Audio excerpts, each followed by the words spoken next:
Chapter 478, 7 Ghosts. Have they arrived as well? Yolan's beautiful eyes widened upon hearing Feng Xuanyang's words, shock coloring her features. Although the Underworld Guards were the core combatants of Underworld, they were not the peak combatants. Even so, the Underworld Guards were only slightly inferior to the peak combatants of other first-rate guilds. They were more than enough to deal with second-rate guilds.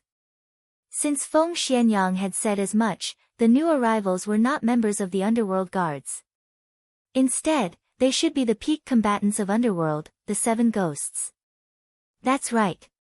To eliminate Zero Wing quickly and ensure that we obtain White River City, upper management has sent us 2 ghosts. With the 2 of them, Black Flame's good fortune will come to an end, Feng Xuanyang laughed.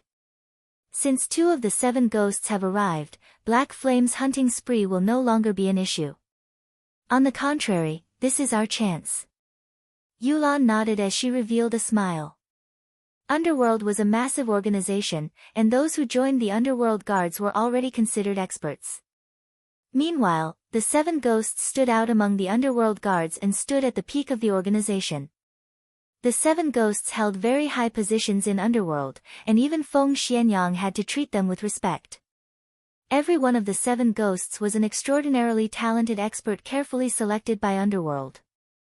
Moreover, they had received Underworld's unreserved nurturing and hell-like training. Their strength had long since surpassed the realm of ordinary humans. If several ghosts worked together, even an expert like Summer Sunshine would be helpless. Now that Black Flame was going all out in his hunt of the Underworld Guards, this was very good news for Overwhelming Smile. If the 2 ghosts found Black Flame while he was on his hunting spree, perhaps they could kill Black Flame and utterly destroy Zero Wing. Just as Feng Xuanyang and Yulan discussed Shifeng, the man currently faced off against 2 Underworld Guard parties in the Watch Cemetery.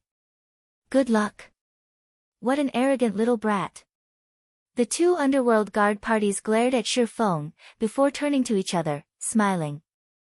The members of Zero Wing also watched Shifeng, who currently hid his appearance under his black cloak, astonishment filling their eyes. Shifeng had accidentally appeared and claimed to have good luck. Did he not know that the 2 parties surrounding them were the famous killing gods? Every one of these players was a demon who could slaughter people without batting an eye. Those who encountered these killing gods had only one ending, death. We have to hold our ground. Our guild's Tier 1 experts are almost here. We'll be saved as long as we hold on for a little longer, the leader of Zero Wing's team said, gritting his teeth. A thread of hope appeared in the eyes of Zero Wing's members. When they looked at the 2 Underworld Guard parties surrounding them, their gazes burned with fighting spirit. Oh. You guys must have a death wish. Old 6, you deal with these guys. I'll deal with the new brat, a youthful-looking level 26 swordsman named 5th Ghost ordered with a deep voice. The youth was tall and robust, and he was currently garbed in golden battle armor. Brother 5, you're too cunning. This is the first expert we've found after such a long hunt, yet you're sending me to deal with the trash while you steal the expert for yourself, the level 26 berserker named 6th Ghost complained. That brat is a swordsman. I'm also a swordsman, while you're just a berserker. Naturally, I should deal with him. If we meet a berserker, you'll deal with them. Deal? 5th Ghost laughed. The berserker named 6th Ghost could only nod in response. He then looked towards the Underworld Guards, saying, leave these people to me. You guys only need to prevent them from escaping. Yes, the Underworld Guards immediately took up their formation. However, when Zero Wing's members heard that the man named 6th Ghost intended to deal with them alone, they rejoiced. Each side had about the same number of players. If the enemy faced them as a team, they stood no chance. If only one person attacked, however, they could probably kill that player and escape. We'll charge together. After we get rid of him, we can take the opportunity to break through the encirclement, the ranger team leader whispered. At this moment, when Shifeng saw 6th Ghost approach the group, he suddenly said, no, you guys aren't his match. In a moment, run in the opposite direction. Elementalists, use ice walls and frozen circles while I hold them back. Zero Wing's elite team was strong enough that they had a good chance of defeating any ordinary expert. However, the berserker before them was not an ordinary player. The killing intent and pressure he radiated did not belong to an ordinary expert, so much so that even Shifeng sensed danger from the berserker. Moreover, when Shifeng used omniscient eyes to inspect everyone's data, Sixth Ghost's data surprised him. The berserker named Sixth Ghost was actually a Tier 1 class. This was the first time Shifeng had encountered a Tier 1 class belonging to another guild. The swordsman named Fifth Ghost was also a Tier 1 class. Judging from the respectful attitudes the underworld guard parties showed these two players, Shifeng guessed that the two were not ordinary characters. They were definitely high up in underworld. Originally, Shifeng intended to hunt down underworld guards. Now, however, rather of hunting a cat, he had found a tiger. Thank you for the warning. However, we are the elites of Zero Wing. Even if he is powerful, he can't take us down easily if we work together, the ranger team leader said confidently. However, before the ranger could finish his words, Sixth Ghost had used charge, leaving only an afterimage behind him. In the blink of an eye, Sixth Ghost arrived before Zero Wing's battle-ready shield warrior. He then activated Cleave and slashed his saber down on the shield warrior. Just as this shield warrior was about to block the attack with his shield, Sixth Ghost's saber suddenly vanished. The saber instantly reappeared in the shield warrior's blind spot and struck its target, sending the shield warrior flying backward. A damage of over -2,600 points appeared above the shield warrior's head, reducing his HP by more than half. The entire process was as smooth as flowing water. None of the surrounding Zero Wing members had reacted to Sixth Ghost's attack. They could only watch as their MT was sent flying. Six Ghost's damage shocked Zero Wing's elites. None of them could believe that a berserker could actually deal over -2,600 damage to a shield warrior. However, Sixth Ghost was not done with the shield warrior. Twisting his feet slightly, Sixth Ghost transformed into an afterimage as he weaved through the crowd of players. He arrived behind the still airborne shield warrior and sent out another slash. Nobody had ever expected a berserker to be so agile. Although the entire process seemed slow, in reality, everything had happened in an instant. Just as Sixth Ghost's saber was about to strike the shield warrior's back and end his life, Sixth Ghost suddenly spun and used whirlwind slash. Pang! Dazzling sparks scattered around him. Sixth Ghost's battle saber collided with a pitch-black sword. Meanwhile, the owner of this sword was none other than the mysterious newcomer, Shifeng. Brat, you sure are in a hurry to die. Sixth Ghost licked his lips, a hint of excitement appearing in his eyes as he smiled at Shifeng. Since you can attack soundlessly, you should have also reached that realm. If not for his many years of combat experience and his senses picking up on Shifeng's faint killing intent, he would not have detected Shifeng's attack. Fortunately, he sensed the attack at the very last moment and instinctively used whirlwind slash. Otherwise, Shifeng's attack would have been successful. Other than his sparring sessions with the other ghosts, this was the first time he had encountered such a situation. Chapter 479, Triple Cut. Saber and sword intersected, scattering sparks. Following which, Sixth Ghost and Shifeng exchanged moves continuously. Both Shifeng and Sixth Ghost possessed frightening strength, the ground beneath them cracking under the pressure. Surprisingly, neither expert had actually taken a single step back. However, it was a different story for the players watched from the sidelines. Due to the resulting impact from the weapons collision, the spectators were forced to retreat. They are so powerful. Even from this distance, I can feel how intense the impact is. No wonder Little Horse was sent flying, the ranger team leader muttered as he watched the scene before him. Fear filled his gaze as he watched Sixth Ghost.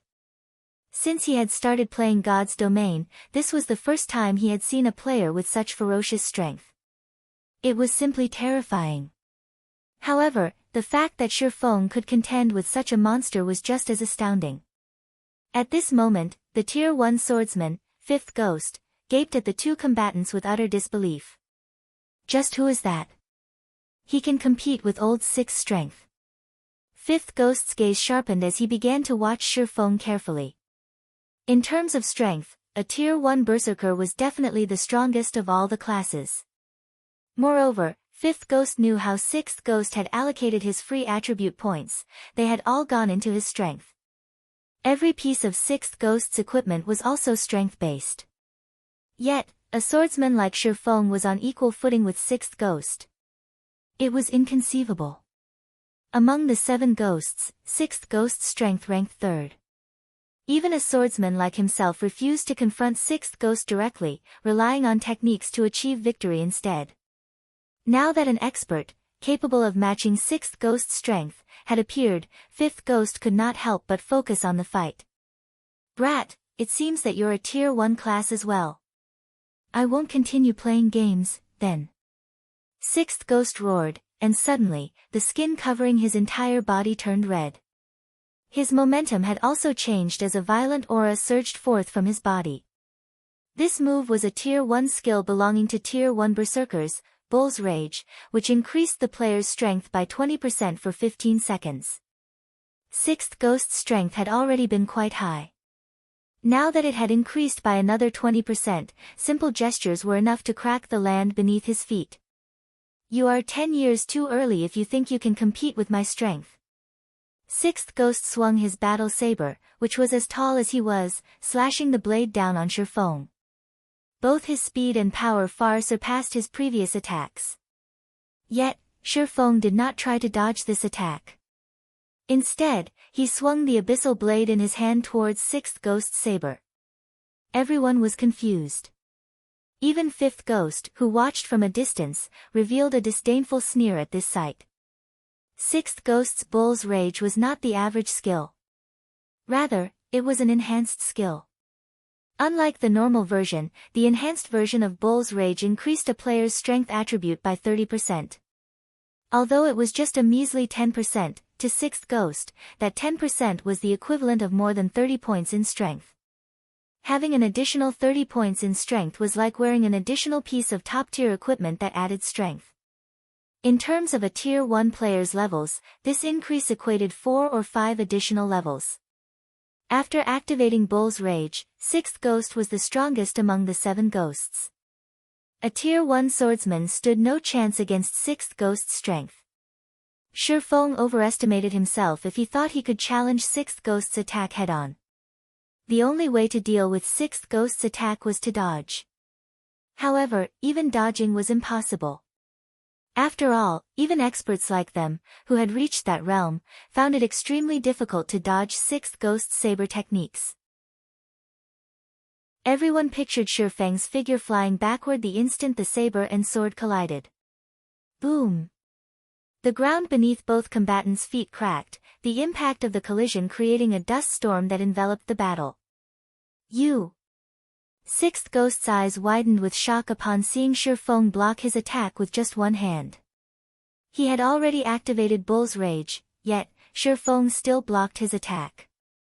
The skill had increased his strength attribute by over 100 points.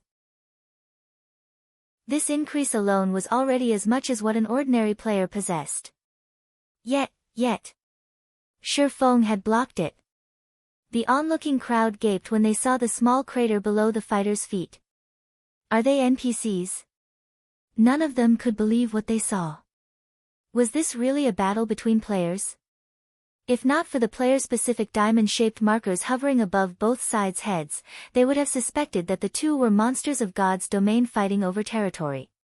So he really was telling the truth.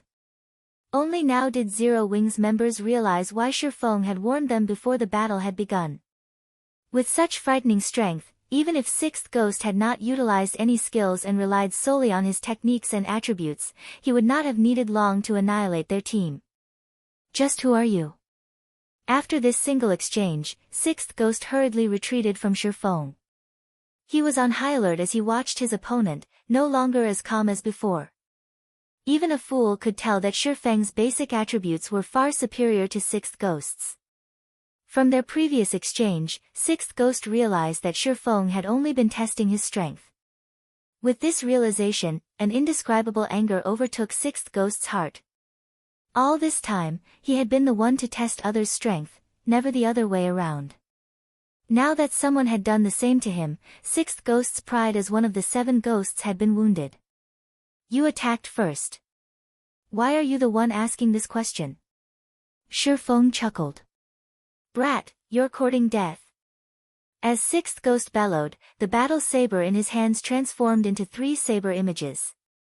These saber images sealed off Shi Feng's path of retreat as they bombarded their target.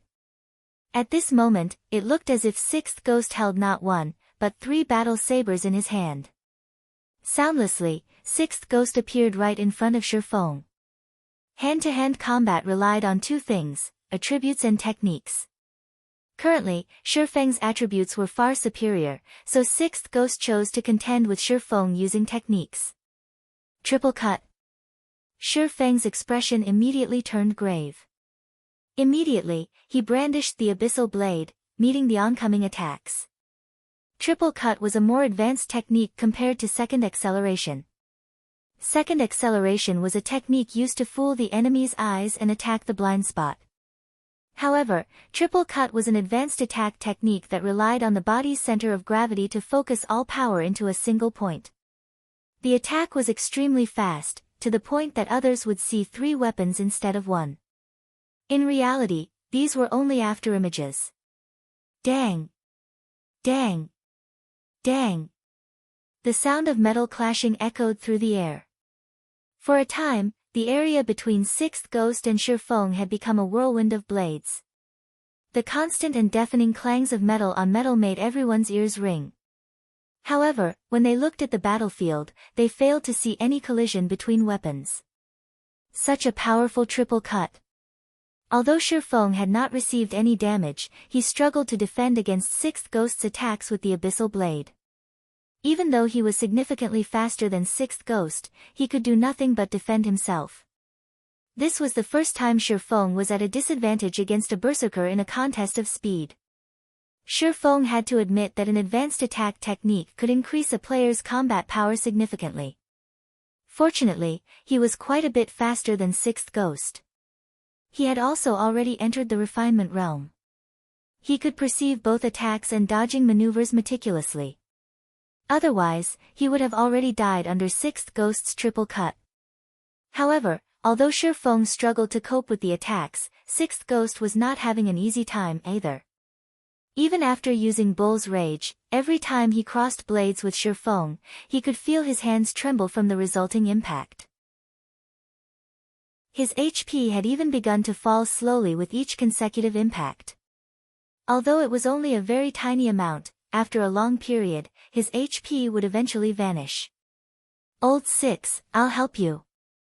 Suddenly, Fifth Ghost's figure appeared behind Shi Feng. Immediately, he used triple cut with his 2 swords, aiming for Shi Feng's back.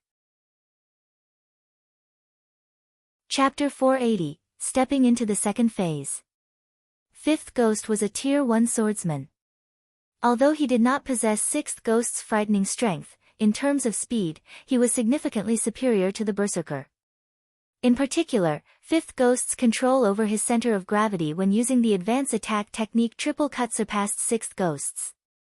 In addition, Fifth Ghost had used Wind Blade, increasing his speed significantly. At this moment, one could even vaguely see a 4th afterimage of his sword. Presently, Shi Feng had already focused all his power into defending against Sixth Ghost's attack. He simply had no time to consider Fifth Ghost. When Fifth Ghost saw his sword piercing Shi Feng's chest, a sinister smile appeared on his face. Brat, although your strength is quite good, you are still 10 years too early if you think you can fight against us 7 ghosts. Brother 5, be careful. Sixth Ghost suddenly shouted in panic when he saw Fifth Ghost's delighted appearance. Huh? Fifth Ghost immediately sensed that something was wrong because his instincts were telling him right here and now that he had already arrived at death's door. He then realized the sensation he felt with his hand, when his sword stabbed into Shi Feng, was as if he had just pierced through air. Suddenly, he felt goosebumps rising all over his body. He immediately activated his life-saving skill, Defensive Blade, and abruptly leaped forward. However, he was still a step too slow. Hua! Hua! Hua! At the same time as he activated Defensive Blade, Fifth Ghost felt chilling sword auras striking at his back. These piercing sword auras were the attacks Shi Feng had launched at Fifth Ghost upon arriving behind the latter using silent steps. If Fifth Ghost had not activated Defensive Blade at the first sign of danger, allowing him to negate several instances of damage, he would have become a corpse by now. Just who are these people? Shi Feng knitted his brows slightly. Shi Feng found it truly hard to believe that such experts would actually appear in Underworld. He had also never heard of such experts in his previous life. After using silent steps, he had swung the Abyssal Blade immediately. At such a short distance, as well as with the element of surprise, experts of the same level definitely would not be able to react in time. Yet, Fifth Ghost actually managed to activate Defensive Blade and leap forward before the Abyssal Blade landed on his body. Furthermore, from the attack Fifth Ghost had sent out before, Shi Feng could clearly perceive just how powerful Fifth Ghost was. When Sixth Ghost used Triple Cut, he was able to apply the technique only to a normal attack. He could not use the technique with a skill. On the other hand, Fifth Ghost was able to integrate Triple Cut together with a skill. In fast-paced close combat like this, other than some special skills like silent steps and instantaneous movement, the difficulty of using attack skills in battle was extremely high. Such attack skills simply had too long a cast time and required one to go through fixed motions before the skill could be activated. The speed of using an attack skill was simply incomparable to the speed of a normal attack. Moreover, even if one was highly proficient with a skill and could activate it very quickly, excessive speed could easily result in distortions in the motions and, consequently, a drop in completion rate, rendering the skill practically useless. Hence, the fact that Fifth Ghost was able to integrate an attack skill into the battle was something extremely difficult to achieve. Performing such a feat was no longer something feasible for ordinary men. Even Shi Feng's current self would not be able to do so. Moreover, Shi Feng had clearly been the one to attack first, yet he was still a step behind Fifth Ghost. This situation reminded Shi Feng of Soaring Snake's godlike reaction speed. Fifth Ghost might be similar to Soaring Snake, both of them possessing a reaction speed of less than 0.1 second. Shi Feng estimated Fifth Ghost's reaction speed at around 0.7 second. However, it was obvious that Fifth Ghost was more proficient at utilizing his reaction speed to his advantage. Originally, Shi Feng had thought of following up his victory with a hot pursuit. However, upon noticing Sixth Ghost charging at him, he had no choice but to shift his focus. Brat, not bad. Not only are your attributes so overpowered, you actually possess that sort of skill as well. You very nearly did me in just now. However, you will no longer get another chance like that. After regaining his composure, Fifth Ghost turned around to look at Shi Feng, a hint of greed flashing across his eyes. He then took out a bottle of Haunted and drank it. Every piece of equipment they had on them was top tier. Yet, Shi Feng had still managed to overwhelm them with his attributes. This showed that Shi Feng's equipment was a cut above theirs. If they could kill Shi Feng and obtain his equipment, it would definitely allow their combat power to rise to the next level. In a 2-on-1 situation, Shi Feng no longer held back as he used Purgatory Power, increasing his attack speed by 100%. He then used Void Steps, vanishing from everyone's eyes. He disappeared. Sixth Ghost was stunned. Before he could figure out what was going on, he suddenly discovered that Shi Feng had already appeared directly beside him, the Abyssal Blade mere centimeters from his neck. Sixth Ghost hastily bent his body away with all his might. However, he was still too late as a fountain of blood sprayed out from his neck, a critical damage of over -3,000 points appearing above his head. From this attack alone, Sixth Ghost had lost more than half of his HP. Immediately after, Shi Feng followed up with another strike. One more hit was all he needed to finish off Sixth Ghost. However, Fifth Ghost's sword was already curving towards Shi Feng. Moreover, Sixth Ghost was now aware of the danger, his saber moving to greet Shifeng's sword. In this situation, Shifeng had no choice but to break off his attack. He then used Void Steps once more and disappeared from everyone's sight. So you're Black Flame. However, if you think you can rely on this footwork to defeat us, think again. Before coming to the Watch Cemetery, Fifth Ghost had already received information on Black Flame from Yulan. He had also watched the battle between Black Flame and Summer Sunshine, so Shifeng's Void Steps was still fresh in his mind. Now that he was seeing the footwork in action, he determined Shifeng's identity right away. Then, Fifth Ghost abruptly changed his sword's trajectory, swinging the weapon at the empty air beside him. Fifth Ghost's action confused the spectators, they could not understand what the swordsman was trying to achieve with this action. In the next instant, however, everyone immediately received an answer to their questions when Shifeng suddenly appeared in the path of Fifth Ghost's sword. At this moment, Shifeng was using the Abyssal Blade to defend against Fifth Ghost's attack. He's adapted to Void Steps already. Shifeng was slightly surprised. Shifeng knew full well that Void Steps was not an invincible technique. Although the footwork could force others to ignore his own presence, making it seem as if he had vanished from thin air, someone who had undergone special training could still catch him once they let their eyes adapt to the technique.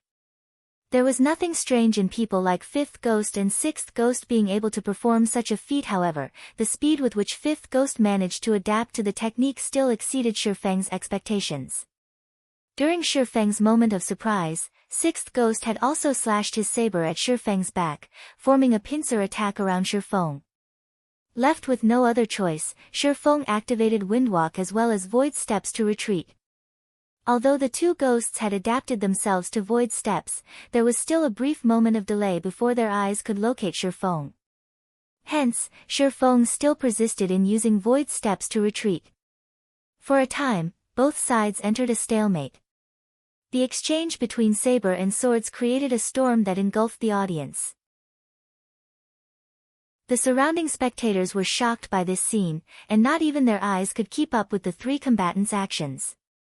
Looking at the high-speed battle between the three, even breathing seemed superfluous.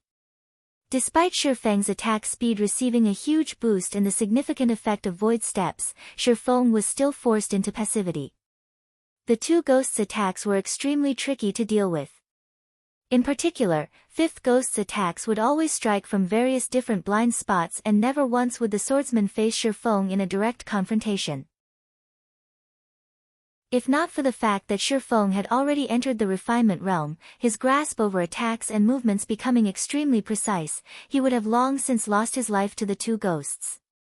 Although Shifeng was currently locked in a passive state, he was enjoying every moment of this high-speed battle. Ever since the increase in his brain activity, he had not had a chance to familiarize himself with the sudden boost to his perception as well as the sudden enhancement in his control over his own body. This battle was the perfect opportunity to get used to his new improvements.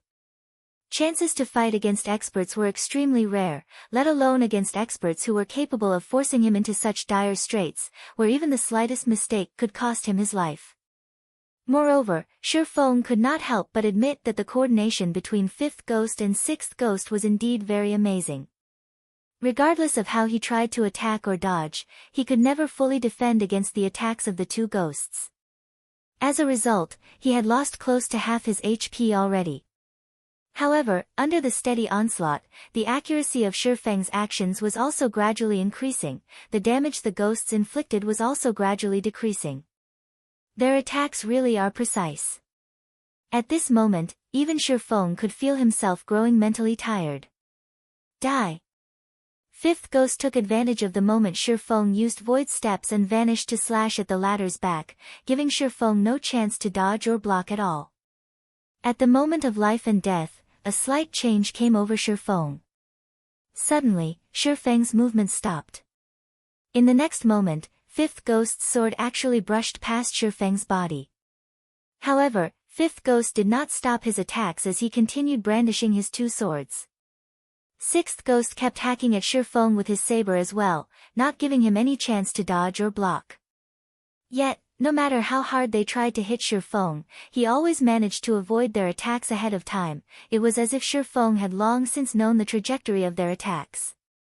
So this is the second stage of the refinement realm, the flowing water realm. It's no wonder I wasn't a match for those people in the past. Shifeng could not help but smile while dodging the two ghosts' attacks. Chapter 481, Flowing Water Acceleration. Fifth ghost and sixth ghost immediately detected the sudden change in Shifeng, and the two ghosts promptly distanced themselves from their target. As experts of God's domain, their perception of danger was far superior to ordinary players. On the other hand, the dazed players watching Shifeng's battle were confused by the two ghosts' actions. There were no visible changes to Shifeng's outer appearance, and neither were there any changes to his attributes. So, why did fifth ghost and sixth ghost suddenly choose to back away from him? Was it just my imagination? Fifth ghost somewhat doubted his own senses. He could not understand why Shifeng would suddenly undergo such a drastic change. Originally, the pressure fifth ghost felt from Shifeng was that of a tiger. However, in the blink of an eye, Shifeng had transformed into a violent dragon. Moreover, it was a violent dragon with extremely sharp fangs and claws. Let alone them, even ordinary people would know to distance themselves from Shifeng upon sensing such a radical difference. Since you guys aren't going to take action, then don't mind if I do, Shifeng said as he revealed a meaningful smile. He then raised his sword and slowly approached his two opponents. The refinement realm could be said to be what differentiated a true top-tier expert from an ordinary expert. As for players who set foot into the refinement realm, not one of them was not an expert who could single-handedly turn the tides of a battle. Once players entered the refinement realm, they would be able to exert the minimum amount of strength to achieve the maximum effect. This was especially notable when players were attacking or dodging. Despite the opponent's speed greatly surpassing their own, players in the refinement realm could easily dodge their opponent's attack using the simplest of movements. Not only could they dodge with greater efficiency, but they could also take the opportunity to better detect their enemy's weaknesses, to give their enemy a fatal blow. Due to this reason, the refinement realm became the dividing line for true experts. Meanwhile, there was an even higher realm above refinement, and that was the flowing water realm. Through detailed observation of the opponent, players could place themselves in their opponent's position in order to understand their opponent's every action. They could then anticipate their opponent's next action, or even multiple subsequent actions, and make the most appropriate response. In other words, before their opponent had even taken action, players in the flowing water realm could have already known what their opponents were going to do next and carried out appropriate countermeasures. Compared to responding only after the opponent had begun taking action, players would have a lot more time to react and perform swifter and more precise actions. Hence, for Shifeng, who had already seen through the coordinated attacks of fifth ghost and sixth ghost, it was very easy for him to dodge and react to his two opponents' attacks. When Shifeng slowly approached fifth ghost and sixth ghost, the two ghosts unconsciously began backing away as well. Looking at this scene where one side was advancing while the other was retreating, the surrounding spectators were stupefied.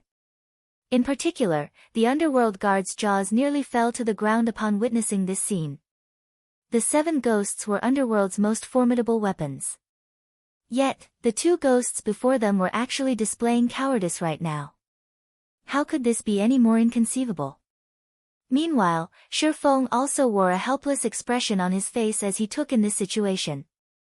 He promptly fished a bottle of Haunted from his bag and drank it. He then used Wind Blade on fifth ghost, his body transforming into an afterimage. In the blink of an eye, Shifeng appeared in front of fifth ghost and swung the abyssal blade at the other swordsman. Shifeng's slash was unimaginably fast.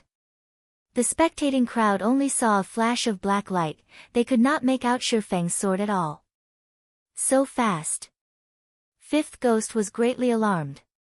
It was definitely impossible for him to dodge Shifeng's attack.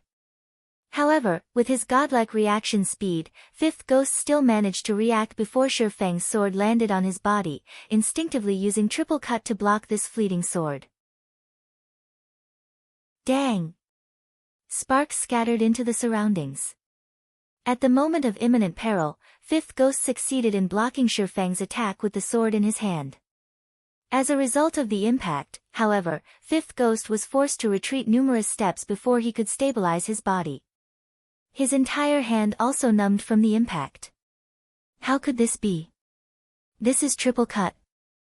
Fifth Ghost and Sixth Ghost both looked at Shifeng with horror-filled expressions, as they were extremely familiar with Shifeng's previous attack. Triple cut was an advanced technique that they had trained in bitterly in order to grasp. At this moment, however, Shifeng had actually effortlessly used that technique against them. How could they not be shocked? So there's such an effect as well. Shifeng looked at the abyssal blade in his hand, similarly surprised. Just now, he had taken advantage of the pressure Fifth Ghost and Sixth Ghost had placed on him to enter the flowing water realm. However, he had not expected that, after he entered the flowing water realm, his attack would also receive such a boost. Originally, he had relied on eliminating excess actions in order to increase the speed of his attacks. At this moment, however, maybe because his control over his body had received a huge improvement, the instant he attacked, he was able to apply all his physical power into that single slash. As a result, not only were there no excess movements in his attack, but his attack had also received a huge acceleration, which allowed his sword to reach its maximum speed in the shortest amount of time possible. Taking Fifth Ghost as example, if the initial acceleration of Fifth Ghost's sword was counted as 100 and his sword's maximum speed as 20, then from the moment he started swinging his sword, he would need 0.2 seconds for his sword reach its maximum speed. As for Shifeng, his current initial acceleration would be 200. If his maximum speed was similarly 20, then he required only 0.1 second to reach his maximum speed. Hence, his sword could reach his target much faster than Fifth Ghost's. However, this was assuming both sides possessed the same maximum speed. In reality, as Shifeng's attributes were much higher, his maximum speed was a lot higher than Fifth Ghost's and Sixth Ghost's. Thinking up to this point, Shifeng could not help but grow excited. Hoping to find the feeling from before, Shifeng stepped forward and launched a fierce assault on Fifth Ghost once more. Streaks of black light suddenly appeared before promptly disappearing. Fifth Ghost was forced to go all out to defend against the attacks. However, no matter how hard he tried to defend himself, the attacks were simply too overwhelming, forcing him into a constant retreat. Seeing this situation, Sixth Ghost hurriedly charged forward to aid his companion. Immediately, he used triple cut, slashing his saber at Shifeng's back. Originally, with Shifeng's speed, it had simply been impossible for him to block the attack. However, Sixth Ghost suddenly saw a streak of black light emerge behind Shifeng, the black light deflecting his attack completely. Just what is going on here? Sixth Ghost looked at Shifeng's calm expression in abject horror. At the beginning of the fight, Shifeng had been desperately trying to defend against his saber. Now, however, Shifeng could effortlessly block his attacks without even turning his head around. During the brief moment Sixth Ghost was in a daze, a streak of black light penetrated Fifth Ghost's defenses, piercing right through the swordsman's heart. A critical damage of over -3,000 points promptly appeared above his head as the massive impact sent his body flying backwards. Because of the impact, Fifth Ghost's defense crumbled, allowing several more streaks of black light to land on his body. In the blink of an eye, Fifth Ghost's HP reached 0. At Fifth Ghost's death, the equipment on his body and the items in his bag dropped and scattered across the ground around him. This scene stupefied everyone present. How was the thing in Shifeng's hand a sword? That was practically a laser gun. With just a few shots, Fifth Ghost died without even being able to resist. Only now did Sixth Ghost finally react. Although he wished to help, he was already too late. Right then, Shifeng used void steps and disappeared once more. Don't think that you can easily do me in. Sixth Ghost bellowed as he used whirlwind slash, sweeping his battle saber around himself. In the next moment, however, a streak of black light shot at Sixth Ghost's weapon. Boom! Sixth Ghost's battle saber was abruptly stopped cold. Immediately after, another streak of black light pierced sixth ghost's body, instantly ending the berserker's life. Once more, equipment and items were scattered across the ground. The members of the underworld guards shivered and paled at the sight of fifth ghost's and sixth ghost's bodies lying on the ground. They promptly turned around and fled. As underworld guards, they knew full well just how powerful the two ghosts were. Working together, the two of them could easily annihilate 4 or 5 underworld guard parties. Meanwhile, the fact that Shifeng succeeded in defeating the two ghosts all by himself showed that he was also fully capable of annihilating their two parties. If they did not escape, only death awaited them. Want to escape? Too late. Shifeng immediately changed the aura of space to the aura of wind, increasing his movement speed greatly. He caught up with the fleeing underworld guards in no time, and just like a whirlwind sweeping away the clouds, he practically killed each underworld guard with just one hit. In the blink of an eye, the 10 remaining underworld guards were turned into a pile of corpses, their equipment and the items inside their bags scattering all over the ground around their corpses. Chapter 482, The Strength of a Single Man. This haunted really is frightening. It is actually able to force a red name to drop every single piece of equipment they are wearing. Underworld should be shedding tears right about now. Shifeng's heart was filled with joy when he looked at the ground littered with items. Killing the elite members of a guild would not cause any significant damages to said guild as these elite members only had advanced equipment. Such equipment could be easily replaced. The equipment of experts, on the other hand, was different. Every single expert was an accumulation of a guild's top-tier equipment. Meanwhile, behind every piece of top-tier equipment was the sacrifice of a large number of players. Being able to steal a piece of top-tier equipment from a guild was the equivalent of slicing a piece of flesh off said guild. The underworld guard parties had a total of 12 members. Of them, 10 were mostly geared in level 25 secret silver equipment mixed with a few pieces of level 20 fine gold and even dark gold equipment. As for 5th Ghost and 6th Ghost, their equipment was only slightly inferior to that of core members of Zero Wing. The majority of their equipment consisted of level 25 fine gold equipment, and even the most inferior pieces were level 20 dark gold equipment. Now, however, these 12 players were left with not a single piece of equipment on their bodies, thanks to Shifeng. In addition, the 12 had also dropped plenty of items from their bags. Among them were plenty of haunted potions, as well as the good quality equipment such as level 20 secret silver and fine gold equipment they had harvested from other players.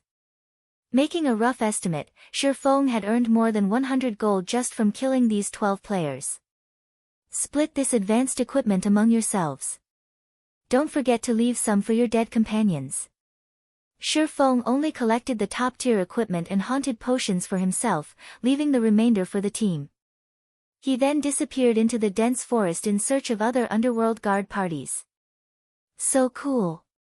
Is that person really our guild leader? A female summoner asked as she watched Shifeng's departing figure, her gaze carrying a seductive charm. It should be. Before, when that person named him Black Flame, he did not deny it. Moreover, he has even willingly left behind so much good equipment for us. Other than our guild leader, I doubt there would be anybody who would do such a thing. The ranger team leader nodded in reply, his heart filled with an indescribable sense of excitement. It really is great to be a member of Zero Wing, the others could not help but exclaim.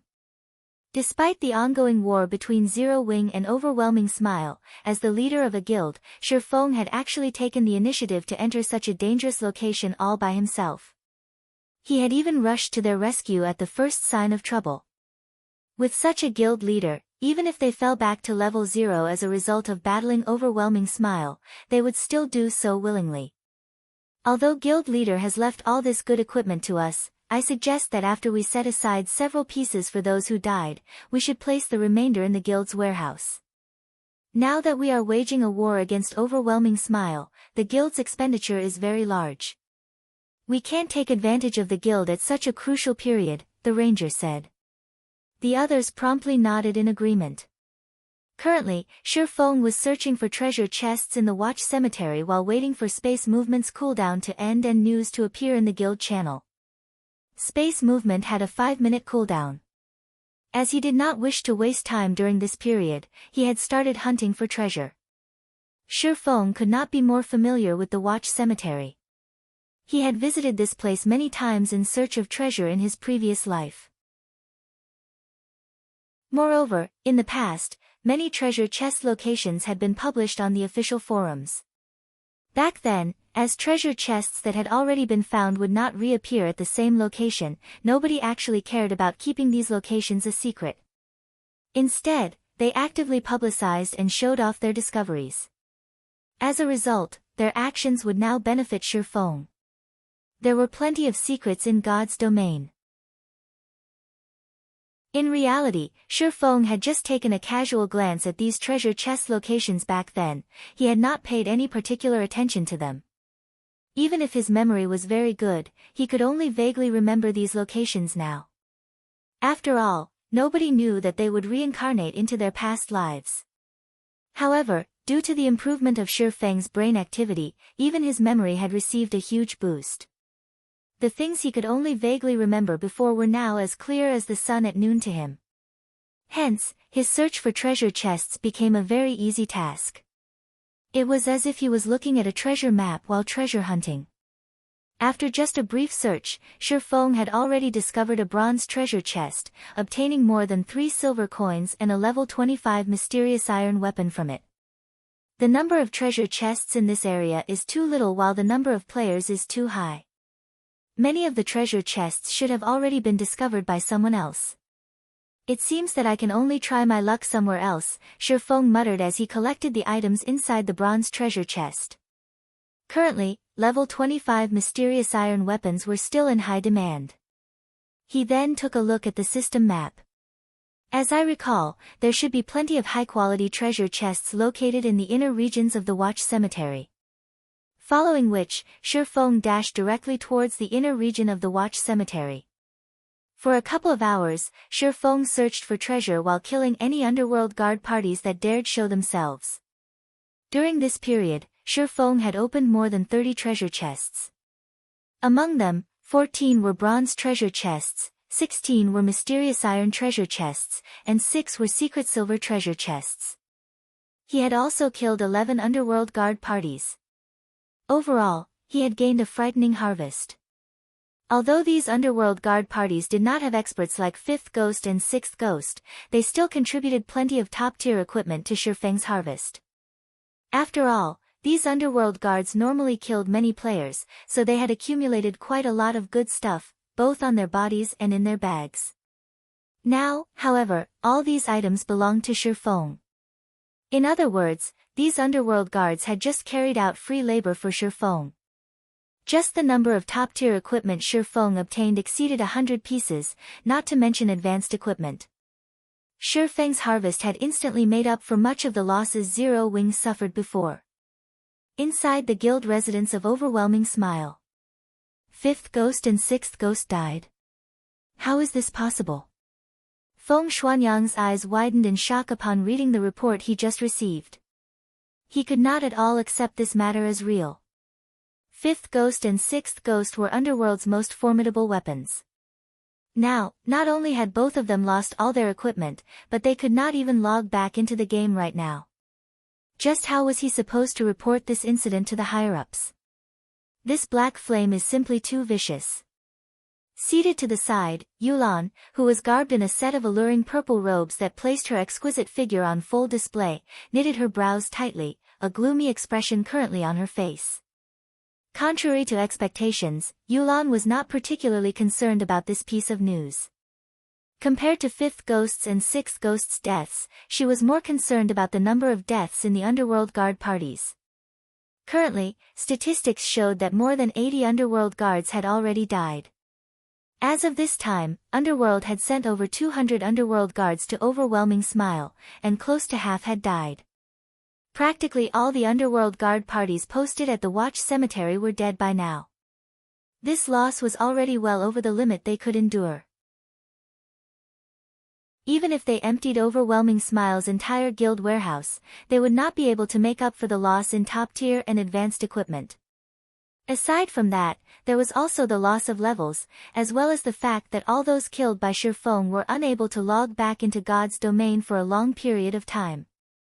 Just how did he manage such a feat? Yulan muttered in confusion. The underworld guard parties were clearly scattered far apart from each other, making it extremely difficult to catch them all. Yet, Shifeng had only used a few short hours to wipe out nearly every underworld guard party within the Watch Cemetery.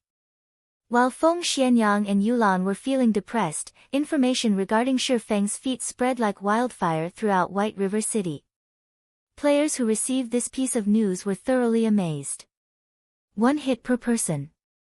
Shifeng had actually managed to suppress a powerful guild all by himself, slaughtering Overwhelming Smile to the point where it had no choice but to recall all its members from the treasured land known as the Watch Cemetery. This was simply too frightening.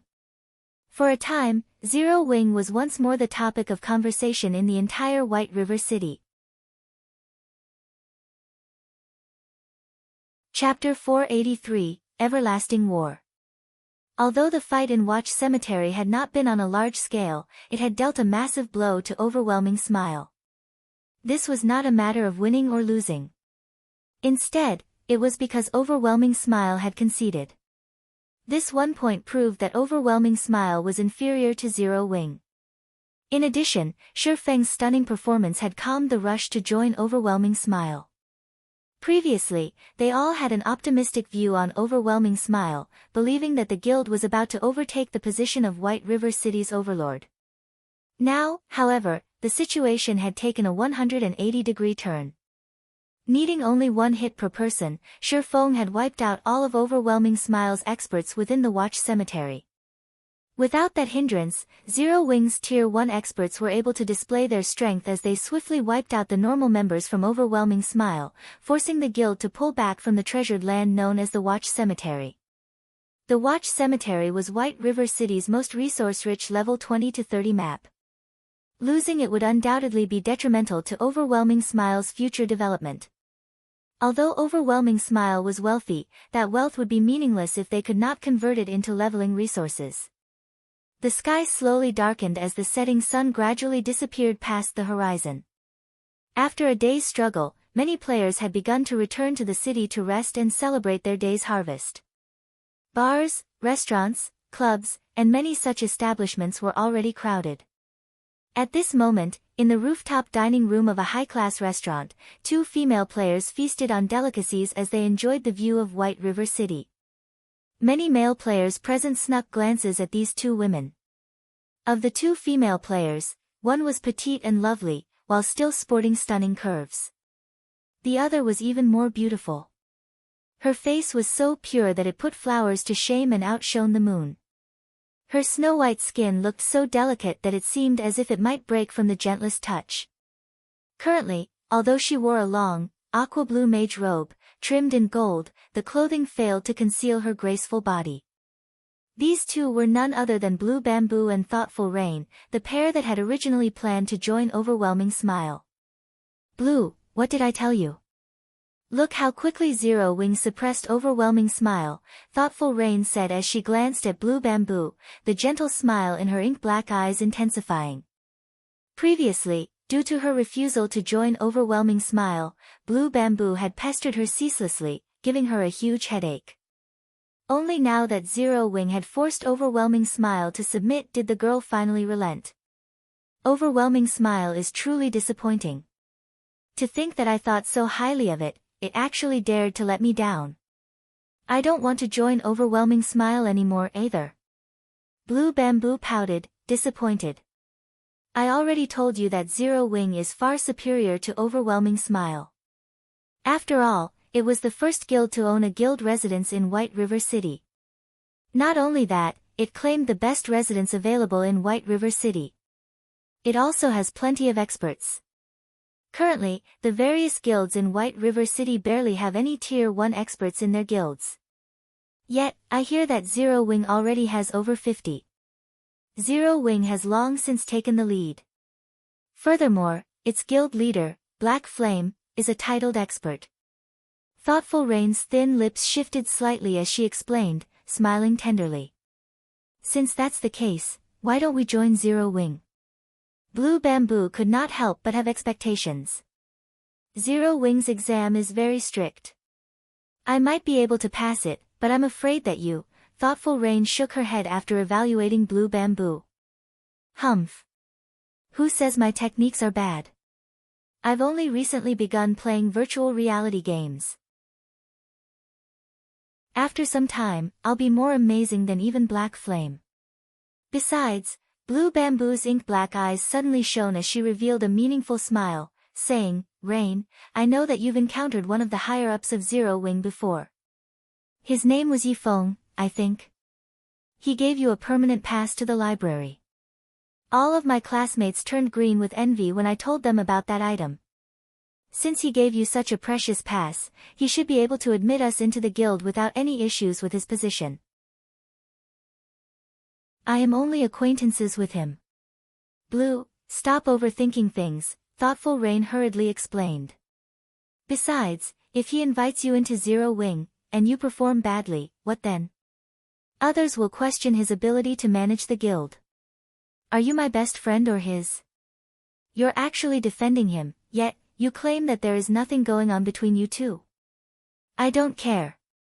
In any case, I want to join Zero Wing. I have always wanted a piece of level 25 fine gold equipment. With your felonious body, you just have to say the word, and he'll let me into the guild and smother us with fine gold equipment. Blue Bamboo stated as she swept a glance at Thoughtful Rain's graceful body, her lips hooked up into a deep, suggestive smile. Thoughtful Rain was suddenly speechless. At this moment, a party of 6 suddenly appeared before the female duo. The leader of this party was a middle-aged man with a burly body, examining the two with world-weary eyes. None of the party could be underestimated as the other 5 also gave off an air of danger. The party's stance alone left the surrounding witnesses breathless. Their levels were even more astonishing. Of these 6, the lowest-leveled player was level 26, while the leading middle-aged man was a level 27 Guardian Knight. Excuse me, ladies, I couldn't help but overhear that the both of you are familiar with the higher-ups of Zero Wing. I wonder if you can introduce us to them. If you do, this level 25 Morning Dew staff will be yours, the leading middle-aged man said, smiling warmly. He then retrieved a 2-handed staff made of pure white jade from his bag, placing the weapon on the table. Red gemstones were inlaid in the staff, and with a glance, it was obvious that the staff was no ordinary weapon. Wah! This is a secret silver staff. Its attributes are awesome. Blue Bamboo was immediately mesmerized by the Morning Dew staff. She then turned to Thoughtful Rain, saying, Rain, we're heading over to Zero Wing anyway, so why don't we take them with us? I don't know. Why do you want to meet Zero Wing's higher-ups? Thoughtful Rain only swept a glance over the Morning Dew staff before shifting her gaze back to the middle-aged man. She was no fool. Since they had offered a level 25 secret silver weapon as a token of appreciation, then they were definitely plotting something. She would not be a proper friend if she abruptly contacted Yifeng without knowing their intentions. Miss, please don't misunderstand. My name is Everlasting War. We seek the higher-ups of Zero Wing purely with the intention of conducting trade. This trade will only benefit, not harm, Zero Wing, so you can rest assured. If we really wanted to cause trouble for Zero Wing, we would have already done so. We wouldn't have to go through this much trouble, the middle-aged man explained. Alright, then. I'll contact him for you, but it will be up to him whether or not he meets with you. Thoughtful Rain nodded in agreement, feeling that Everlasting War's words sounded reasonable. Following which, Thoughtful Rain called up her friends list and contacted Yifeng. Chapter 484, King. Currently, Shifeng carefully scoured one of the dark, quiet tombs in Watch Cemetery's core region. While he explored, Shifeng had received news from Aqua Rose about overwhelming Smile withdrawing from the competition over the Watch Cemetery and shifting its focus to several other level 20 maps with fewer resources. The members of Overwhelming Smile had also begun to keep a low profile. With the threat of Overwhelming Smile gone, Shifeng decided to transverse deep into Watch Cemetery's core. The tomb he currently explored was unique. It was a resting place for royalty. It was also known as a king's tomb. Locating this particular tomb had not been easy. As it had been built to prevent grave robbers from plundering the valuables buried with the dead, this place had been carefully hidden. It had been built inside a cave under a steep cliff. After its construction, the original path used to travel to this place had been destroyed. After several hundred years, vines had covered the cliff, making it even more difficult to notice the cave. In the past, a skilled assassin had accidentally discovered this location. Afterward, that assassin had led a powerful team to the king's tomb and successfully plundered the treasure inside. After claiming the treasure, he sold the item for over 1,000 gold, earning everyone's envy. Even so, in the god's domain of that time, the assassin had still taken a loss when he sold the item. Why had it been a loss? Although the item was utterly worthless to an independent player, to guilds, it was priceless. Various large guilds would willingly spend 2,000 or 3,000 gold, much less 1,000. The treasure the assassin had found was a guild residence promotion order. All guild residences started out as a 1-star residence when established. If a guild wished to upgrade it to a 2-star residence, they needed to meet 2 requirements. First, a guild needed a sufficient amount of guild popularity. The second thing they needed was a 2-star guild residence promotion order. If a guild residence reached 2-star status, the guild could establish certain facilities that were unavailable to a 1-star residence. More importantly, a guild residence's private rooms would change. Guilds could only establish 1-star private rooms in a 1-star residence, whereas 2-star private rooms could be established in a 2-star residence. By resting for 24 hours in a 1-star private room, players could store up to 20% of the double EXP buff. In a 2-star private room, however, players could store up to 25% after 24 hours. In addition, a guild could establish a smithy inside a 2-star residence, allowing members to have their weapons and equipment repaired. Moreover, the repair fees as the guild's smithy were 10% cheaper than elsewhere. Repair fees were always expensive. Although there was only a 10% difference, players could still save a significant amount of money. Currently, Zero Wing's popularity had exceeded 5,000 points. It had met that requirement for the upgrade. Hence, now was the perfect time for Shifeng to collect the promotion order. Danger awaited any player inside the king's tomb as traps had been built throughout the crypt. Unfortunately, none of these traps proved to be useful against Shifeng. He destroyed every trap he encountered with a single slash. This should be it, Shifeng muttered as he entered a majestic stone room, focusing on the tightly sealed white jade sarcophagus lined with gold that occupied the center of the room. Wetting his lips, he advanced towards the sarcophagus. When Shifeng was only 20 yards away, the sarcophagus suddenly opened. Black smoke slithered out of the sarcophagus. Soon, the black smoke coalesced into a youth in golden armor. The youth had a white cape draped over his shoulders and a golden crown adorning his head. More importantly, the youth carried the air of a king. Anyone who basked in his aura would tremble and submit body and soul. However, this youth's body was currently in a half-transparent, ethereal state. He was not a physical entity, but a ghost. To be precise, this youth was the ghost of a king. As expected of the king of a generation. Even in death, he still possesses such a powerful aura. If he were still alive, I'd have no hope of escaping with my life, Shifeng muttered after observing this ghost king with omniscient eyes. King of Ghosts, Monroe Bell, High Lord. Level 30. HP 4000000/4000000. Being capable of receiving the title of king proved that Monroe Bell had been a tier 3 class before he died. The pair of swords in Monroe's hands indicated that he had been a tier 3 sword king, the equivalent of a great lord, during his lifetime. However, after Monroe Bell died, he had weakened significantly. Now, he was only as strong as a high lord. Even so, he would not be an easy challenge for Shifeng. Immediately, Shifeng activated Heavenly Dragon's power, increasing his strength by 100%, HP by 300%, and defense by 300%.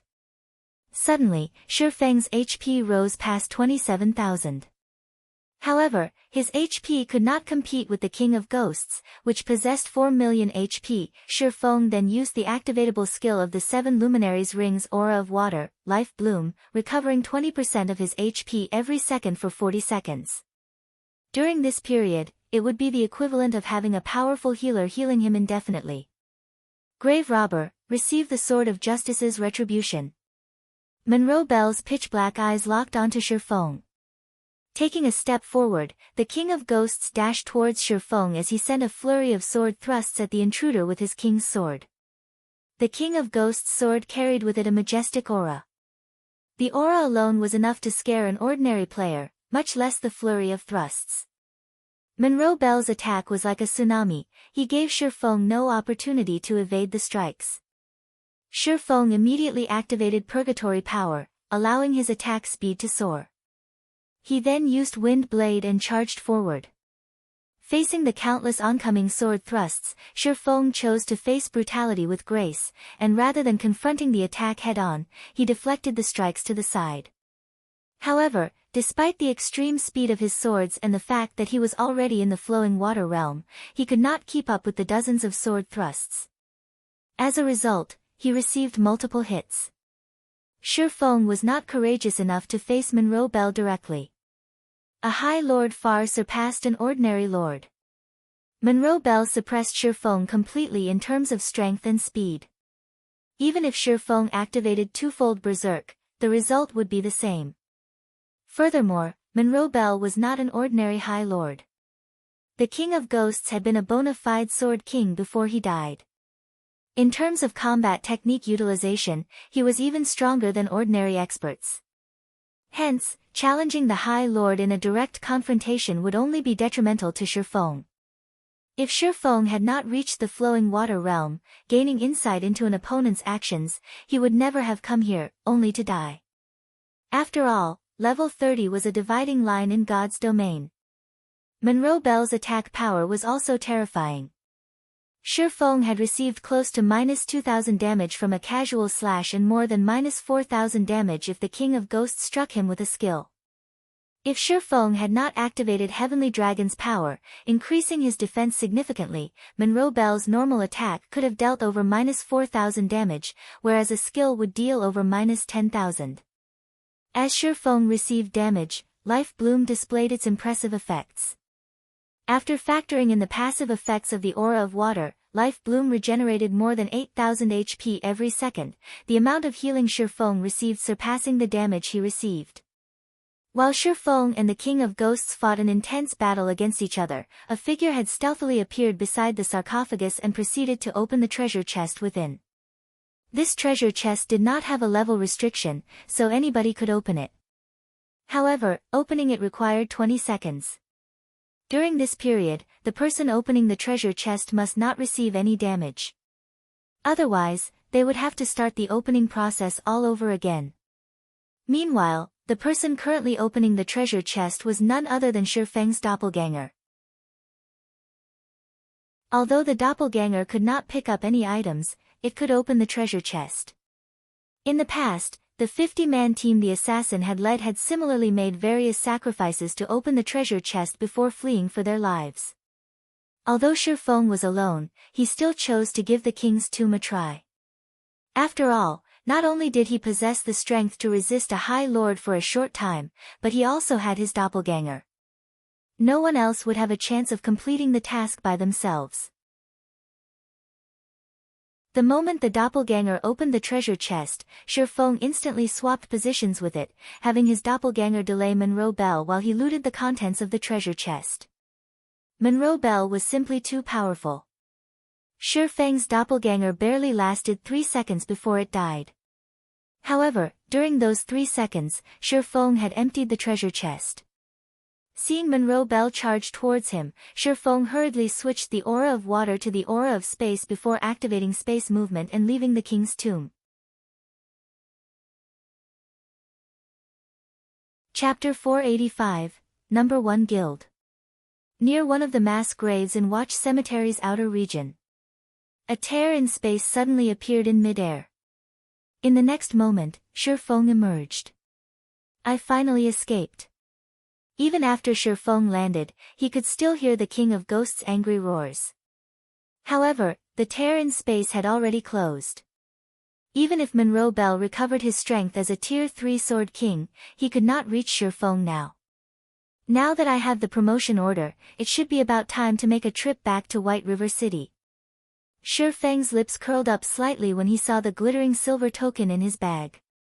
Originally, he had only intended to retrieve this guild residence promotion order after he reached level 30. However, he had not expected to set foot in the flowing water realm. Even though he was only level 26, he was already capable of delaying Monroe Bell. Other than the promotion order, Shifeng had obtained 3 items from the king's tomb. Of these 3 items, one was a fiery red 2-handed staff, one was an azure 2-handed greatsword, and the last was a silver stone tablet. Appraising these items with omniscient eyes, Shifeng discovered that both the 2-handed staff and 2-handed sword were actually level 30 dark gold weapons. However, the silver tablet surprised Shifeng far more than the 2 weapons. Shifeng was very familiar with this silver tablet. Secret Sword Technique. The pattern engraved on this tablet is too vague and incomplete, and no information can be deciphered. However, some kind of divine power hides within this pattern. If one gathers all of the stone tablets, this vague and incomplete pattern can be restored. Current tablet count, 1/6. The tablet for the Secret Sword Technique. Shifeng had accidentally obtained a part of it while he had completed the Blade Saint's Legacy trial. Back then, he had suspected that the silver tablet was something extraordinary, so he had stored it in his warehouse. He never expected to obtain another piece so soon. Just what is this secret sword technique? Despite examining the tablet, Shifeng could not find any differences between the tablet he had just obtained and the one he had found in the Origin Sword domain. The 2 pieces looked identical. Shifeng even suspected that the piece he stored inside his warehouse had somehow grown legs and run to the king's tomb by itself. Forget it. Let's head back for now. Following which, Shifeng retrieved a return scroll. However, just as he was about to start channeling, suddenly, Shifeng's communicator rang. Thoughtful Rain, a girl he had only met once before, was contacting him. Is she looking to buy equipment? Shifeng looked at Thoughtful Rain's name, feeling slightly surprised. Previously, when he had met Thoughtful Rain at White River City's library, the latter had expressed her interest in purchasing weapons and equipment from him. Shifeng felt a sense of familiarity from Thoughtful Rain. Now that his brain activity had increased, he could recall even the smallest fragment of the past. Yet, even after his memories had refreshed, he still could not recall the girl. He only felt that she was familiar, but he did not know why. Miss Rain, since you have contacted me, are you interested in purchasing some equipment? Shifeng asked pleasantly, smiling. I'd like to, but today, I'm contacting you because I have found a big business opportunity for you, Thoughtful Rain said, smiling sweetly. A group of people just happened to overhear me when I spoke about our acquaintance. In the end, these people asked me to contact you for them. They hope to meet with you now. Do you have the time? Who are these people? Shifeng asked. He says his name is Everlasting War. He's a level 27 Guardian Knight, and his companions are all level 26. From the looks of it, they seem quite powerful, and they have excellent equipment. I'm assuming that someone with significant financial power backs them, Thoughtful Rain said. Alright, then let's meet at Zero Wings Guild residence, Shifeng nodded before disconnecting the call. He then activated the return scroll. Shifeng had heard of Everlasting War before. That person had been a famous character in God's domain, having the title of Everlasting War God. He was also an Apex expert, and his fame was not the slightest bit inferior to Summer Sunshine's. In a direct confrontation, even summer sunshine would not be a match for everlasting war. 20 seconds later, Shifeng transformed into a streak of white light as he teleported back to White River City. The sky gradually darkened. A large number of players had returned to the city, and people crowded the streets. Passing through the lively streets, Shifeng soon arrived at the bank. He then stored all of the top-tier and advanced equipment he had obtained in the guild's warehouse. He also placed the level 30 Dark Gold Staff, the Roaring Blaze Staff, and the level 30 Dark Gold Greatsword, the Azure Heart, on full display in the guild's warehouse. For a time, the members of Zero Wing went into an uproar. The war between Zero Wing and Overwhelming Smile had significantly depleted the stock of equipment inside the guild's warehouse. Now, however, over 1,000 pieces of equipment had suddenly appeared. Aside from the large amount of advanced equipment, the stock of top-tier equipment had already exceeded 100 pieces. Beyond that, there were actually level 30 dark gold weapons inside the guild's warehouse. Currently, the players of various large guilds still struggled to obtain level 25 equipment. Bronze equipment was a challenge to obtain, much less mysterious iron. On the other hand, their guild had level 30 weapons, they were dark gold weapons to boot. They were definitely the best weapons in all of God's domain right now. However, shortly after everyone in the guild started spreading the news, Shifeng had arrived at the Adventurers Association. He handed over the guild residence promotion order, officially promoting Zero Wing's residence to a 2-star residence. Star Moon Kingdom System Announcement: Congratulations to Zero Wing for becoming the first guild in Star Moon Kingdom to own a 2-star guild residence. Rewarding 30,000 guild popularity, 500 gold coins to the guild, and 1 guild smithy promotion order. White River City System Announcement: Congratulations to Zero Wing for becoming the first guild in White River City to own a 2-star guild residence. Rewarding 10,000 guild popularity and 200 gold coins. The system announcement repeated 3 times, and every player in White River City heard it loud and clear. Damn! What is this crap? Our guild hasn't even obtained a guild residence, yet, already, Zero Wing has a 2-star guild residence. What's this 2-star residence thingy? Lots and lots of money. Suddenly, Star Moon Kingdom's official forums exploded with activity. Everyone discussed Zero Wing, and the various large guilds had also begun asking around about the benefits of a 2-star guild residence. Also, what was a guild smithy promotion order? However, the activity on Star Moon Kingdom's forums paled in comparison to White River City's. Zero Wing is simply too amazing. Overwhelming Smile has only managed to establish its guild residence after much difficulty, yet, Zero Wing has already obtained a 2-star guild residence. I've just received news that Zero Wing's warehouse has received an influx of top-tier equipment. There are even level 30 dark gold weapons in there. Now, Zero Wing's guild residence has been promoted to 2 stars. Zero Wing is simply overpowered. It seems that Zero Wing is still the true overlord of White River City. Although Overwhelming Smile is rich, it still cannot compete with Zero Wing. Now, even Overwhelming Smile's financial power in the game is no match for Zero Wing. We will have a better future if we join Zero Wing. That's not all. I've just made some inquiries and found out that guilds can establish a guild smithy inside a 2-star guild residence. The repair fees there are 10% cheaper than elsewhere. Meanwhile, that guild smithy promotion order can be used to promote a 1-star guild smithy into a 2-star guild smithy. The repair fees of a 2-star are even lower, 15% cheaper. You can save so much on repair fees alone. Other guilds have no chance against Zero Wing. All hail Zero Wing. I want to join Zero Wing. For a time, Zero Wing became the #1 guild in the hearts of White River City's players of White River City. Suddenly, White River City went into a frenzy as players tried to join Zero Wing.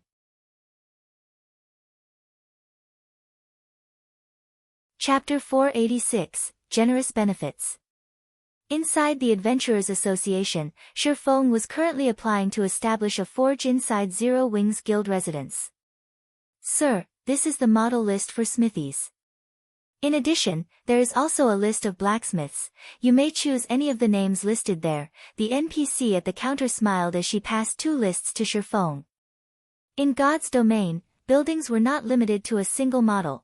There was a large variety of models available for players to choose from. Players could even design their own buildings, though designing one from scratch required a lot of time. If not for highlighting the uniqueness of one's own guild, most players would choose one of the hundreds of models that were already available.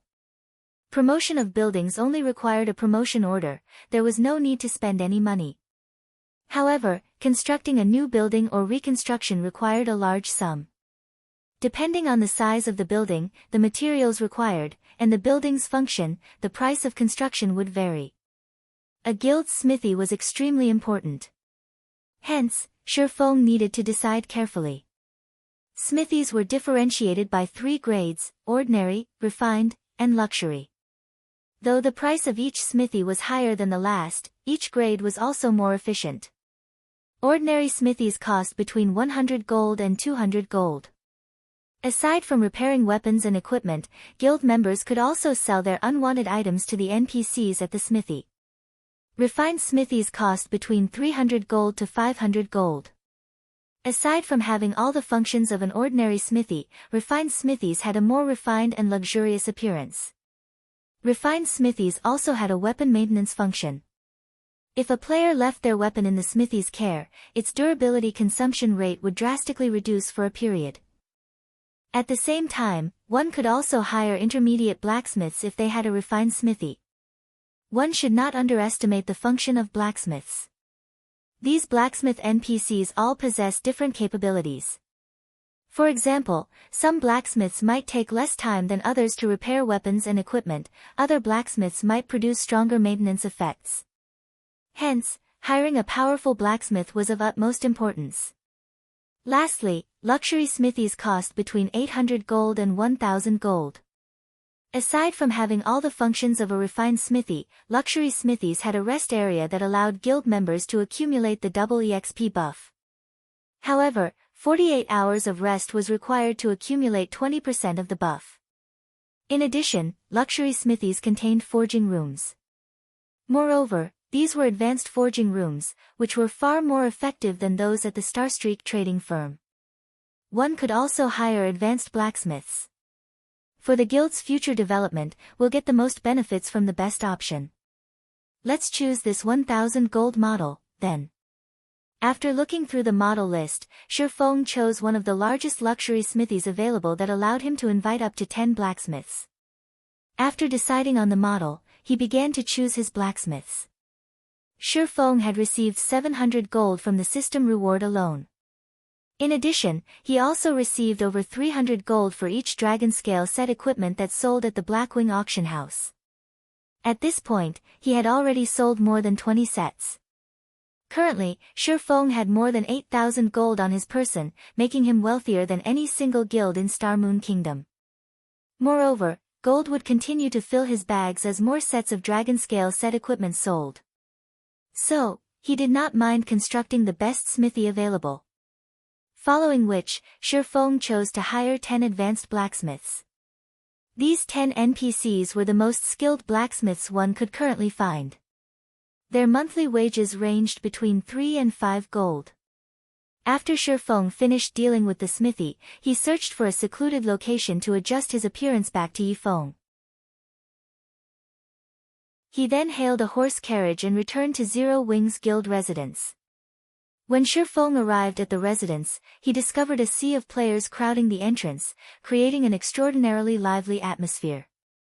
There were currently 2 berserkers in dragon scale set equipment standing guard and maintaining order at the residence's entrance. The fine gold rank glow from the sets thoroughly awed the players who had come to sign up for the guild. Is that a fine gold set equipment? I've seen it on the forums before. I think it's the dragon scale set equipment. Currently, a single set costs more than 300 gold. Zero Wing is just too rich, they actually bought 2 sets. Not just 2. I hear that Zero Wing's warehouse also has 1 set available for trade. As the crowd discussed Zero Wing's wealth with astonishment, the newly constructed smithy also attracted their attention. The smithy's construction was not as tedious as the guild halls. The smithy required much less time as it had fewer functions. As long as the guild paid the construction fees, the smithy could be completed in less than 10 minutes. Zero Wing's smithy was 3 stories tall. The smithy's luxury-grade appearance dazzled the onlookers, and many among the crowd even believed that they had arrived at the capital city's advanced smithy. The smithy was large enough to accommodate several hundred players, and it was even larger than an ordinary guild hall. This is my first time seeing such an extravagant smithy. Zero Wing isn't giving Overwhelming Smile any chance of survival. Zero Wing's smithy is almost the same size as Overwhelming Smile's guild hall. It's so much fancier than their guild hall, too. From what I heard from Zero Wing's guild members, this smithy even has a weapon maintenance function that reduces the durability consumption rate of a weapon for a certain amount of time. With this, who knows how much money we can save when grinding monsters and raiding dungeons. For this guild smithy alone, I'll do anything it takes to join Zero Wing. The independent players who had come to participate in Zero Wing's test watched the guild's transformation with reverence, their desire to join Zero Wing intensifying. Morale among Zero Wing's members soared when they saw the growing flood of players coming to join their guild. Now, whenever they strode down the streets with their 6-winged emblem revealed, they would receive countless envious stares. Standing a short distance away from the residence's entrance, Thoughtful Rain quickly noticed Shifeng's arrival. Waving her hand, she shouted, "Yifeng, we're over here." Shifeng promptly walked over. Standing beside Thoughtful Rain was the expert who Shifeng was extremely familiar with, Everlasting War. However, though Shifeng knew about Everlasting War in the past, the reverse was not true. The 5 companions by his side were also outstanding experts. In the past, Shifeng had lived in an entirely different world from them. He had failed to reach even the upper ranks of God's domain, much less the pyramid's peak. "Yifeng, let me introduce you. This man is Everlasting War, he wishes to discuss business with you." Thoughtful Rain slowly introduced Everlasting War's party to Shifeng. At this moment, Everlasting War was shocked after evaluating Shifeng. The pressure he felt from Shifeng was intense. He had not expected Zero Wing to possess another unfathomable expert besides Black Flame. "Hello, I am Yifeng," Shifeng said, smiling faintly at Everlasting War. "This place isn't suitable for a discussion. Why don't we head inside to chat?" Saying so, Shifeng led the group into the rest area in the guild residence's smithy. The rest area was very elegant. Even having beverages available for guild members, this rest area was no less impressive than the city's restaurants. "Wow! Is this really a smithy?" Trailing after Thoughtful Rain, Blue Bamboo's eyes shone brightly as she entered Zero Wing's residence. It was as if she had just stepped into an entirely different realm. Secretly, she said, "Rain, look. That's the weapon maintenance room. There are such high-quality weapons inside. Even the blacksmiths are the rarely seen advanced blacksmiths. Rain, make sure you say something to Yifeng later. With such awesome guild benefits, it would be a huge shame if we didn't join."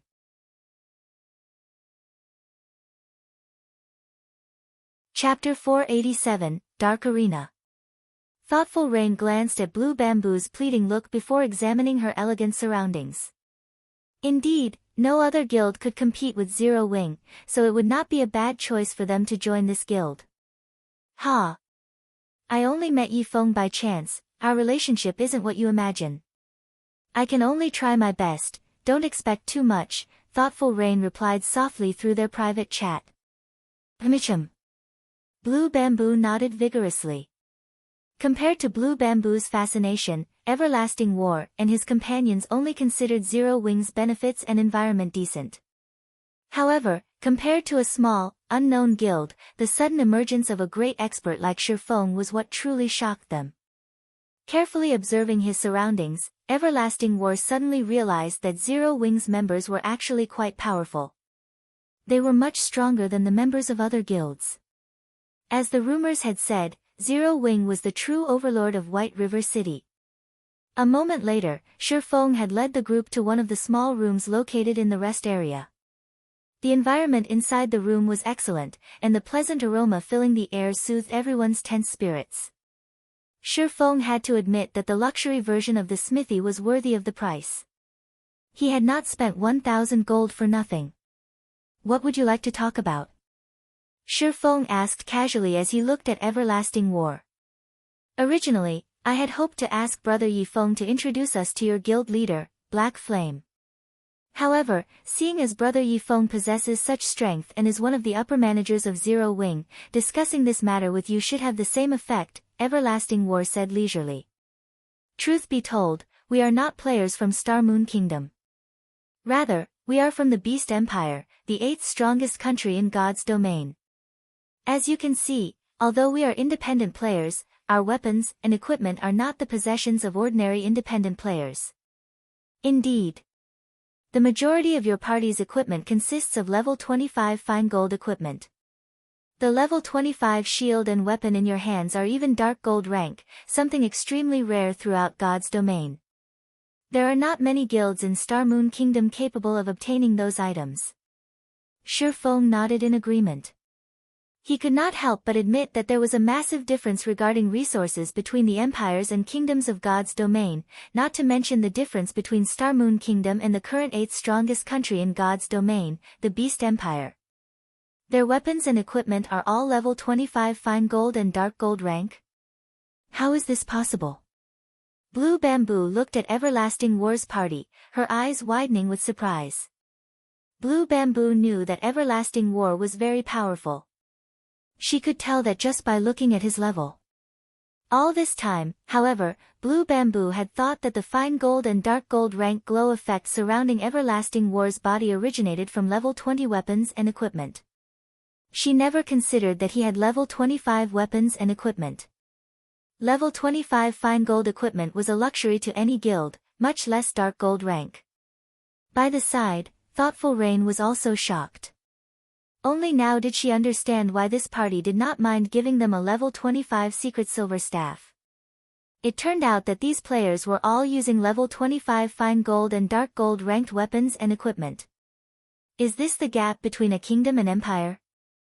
Thoughtful Rain was greatly confused. Upon seeing the shock on Blue Bamboo's and Thoughtful Rain's faces, Everlasting War's companions felt proud even though they had long since gotten used to the shocked expressions of White River City's players. You're mistaken. Although there is indeed a gap, it is not as large as you imagine. Moreover, they are no ordinary independent players. Someone has sponsored them, Shifeng explained. In God's domain, both players in kingdoms and in empires face similar difficulties when leveling up. However, since empires mirrored the major cities in the real world, claiming the players who lived in said cities upon character creation, empires had far more players within their borders. As a result of the astounding player population of an empire, the competition in an empire was far more intense than in a kingdom. The intense competition, in turn, gave birth to greater motivation, which resulted in empire players improving their techniques faster. Naturally, the levels and equipment of empire players were slightly better than kingdom players. As for Everlasting War's party, even in empires, they were far above ordinary players. So, how could the ordinary players of White River City possibly hope to compete with them? Shifeng's declaration stunned Everlasting War's companions, shock coloring their expressions as they stared at Shifeng's calm smile. Shifeng's words were not incorrect in the least. It was as if he had seen through every detail about them.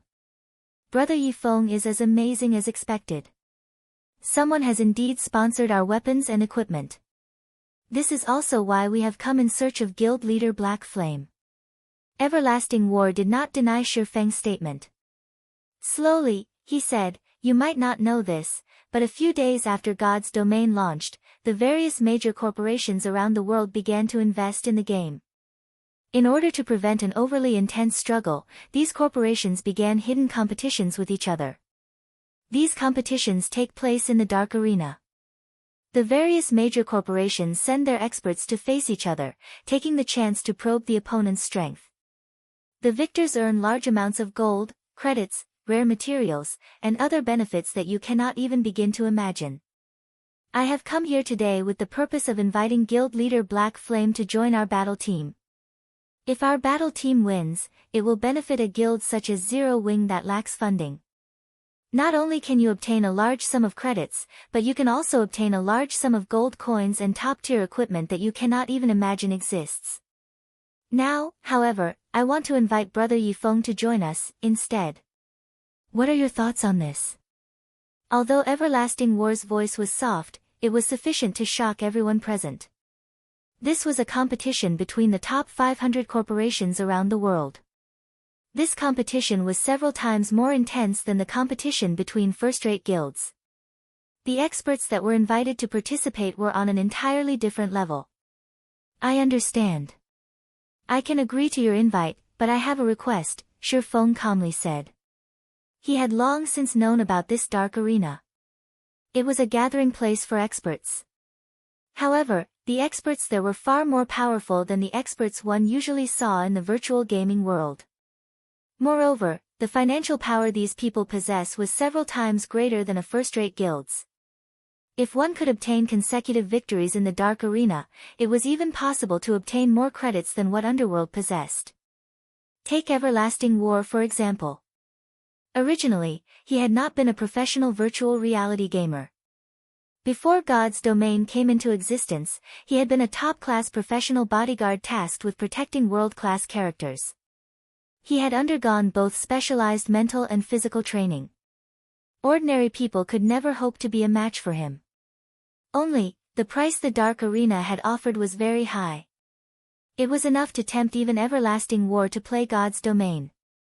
In the end, Everlasting War had become the Everlasting War God of the Dark Arena, one of the apex existences of God's Domain.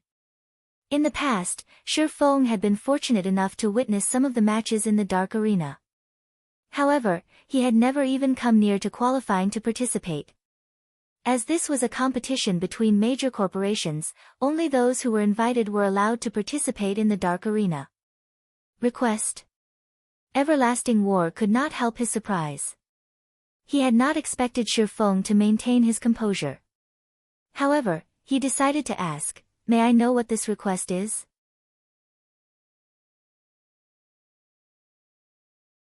Chapter 488, Young Genius. Although Everlasting War had already spoken, his companions had frowned in response to Shi Feng's reply. They had never expected that Shi Feng would try to negotiate. Countless people yearned to join a competition of such level. Yet, even many of the experts on the God's Domain experts list had been rejected. They were already stooping pretty low by willingly inviting an unknown expert such as Shi Feng. Even world-renowned players fought to join the Dark Arena. Participating in the Dark Arena was already a supreme honor in and of itself. Not only could one win endless riches, but they could also receive the admiration of millions. It was even possible for one to become an international celebrity with a single battle. Not even the ruler of Star Moon Kingdom was a match for the Dark Arena's participants in terms of status. After all, that was a stage at the international level. Thoughtful Rain and Blue Bamboo's little jaws hung in shock, their eyes filled with disbelief as they watched Shi Feng. The competition between guilds in God's Domain was intense. Almost every guild was supported by many corporations. However, not even the backer of a first-rate guild could compare with international corporations. It was merely an ant in the eyes of such giants. Although the virtual gaming industry's total value rose with each passing year, it was still significantly inferior to other top industries. If a guild could obtain the financial support from such a corporation, they could instantly become a super guild, surpassing any first-rate guild in God's Domain. With such a good opportunity at hand, Shi Feng actually had a condition. However, Shi Feng did not care about what others thought about him. Taking a sip of tea, he returned his gaze to Everlasting War, saying slowly, "My request is very simple. I hear that each battle team participating in the Dark Arena consists of 10 members. Seeing as you only have 6 members at the moment, I wish to invite 3 of my people to join. That way, we will have a full battle team. What do you think? You must be insane. Just inviting you is already leader's limit, yet, you still want to invite 3 others to join the team? Who do you think started this battle team? A youth in black armor shot up from his seat in anger. The other members of Everlasting War's party were also clearly angry. Everlasting War, on the other hand, watched Shifeng seriously. The member limit for each battle team had only been recently confirmed, so only an extremely small group of people know this information. How did Shifeng, an upper manager of a small guild, find out about this? Suddenly, Everlasting War realized that the young man before him was shrouded in mystery. The only goal of the corporation sponsoring your battle team is to secure victory. Naturally, the stronger the chosen team members are, the better. I can guarantee that the players I want to include are all very formidable, Shifeng explained. Although Shifeng had not personally participated in the Dark Arena, he had a certain understanding of it. After all, it was the future battlefield for the apex experts of God's domain. He had learned plenty of techniques from the matches held in the Dark Arena. For example, he had learned void steps from watching the Dark Arena's battle videos. If he could allow the experts of the guild to participate in the Dark Arena and experience those battles, it will enable them to improve their techniques further. Brother Yifeng, I am afraid that I am really powerless on this matter. There are a limited number of slots for the battle team. Although I am the team leader, I only have 1 invitation for the test, not the member slot for the battle team. Originally, I intended to test guild leader Black Flame's qualifications. However, even if he is qualified, I believe that, as the leader of a guild, he should be very busy with its management. Even if he has the strength, he should not have that much time to spare. That's why I wanted to invite Brother Yifeng, Everlasting War said, smiling bitterly. The competition between these international corporations was extremely intense. Every position on the battle team was unimaginably precious, so how could they give them away to Shifeng so easily? I expected as much. Alright, I accept your invitation. When will the test be held? Shifeng nodded. He knew how valuable the slot was. The invitation alone had already greatly surprised him. However, he still wanted to know how much power Everlasting War, this battle team's leader, wielded. If he could obtain another slot, he would have truly profited. The unified testing time has yet to be determined. Let's add each other as friends for now.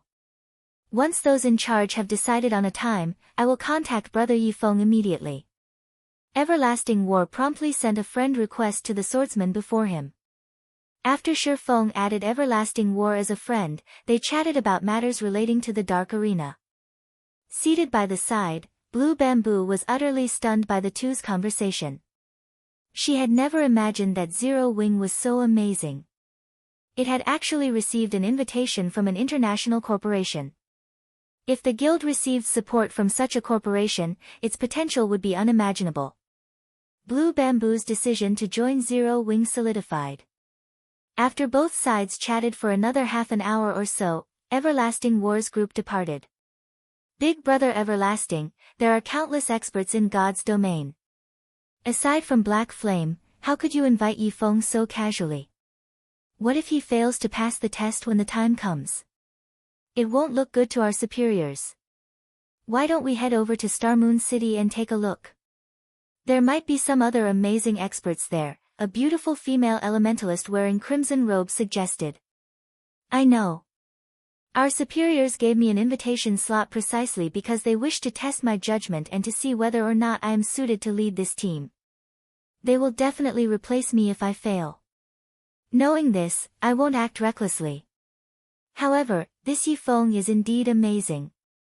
Based on his appearance, I'm guessing he is only around 20 years old.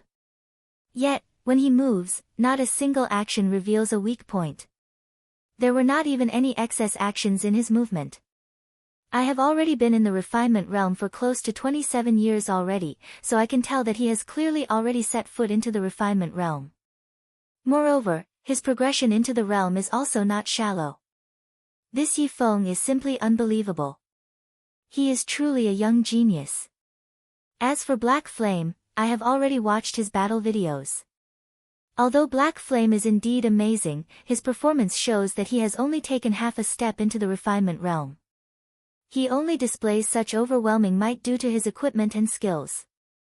With the power backing me, I can easily obtain things such as top-tier equipment. Otherwise, I would not have chosen Yifeng.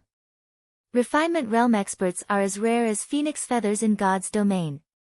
We are already very lucky to have encountered one. Even if we went to Star Moon City, it is unlikely that we will find another such expert. Alright, let's return to leveling up for now. His teammates could not help their surprise after listening to Everlasting War's reasoning. They had not realized that Everlasting War had such a high opinion of Shifeng. However, they also had to admit the scarcity of refinement realm experts. Even the 5 of them had only taken half a step into that realm. After Everlasting War and his party left, Shifeng turned to Thoughtful Rain, thanking her. I am truly grateful for Miss Rain's help today. If not for your introduction, I would not have such a fortuitous opportunity. If Miss Rain wishes to purchase equipment for yourself, I can offer a 50% discount. Really? Thoughtful Rain knew how expensive top-tier equipment was on the market. Moreover, top-tier equipment was not necessarily available. If she could purchase top-tier equipment at a 50% discount, she could save tens of thousands of credits with each item. She could save over 1,000,000 credits if she bought an entire set. In addition, the equipment available on the market was nowhere near as good as Zero Wing's equipment. Of course, Shifeng laughed. Great. I want to buy a set, then. Also, my best friend here, Blue Bamboo, has always been very interested in joining Zero Wing. However, as she has only recently started playing virtual reality games, she's not very strong. Can you perhaps allow her to join? Thoughtful Rain asked meekly. I'm afraid I really cannot help you with that. Not even an upper manager like myself is allowed to bend the guild's rules, Shifeng said, shaking his head. However, I can allow your friend to join and train herself with our guild's elite parties, having her learn the combat techniques of God's domain. Once she's sufficiently strong, she can then become an official member of Zero Wing. What do you think? I'll do it. I'll go. Originally, Blue Bamboo had been extremely disappointed when she heard Shifeng's initial refusal. However, being able to improve herself with the elites of Zero Wing was not a bad alternative.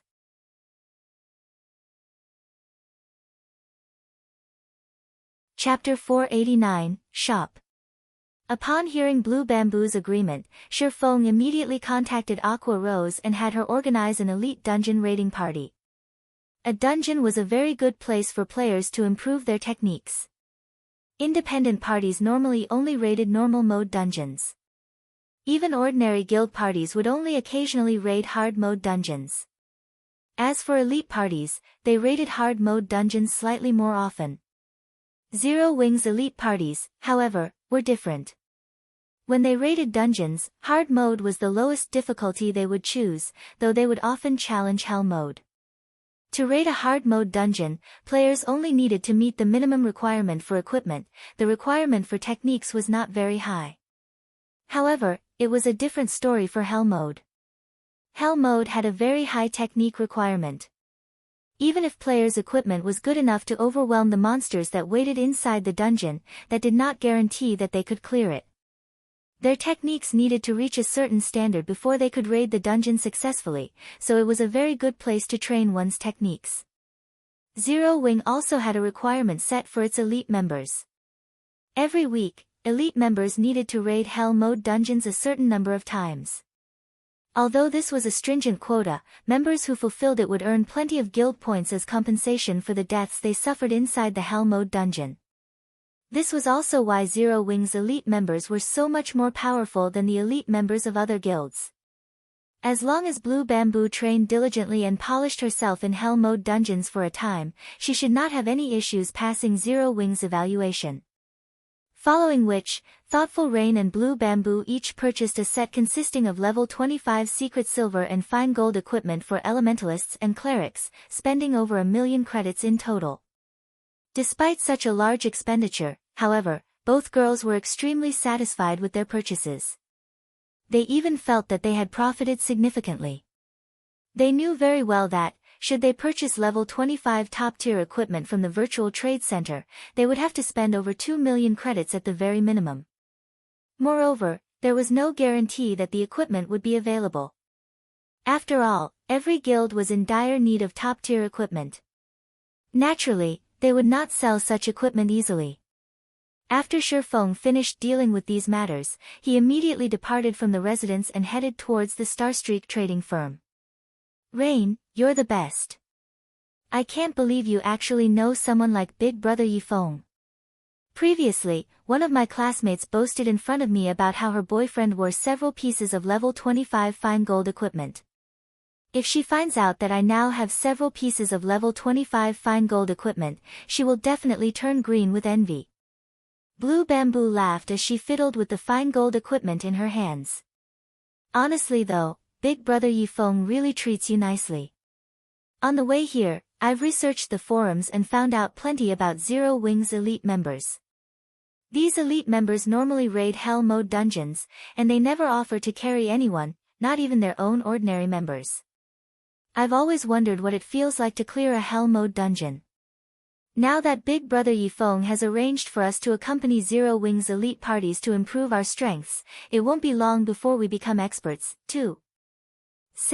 Seeing as how Big Brother Yifeng is such a young and handsome man, do you think he has a girlfriend? If he doesn't. Hee. Rain, this could be a good opportunity for you. Even an international corporation is trying to recruit him to their battle team. Once he becomes famous, who knows how many people will be gunning for him. Your chances with him will decrease significantly if you wait.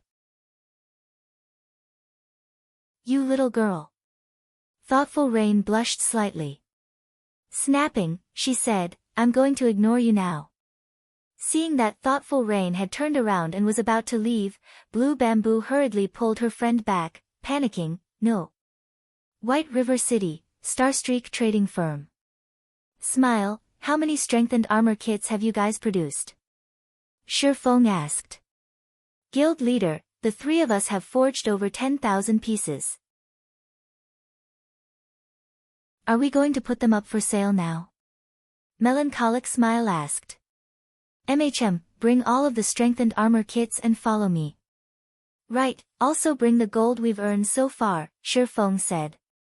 Although the strengthened armor kits were inferior to the mana armor kits, with 3 people producing them, Shifeng did not have to forge the armor kits himself. Naturally, the stock they had created was astounding. With the burden of 30,000 gold on his shoulders, Shifeng felt that it would be best if he dealt with the problem as soon as possible. After all, there was not much time remaining. The looming penalty for failing the epic quest was also quite stressful. Moreover, Horizon Alliance had already nurtured quite a number of lifestyle players, forgers in particular. They had also recruited close to half the advanced forging apprentices from White River City's 7 neighboring cities. The Horizon Alliance even employed basic forgers, which no other city possessed. Once Shifeng accumulated the 30,000 gold, he would no longer have a connection to the Starstreak trading firm. Hence, Shifeng had been planning and accumulating his wealth, preparing to open his own market. And now was the perfect time to do so. Fortunately, he had accumulated a sufficient number of gold coins. It was time to display his strength. Guild leader, I have everything with me. Aside from strengthening scrolls, we also have the 13,000 plus gold that we've accumulated, Melancholic Smile said as she placed the money and the items on the table.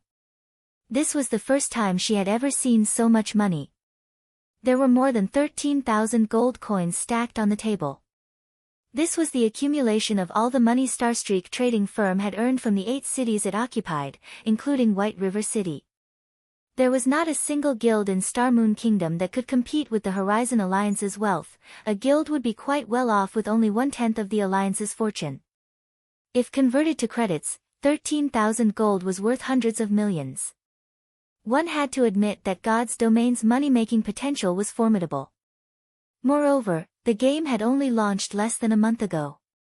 However, no fool would exchange so much gold for credits, yet Melancholic Smile had no idea what Shifeng intended to do with so much gold. After giving the items on the table a casual glance, Shifeng quickly stored them in his bag. "Follow me," Shifeng said as he exited the forging room. Melancholic Smile promptly followed. After leaving the Starstreak trading firm, Shifeng led Melancholic Smile to White River City's City Hall.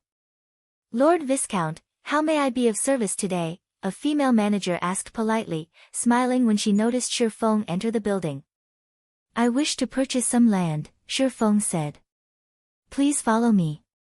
Saying so, the female manager led Shifeng and Melancholic Smile to a VIP meeting room. After a short wait, a tall, middle-aged man entered the room. "Lord Viscount, I have prepared a list of all available commercial land. My lord may choose any plot of land on this list, and because of your esteemed status, you will receive a 10% discount on all land." "Okay." Shifeng only glanced through the pages, not bothering to read them in detail. He then said, "I want these two plots next to the bank and the auction house." If one pointed out the most valuable plots of land in White River City, the first would be the plot directly beside the auction house, the second was next to the bank, the third was near the two aforementioned establishments, and the fourth was next to the Virtual Trade Center and the Adventurers Association. This held true for every city in God's domain. In the past, these plots of land had been highly sought after. Renting one of these plots for just a month could be astronomically expensive. Moreover, as God's domain developed, the money one could earn would grow. Naturally, it also cost a significant sum to purchase these plots of land. Moreover, one must also possess certain status if they wanted to purchase land. Money alone was not enough. As a viscount, Shifeng could only purchase a limited number of plots. Thus, he chose only one plot per location to begin his shop's operation.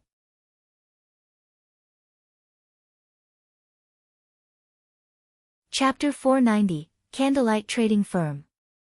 Without hesitation, Shifeng requested the two most popular plots of land in White River City.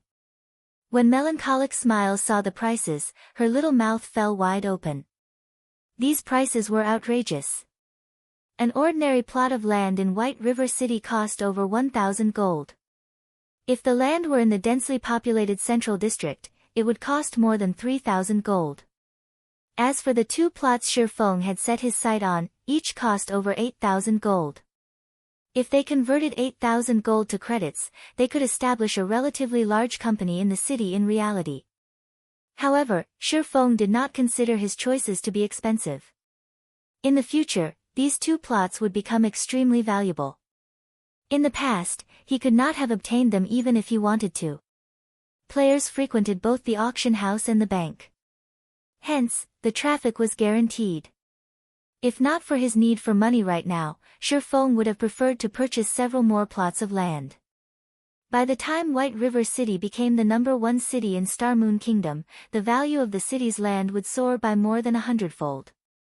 "Lord Viscount, for the two plots of commercial land you have chosen, one costs 9,200 gold, while the other costs 8,800 gold, coming to a total of 18,000 gold. After including the 10% discount, your total is 16,200 gold, the male manager said with great excitement. In addition, after purchasing these two plots of land, there will be a 15% property tax each month. If taxes aren't paid for in 3 months, these plots will be locked. If the taxes aren't paid for in half a year, the city will reclaim the land. This is a scam." Melancholic Smile nearly shouted when she heard the male manager's explanation, flushing with anger. They had already spent so much money to purchase these two areas, yet, they were still required to pay a 15% property tax every month. In total, they were required to pay 2,700 gold in property taxes for the two plots of land. Not even first-rate guilds had that much gold. Most importantly, they had to pay this tax every month. "Here is 16,200 gold." Shifeng handed over the money without hesitation. Feng was very familiar with God's domain's rules, so he had expected this. Moreover, the main God system had implemented this property tax with the purpose of avoiding someone powerful from monopolizing a city's land. Although the property tax seemed absurdly expensive, gold coins would become easier to earn as players leveled, resulting in their depreciation. Gold coins would not remain as valuable as they were now. Hence, paying 2,700 gold each month was no big deal. A short moment later, the manager passed the deed for the 2 plots of land to Feng. With this, Feng could now establish shops on these 2 tracts anytime he wanted to. Moreover, these 2 areas were relatively large. They were in no way inferior to the Starstreak trading firm. At the end of the day, the Starstreak trading firm did not belong to Feng. Even if he managed it well, the firm still belonged to NPCs. However, if he established shops on the plots he had purchased, he could do whatever he wanted to them. It was a lot more convenient. Soon after, Feng chose 2 relatively good building models in the city hall, with both being 3-story buildings. He could use the first floor to sell products and use the second to establish a warehouse, forging rooms, and other necessities. Finally, the 3rd floor could be an office area. However, to construct these 2 shops, Feng had spent another 2,000 gold. After which, he hired over 20 advanced NPCs to conduct daily management and sales in each shop. After spending all this money, little remained of Feng's funds. Fortunately, the dragon scale set equipment sold consistently in the Blackwing auction house, and a large sum of gold coins would fill Feng's pockets every now and then. Smile, I'll leave the management of these 2 plots of land to you for now. I've already given you the authority you need. Begin transferring our members from Starstreak little by little. As for our products, we'll set the strengthened armor kits as our main focus. There is no need to sell them over at Starstreak, Feng said. Guild leader, if we only sell the strengthened armor kits at these 2 locations, it will divert traffic from Starstreak, impacting our business there, Melancholic smile said, concern filling her voice. That is precisely my intention. I want to lure all of the old customers of Starstreak to the new shops. Just do as I say. As for the price for these strengthened armor kits, set them at 7 silver coins minimum. We can't afford a loss from selling them, Feng laughed. Although the Starstreak trading firm was still somewhat useful to him, its greatest purpose to Feng lay in the initial business. Now that he had accumulated sufficient capital, he had to abandon it, little by little. After all, the moment he earned the 30,000 gold and completed his quest, the Starstreak trading firm would sever all ties with him. If he did not prepare for it now, it would be too late in the future. Guild leader, rest assured, I will make sure the prices of the strengthened armor kits stay above 7 silver coins, Melancholic smile said. She was very confident about the strengthened armor kits they had produced. Even as basic forgers, their success rates at producing the strengthened armor kits were below 30%. Meanwhile, the material cost for producing each strengthened armor kit was over 1 silver. In other words, the actual cost for producing a complete strengthened armor kit was more than 3 silver. In reality, selling them for only 7 silver coins was simply too cheap. Even if Feng had not given the order, she had intended to set the initial price of the strengthened armor kits at 10 silver. After all, with the current average level of players, a price of 10 silver coins was definitely affordable. Guild leader, you haven't named the shops for these 2 locations yet. What will you call them? Melancholic smile asked as she looked at Feng. A small spark may kindle a raging fire. Let's call it the Candlelight trading firm, Feng sighed as he looked at the deeds to the 2 golden real estates in his hand. At this moment, he finally had his own capital. With these 2 plots, he had taken a large step ahead of the other guilds. His guild would have a relatively stable source of income in the future, and he wouldn't have to fear becoming any guild's target. Shortly after, both Feng and Melancholic smile visited to the 2 plots of land they had just purchased. At this moment, however, the buildings were still under reconstruction, so they could not view the shop's full elegance. It would take several more hours before the reconstruction work would be completed. At that time, they could open for business. There sure are a lot of players in White River City right now. Shi Feng examined his surroundings, discovering a sea of players near the auction house. The area was even more crowded than it had been in his previous life. Guild leader, this is a given. Zero Wing and Overwhelming Smile are constantly competing over White River City. Zero Wing is also the first guild to own a guild residence in Starmoon Kingdom. In addition, there are Overwhelming Smile's impressive offers to consider. As a result, many players from other cities were tempted to migrate and develop themselves in White River City.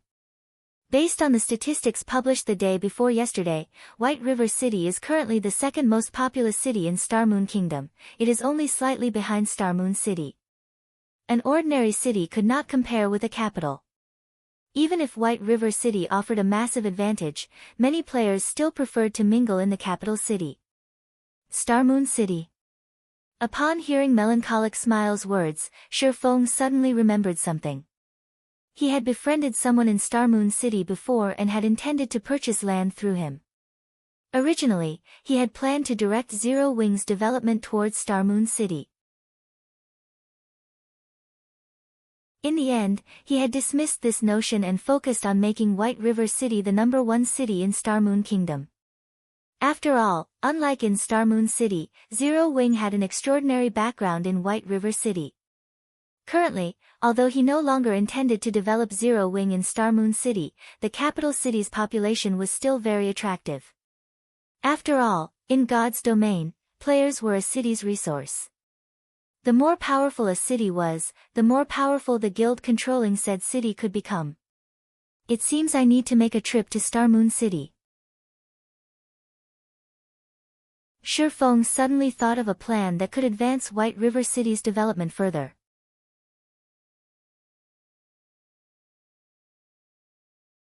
Chapter 491, Holy Land for Experts. Just as Shi Feng was about to head towards White River City's teleportation hall, the clear ring of his communicator reached his ears.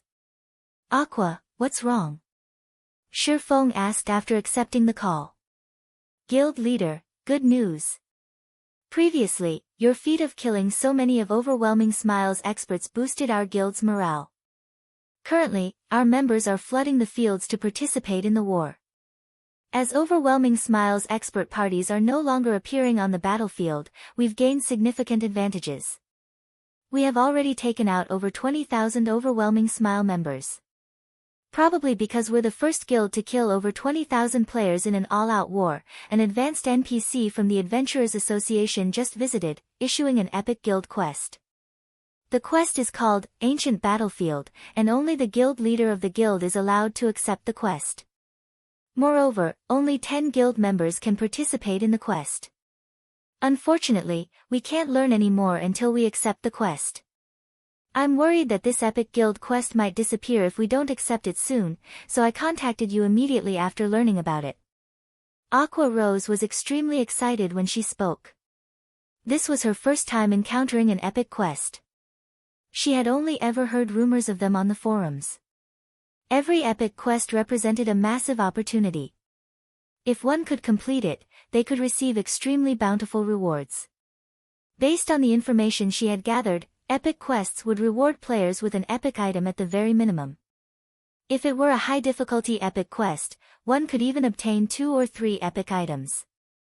Meanwhile, the quest the guild had just received was an epic guild quest. It was a lot more difficult than an epic quest meant for individual players.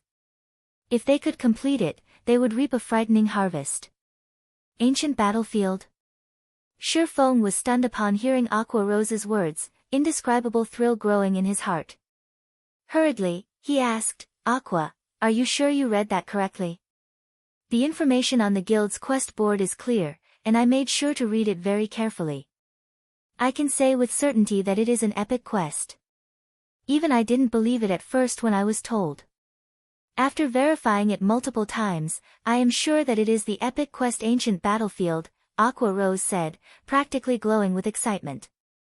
If they could complete this epic quest and obtain several epic items, it could help them immensely when they raided large-scale team dungeons in the future.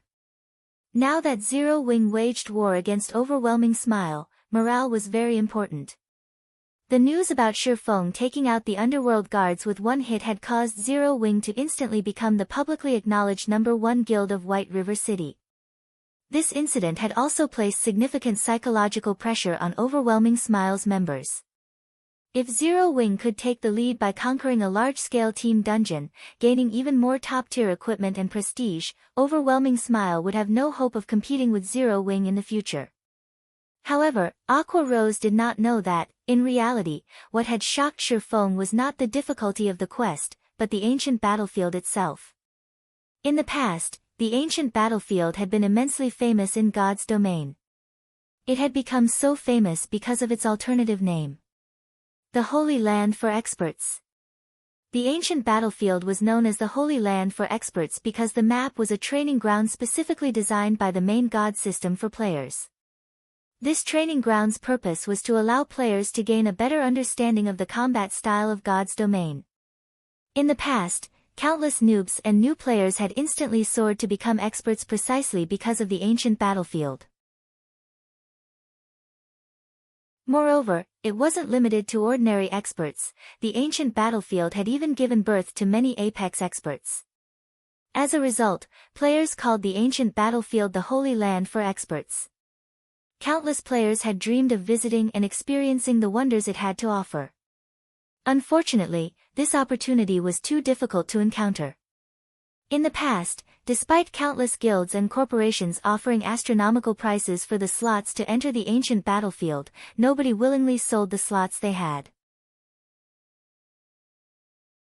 Now that Shifeng had suddenly been notified that he had obtained the ancient battlefield quest, how could he contain his excitement? He had always dreamed of visiting the ancient battlefield in the past. Unfortunately, he had never been lucky enough to receive an invitation. Now, however, he had. I understand.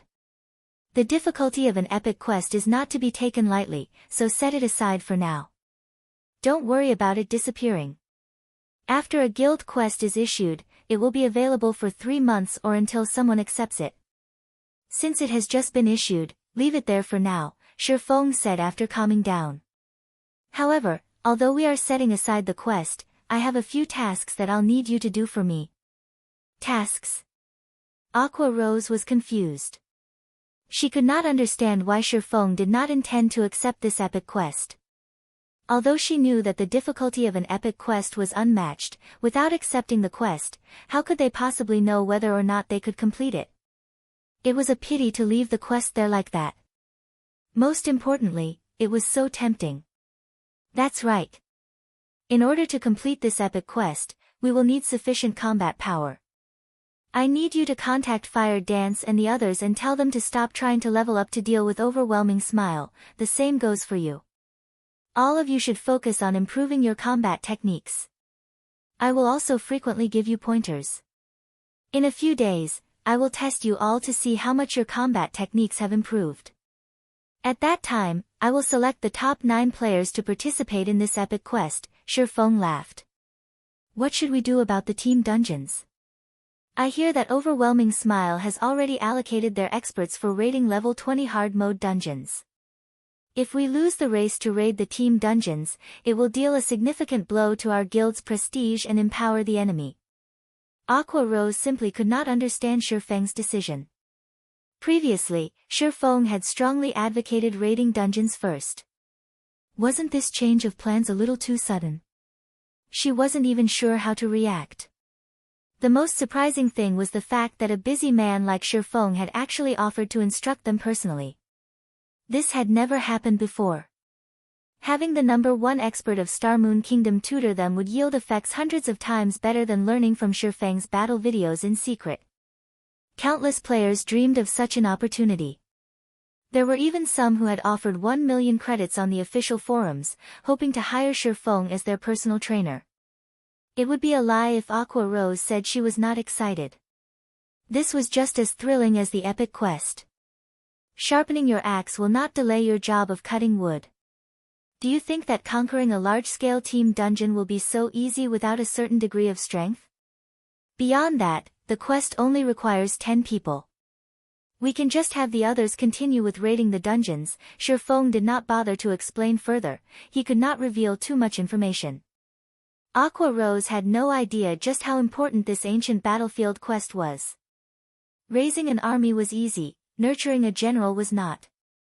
In the past, no one had been willing to trade their spot on the ancient battlefield even when offered a legendary item. The competition over a measly dungeon had meant nothing. If possible, Shi Feng would have accepted the quest immediately. However, doing so would be a massive waste. Besides, leaving the quest for players to see would provide a powerful incentive. Shi Feng did not have any concrete information about the situation inside the ancient battlefield. He only knew that the better the combat techniques a player possessed, the greater their harvest would be. Hence, Shi Feng had specifically instructed Aqua Rose and the others to spare some time to improve their techniques. By doing so, they would also increase their potential gain. I understand. I'll contact Fire Dance and the others immediately. They will be thrilled when they hear about this. Aqua Rose giggled as she disconnected the call. She then began to contact the other core members of Zero Wing. Meanwhile, Shi Feng had arrived at Star Moon City, Star Moon Kingdom's #1 city, through a teleportation array.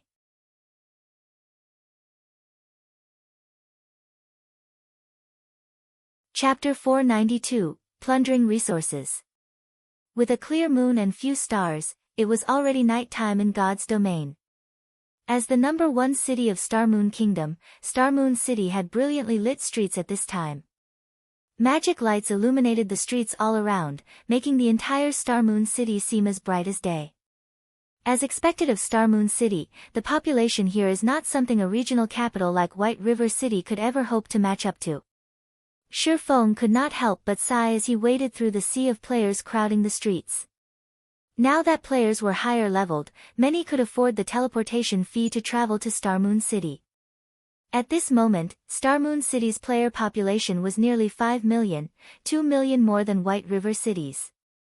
If one could take control of Star Moon City, it would significantly improve a guild's development speed. The impact on a guild would be even better than having control of 4 or 5 smaller cities. In addition, the available resources in the vicinity of Star Moon City were very abundant. Hence, all powers staying within the capital city were a mix of both strong and weak.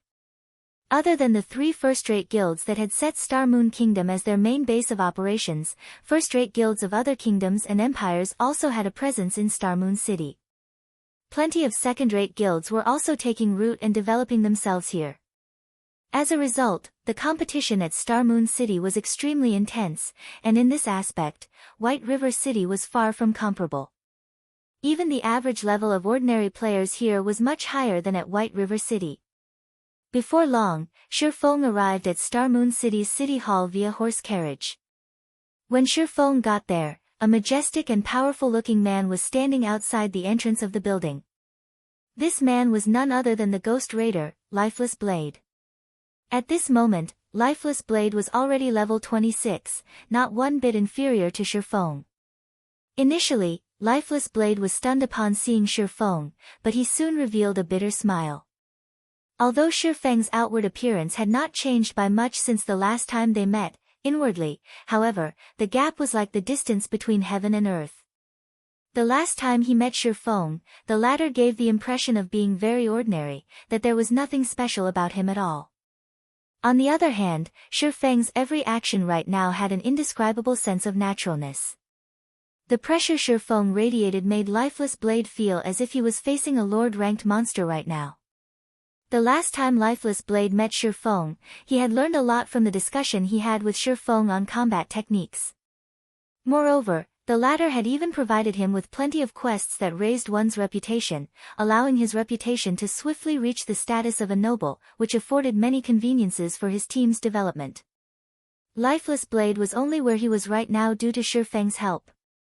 Hence, he felt immense gratitude towards Shi Feng. During this period, Lifeless Blade had raided plenty of team dungeons. He had even raided Hell Mode team dungeons. There were also countless instances where he participated in field PvPs. If he were to speak for himself, he would say that his strength had improved plenty since his last meeting with Shifeng. However, compared to Shifeng, his improvements paled significantly. "Brother Yifeng, I've already completed the task you requested," Lifeless Blade stated when he saw Shifeng approaching. In a somewhat worried tone, he continued, "But, Brother Yifeng, that plot of land you want is simply too far away from the high-traffic areas of the city. You will only make a loss by purchasing the land there. With the same amount of money, you can easily purchase a plot of land in the high-traffic areas of the city. This is really not a profitable purchase." "No worries, I prefer a place that is somewhat peaceful," Shifeng laughed. Star Moon City was extremely large. There was also quite a lot of land available inside the city. However, the prices of the land here were not one bit cheaper than in White River City at all. Even an ordinary plot of land had a minimum price of 2,000 gold. With this sum of money, one could purchase a relatively good plot of land in White River City already. Meanwhile, the land situated around the central district of Star Moon City had a price tag of at least 6,000 gold, whereas land in the golden areas of the city cost 14,000 gold at a minimum. The prices here were more than double those of White River City.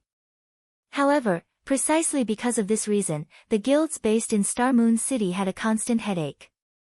There was no meaning in purchasing a useless plot of land for more than 2,000 gold.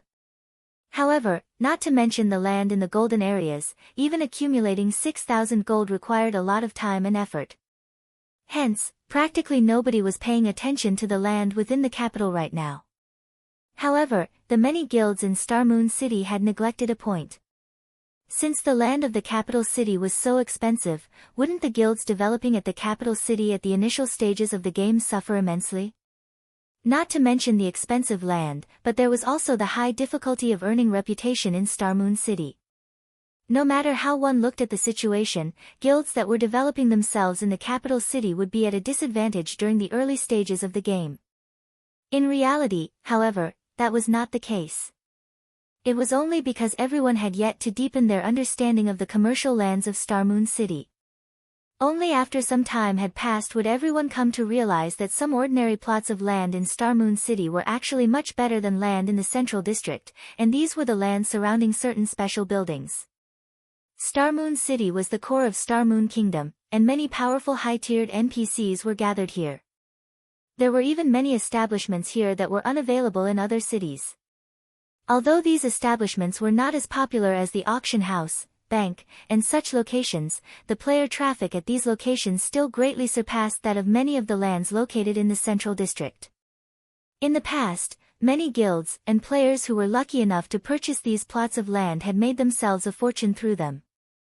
Meanwhile, the plot of land Shifeng was planning to purchase right now was precisely located beside one of these unique establishments, the underground arena.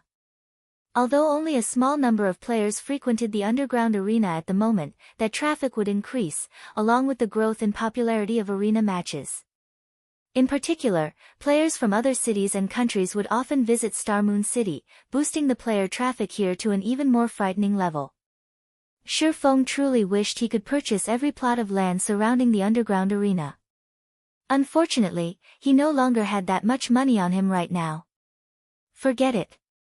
It's your money anyway. Lifeless Blade shook his head and sighed. Including the ownership transfer fees, the plot of land Shifeng had set his eyes on cost nearly 3,000 gold. That was enough money to purchase a relatively good plot of land close to the central district. Following which, Lifeless Blade led Shifeng into the city hall and carried out the purchase and transfer procedures. After 10 minutes or so, Shifeng had obtained the best plot of land close to the underground arena. Moreover, he had also spent over 1,000 gold to construct the best available shop there, and had even hired 15 advanced NPCs to manage the daily affairs of the shop. Witnessing how Shifeng had spent close to 4,000 gold coins so casually nearly shut down Lifeless Blade's brain. This was his first time seeing a spendthrift like Shifeng. Not only had Shifeng wasted his money on an ordinary plot of land, but he had even spent over 1,000 gold to construct the best available shop. In Star Moon City, Lifeless Blade's team could be considered extremely wealthy. Yet, even so, their liquid assets only amounted to dozens of gold. Even a first-rate guild could not easily take out 1,000 gold. Yet, Shifeng had spent it casually, as if he was buying vegetables at a market. At this point, Lifeless Blade had even begun to wonder whether Zero Wing, the guild behind Shifeng, was manufacturing gold coins. In the face of Lifeless Blade's stunned reaction, Shifeng simply gave the man a smile. He did not bother giving any explanations. Now that he had established a branch of Candlelight trading firm on this plot of land, he had the foundation to begin plundering the resources of Star Moon City. As long as he sold the strengthened armor kits here in limited quantities, the players here who needed these items would end up heading over to White River City's Candlelight trading firm to purchase them when the local supply ran out. With this, Shifeng could secretly steal the player population of Star Moon City. Over time, the players of Star Moon City would become White River cities. By the time the guilds competing over Star Moon City realized their situation, everything would be too late. Afterward, Shifeng discussed matters relating to Star Moon City's situation with Lifeless Blade. He then logged out of the game to rest as he patiently awaited the completion of Candlelight trading firm's construction.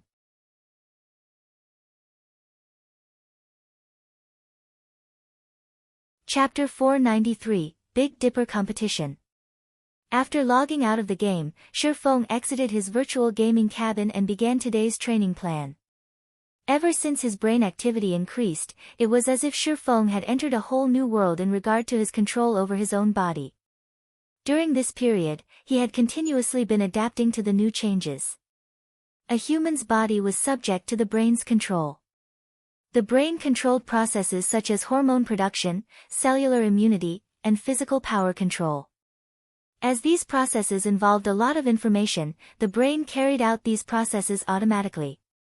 Just like a computer, which ran its system programs in the background, the human brain had long since been set to deal with these processes automatically without requiring conscious effort from the brain.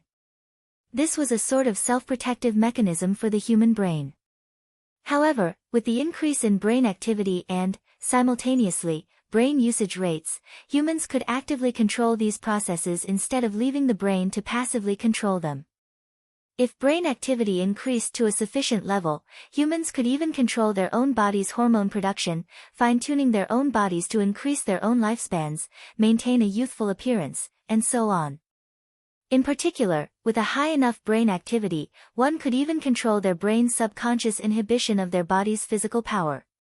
If an ordinary person, who might originally have had a punching power of 100 kilograms, was able to remove the inhibition their brain placed on their physical strength, then they could instantly multiply that power by over a dozen, or even several dozens of, times. Like in the news, during times of emergency or danger, many people would suddenly display explosive power that they never possessed. As for the reason why these people could display such power, it was because their brains had removed the limiter placed on their physical bodies. However, it was exceptionally difficult to remove this limiter. There were also many people who failed to remove it, despite encountering a dangerous situation. Or even if they did manage to do so, it would be for only a very brief period of time. Nevertheless, with the increase in brain activity, one could consciously remove the limiter placed on their physical power. This was the case with Shifeng right now. The increase in his brain activity had boosted his brain usage rate. Originally, Shifeng was unable to control the limiter placed on his physical power. Now, however, he could adjust it slightly. As far as Shifeng knew, many martial arts grandmasters in the past had undergone long periods of training, in addition to consistently increasing their brain activity, in order to grasp this technique. Moreover, due to the popularity of God's Domain, as well as the fact that the game played a significant role in developing a player's brain, many people in the past had also been able to reach this step. At this moment, Shifeng's goal was to reach this step. During this period of training and learning, Shifeng could sense that he had already touched the gateway. If he could grasp this technique, then his combat power in God's Domain would definitely improve by leaps and bounds. However, if he wished to grasp a hold of this power, he needed to increase his brain activity once more. It was just that breaking through his own mental limit placed a heavy demand on his brain cells and required a large amount of energy. Meanwhile, only with S-rank nutrient fluids could he solve these problems. Although Shi Feng had the money, he could not purchase any S-rank nutrient fluids by himself. Shi Feng really wished to have a sufficient number of virtual gaming cabins and S-rank nutrient fluids in order to immediately nurture Aqua Rose, Fire Dance, Cola, and Violet Cloud into true top-tier experts and have them set foot into the refinement realm. At that time, Zero Wing's strength would definitely soar, and it would no longer be an impossible task to capture the several cities surrounding White River City. Just when Shi Feng had completed his morning training and was about to have his lunch, the quantum watch on his wrist rang. "Mr. Shi Feng, I am Mr. Xiao Yu's assistant. Your competition today is scheduled at 5 p.m. I have come to pick you up in advance. The car is already waiting downstairs," the young and beautiful woman who appeared in the video call said, smiling. "All right, I'll be there in a moment," Shi Feng replied before disconnecting the call. Meanwhile, on the ground floor of Shi Feng's apartment, a maglev limousine was currently parked outside the building. A man and a woman stood quietly beside the car, waiting. The woman wore a black dress. She had fine black eyelashes and a glamorous face with skin as white as snow. Her long hair was draped over her shoulders. Overall, she had a bright and beautiful appearance. As for the man, he was tall and ferocious. Wearing a black suit and a pair of sunglasses, he was like a ferocious beast, his entire body radiating a hostile aura that made others consciously distance themselves from him out of fear. When the residents of the community saw this scene, they thought that a big shot had come visiting. "This guy sure knows how to take his time." The female assistant, Liang Jing, looked at her quantum watch. In an impatient tone, she grumbled, "Just what does Chairman Xiao see in him to actually have us come fetch him?" She was the head assistant for Big Dipper Training Center's chairman. Yet, now, she was actually sent to escort a youth. The man standing beside her right now was also no ordinary character. He was called Lu Jihong, and he was the personal bodyguard of Chairman Xiao. Lu Jihong's strength was simply amazing. He could easily deal with 7 or 8 ordinary people simultaneously. Even if he participated in the city's fighting competition, he would have no problem obtaining a good ranking. At the moment, the company lacks the support of a martial arts master. Chairman Xiao is naturally trying to create a grander scene, Lu Jihong replied indifferently. He's just slightly over 20. How could he possibly be a martial arts master? Liang Jing had noted Shi Feng's appearance through the video call just now. No matter how she looked at it, she could not relate Shi Feng to those 30 to 40-year-old masters. I hear that his opponent this time is quite amazing. Even Master Chen Wu has referred to that person as a fighting genius. That person has even defeated several martial arts masters before. I really cannot understand why Chairman Xiao still insisted on holding the competition this time around. The result of this competition is so obvious, he could clearly just choose that person, instead. She had personally seen martial arts masters before. Even from afar, every one of these masters gave off an imposing air that made others feel reverence for them. However, Shi Feng did not possess such a feeling. If not for Chairman Xiao personally confirming that Shi Feng was indeed a martial arts master, she really dared not believe that such a youthful master actually existed. While Liang Jing and Lu Jihong were conversing with each other, Shi Feng came downstairs. When Liang Jing saw Shi Feng's blue sports attire, however, she was immediately stupefied. How was this a master? Whether in terms of temperament or power, he was clearly just an athletic youth. At this rate, he would simply be seeking his own death by challenging a martial arts master. Contrary to Liang Jing's reaction, however, the bodyguard standing beside her revealed a completely different expression.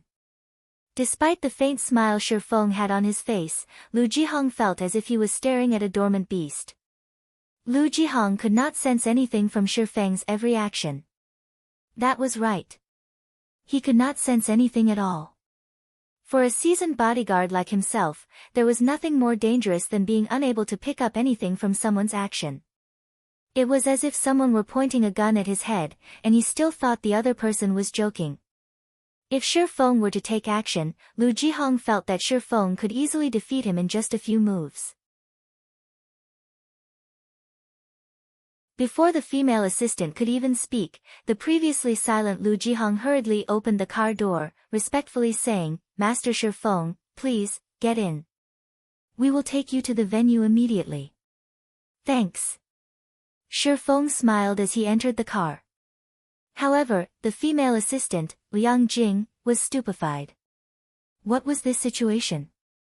She had never seen Lu Jihong act so respectfully to anyone before. Not even Chairman Xiao received such a treatment.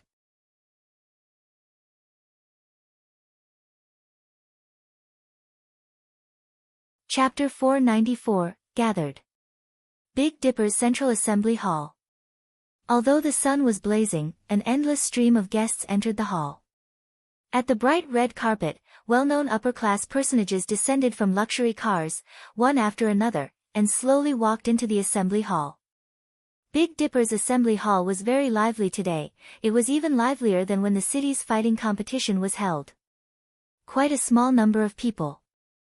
Seated inside the limousine, Shi Feng swept a glance at the assembly hall's surroundings, noticing that the people who came to watch the competition were all well-known characters in Jinhai City. There was not a single commoner present at all. Logically speaking, by holding the competition this time, Big Dipper should be promoting itself to increase its popularity. In order to recover from its downward spiral, it would definitely want to widely publicize the competition this time around. Internal force experts were rare, and exchanges between internal force experts were even rarer. Countless people wished to feast their eyes on such a fight. However, when Shi Feng looked at the scene before him, it did not seem as if Big Dipper had done any promotion at all. Otherwise, the venue would have been completely swamped with people. "Mr. Shi Feng, it is like this. The other master wishes to hold this competition in private. He does not wish it to be known by everyone in the world. Hence, the company has not made any attempt to promote the competition, and has only invited a few well-known figures." But even so, that master was not happy about it. If Chairman Xiao had not offered sufficient compensation, the number of people attending this match might be less than half the current head count, Liang Jing said as she looked at Shi Feng, her lips curled up in a mesmerizing smile. Charmingly, she continued, "If Mr. Shi Feng thinks that this event is too small, after this competition is over, we can definitely arrange for your name to be known by all in Jinhai City." As the head assistant of Big Dipper's chairman, observing another person's every mood was Liang Jing's specialty. After seeing Lu Jihong's respectful performance before, even if she was a fool, she would have realized that Shi Feng was not as simple as he appeared to be. With such a great achievement at such a young age, Shi Feng would definitely become a dragon among men. If she could narrow the distance in their relationship slightly, the familiarity would be of tremendous help to her future. Naturally, she could not pass up this opportunity sitting before her right now. That person sure likes to keep a low profile, but it's fine. I don't like being watched by too many people either, Shi Feng laughed. Originally, Shi Feng had no intention of making himself famous. He wanted to develop himself while maintaining a low profile. If not for the 15 bottles of S-rank nutrient fluids and 5 virtual gaming cabins, he really would not participate in this competition. Soon, Shi Feng followed Liang Jing to the backstage of the assembly hall to rest there as he quietly awaited the start of the competition. At this moment, the competition hall inside Big Dipper's assembly hall was already packed with people. Every one of these attendees held considerable status in Jinhai City. Plenty of well-known figures from other cities had also turned up this time around. Meanwhile, seated inside the VIP room on the second floor were the few titans of Jinhai City. At this moment, Xiao Yu was entertaining these VIPs. If Shi Feng were present in this room, he would definitely discover a lot of people he was familiar with here. Seated in the center of the room was none other than Jinhai University's headmaster and chairman, Su Wenqing. Seated beside him were Zhao Jianhua of the Zhao Group, Master Chen Wu of Jinhai City's #1 dojo, and many more high-profile characters of Jinhai City. Little Xiao, you've surely given me a big surprise this time. You were actually able to invite two martial arts masters to conduct a competition with each other. This is a first for our Jin High City, Su Wenqing said as he stroked his white beard. A little excited, he said, I wonder if you can introduce me to the two masters you've invited this time around? The other VIPs promptly nodded their heads at Su Wenqing's words. In this day and age, fighting competitions were the most popular event in the world. The status of martial arts masters was naturally extraordinary, more so that of internal force experts. Normally, one could not see such experts in an ordinary city like Jin High City. Even high-profile characters like the VIPs present would not be able to easily meet such experts. Old man Su, you must be joking. How could I possibly be able to invite two masters to conduct a competition with each other? The two of them just happened to want to compare notes with each other, so they allowed me to arrange this competition, Xiao Yu said, laughing. Currently, his heart was filled with an indescribable sense of joy. The two masters are currently resting and preparing for the competition later. It would not be convenient to invite them over right now, but I'll definitely arrange for a meeting afterwards. I hear that the two masters competing this time are very young. Is that true? Su Wenqing asked curiously. Yes, the two of them are indeed very young. Both haven't even reached the age of 30 yet. Xiao Yu nodded, then added proudly, in particular, Master Chen Wu has also met the master that we've specially invited this time. Although he is only 27 years old, his strength is very frightening. He has already defeated several well-known masters. During this period, I heard that he is planning to join the qualifiers for an international fighting competition, and that he has a high chance of obtaining a good result. Indeed, that Master Lei Bao is really a prodigy. I've compared notes with him before. Unfortunately, I was easily subdued in just a few moves. Now that Master Lei Bao has undergone over a year of intense training, his current strength should be even more frightening. When I met him before, I even felt chills running through my body. Chen Wu nodded as he sighed in admiration. Lei Bao was definitely the most powerful internal force expert he had met. A martial arts prodigy. In the future, it was highly possible that Lei Bao would become a martial arts grandmaster. At that time, Lei Bao would probably be able to defeat him easily even without using internal force. If Lei Bao used internal force, instead of just losing the match, he might even lose his life in a single move. Everyone found it inconceivable when they heard that Jin High City's famous fighting champion, Chen Wu, had been easily defeated, and that this had happened over a year ago. Not a single person present did not know who Chen Wu was. He was a character known by all in Jin High City. In his early days, Chen Wu had fought many martial arts masters. Although he was defeated in those exchanges, the martial arts masters that fought him also did not have easy victories. One could say that Chen Wu was a martial arts expert who was very close to becoming a master. Hence, everyone in Jin High City referred to Chen Wu as Master Chen. Currently, Chen Wu was still of a relatively young age, and he maintained his strength at its peak. Logically speaking, he should have already taken half a step into the ranks of masters. Yet, he only managed to last several moves against the martial arts master named Lei Bao. One could just imagine how powerful Lei Bao was. Oh! There's actually such a talented character. Little Xiao, you must introduce him to me after the competition. Although this decrepit old man has spectated international fighting competitions before, never once have I had the opportunity to chat with such a master. Su Wenqing's eyes glowed with anticipation upon hearing Chen Wu's words. Seated at the back of the room, Zhao Ruoxi, who had come along with Zhao Jianhua, revealed an expression of worry as she listened to the conversation. What to do? Zhao Ruoxi's heart was in distress. Although she believed that Shi Feng was very amazing as well, compared to the martial arts prodigy Lei Bao that everyone was talking about, whether it was in terms of strength or experience, Shi Feng should be quite inferior to Lei Bao. If Lei Bao did not hold back during the competition, it would definitely end in tragedy. Time passed little by little. Very quickly, the arranged time for the competition arrived, and the excitement inside the assembly hall reached the boiling point. This was the first time a competition between martial arts masters would be held in Jinhai City. Usually, such competitions could only be seen on the international stage. Meanwhile, the majority of the people present here today had only ever watched an international competition through TV broadcasts. They never had the chance to personally witness such competitions. Just as the crowd was wondering what kind of people the two masters were, white smoke started emerging from the two passages leading to the arena.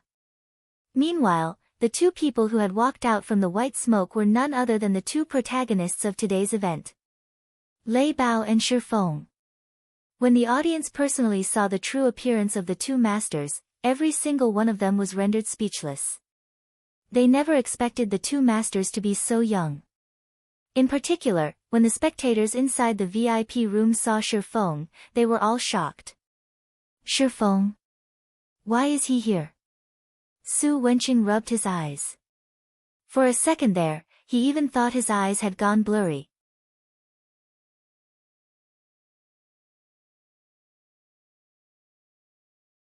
Chapter 495, Strength of 1,000 Kilos.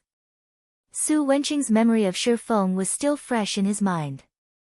Previously, not only had Shi Feng defeated the university's #1 fighter, Zhang Luowei, but he had also earned high praise from Qin Wu.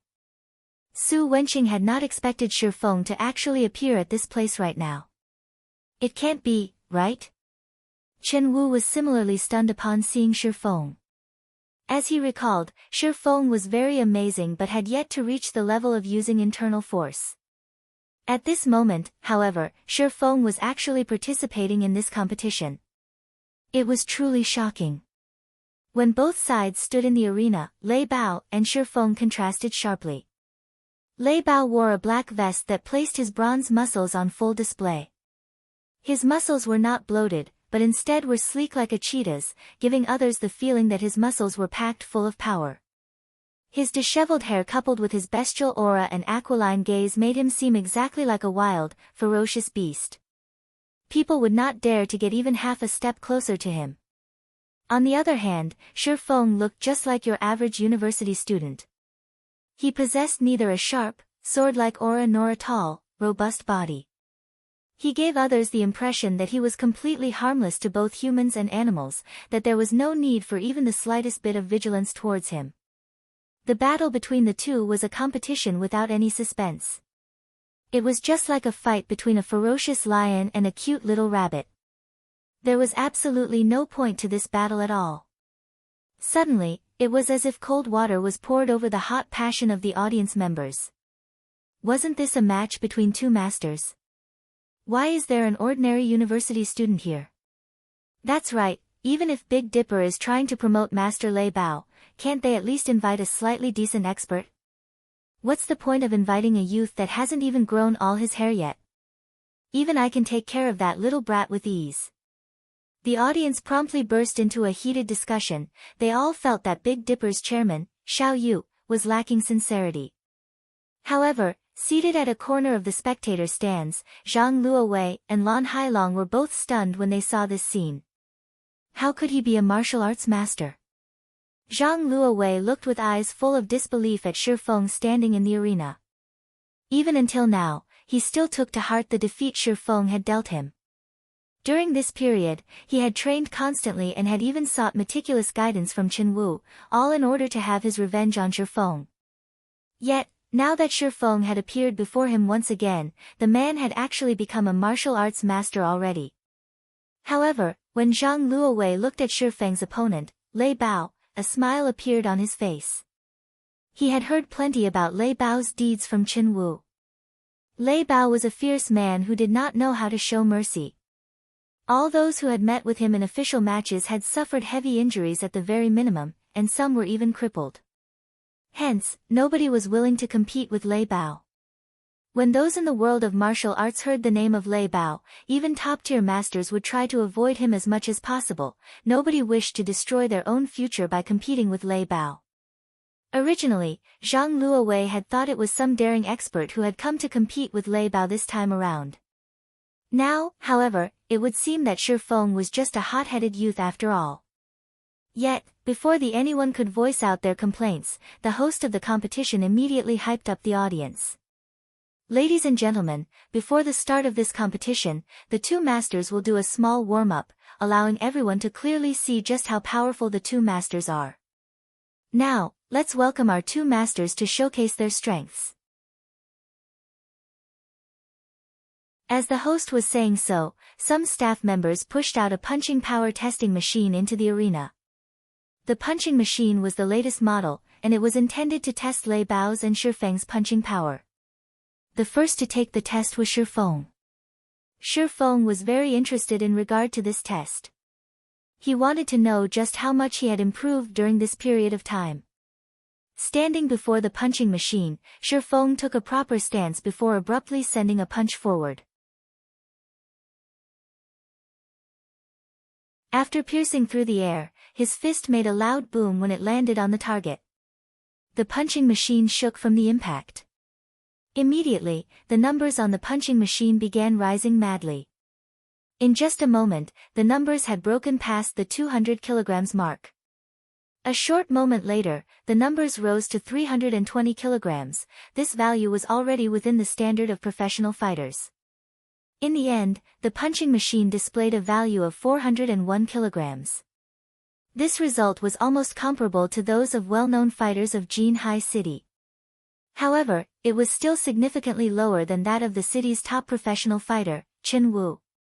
This Shi Feng is amazing. With this kind of punching power, it is no wonder Zhang Luowei was not his match.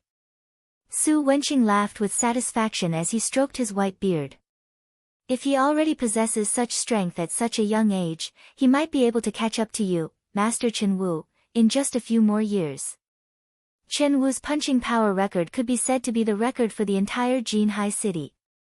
Chen Wu's punching power was 453 kilograms, a value that made ordinary people stare in admiration. With just a single punch, Chen Wu could bend even a thick metal board. Let alone the fleshy human body, Chen Wu could even turn a durable maglev car into a pile of scrap metal in a short amount of time. Meanwhile, Shi Feng was just in his early 20s, so he still had great potential for growth. He would have no problem surpassing Chen Wu's punching power record. Old man Su, you jest. This is but the result little brother Shi Feng has achieved using only his physical strength. If he used internal force, he would have surpassed my record. Moreover, I have also heard that little brother Shi Feng has long since beaten my record. It seems the newest record right now is 576 kilograms. Chen Wu laughed bitterly. Yes, that's right. This record was indeed set by Master Shi Feng. Xiao Yu nodded. It seems that Master Shi Feng did not use his full power because he wishes to conserve his strength. Internal force places a heavy burden on the body. Since he needs to face off against Master Lei Bao in a moment, he naturally has to conserve his physical strength, Chen Wu explained. Nobody present knew just how demanding internal force was on a person's body. Even internal force experts would not casually use it. Otherwise, they would be lying on the floor, unconscious, in just a few moves.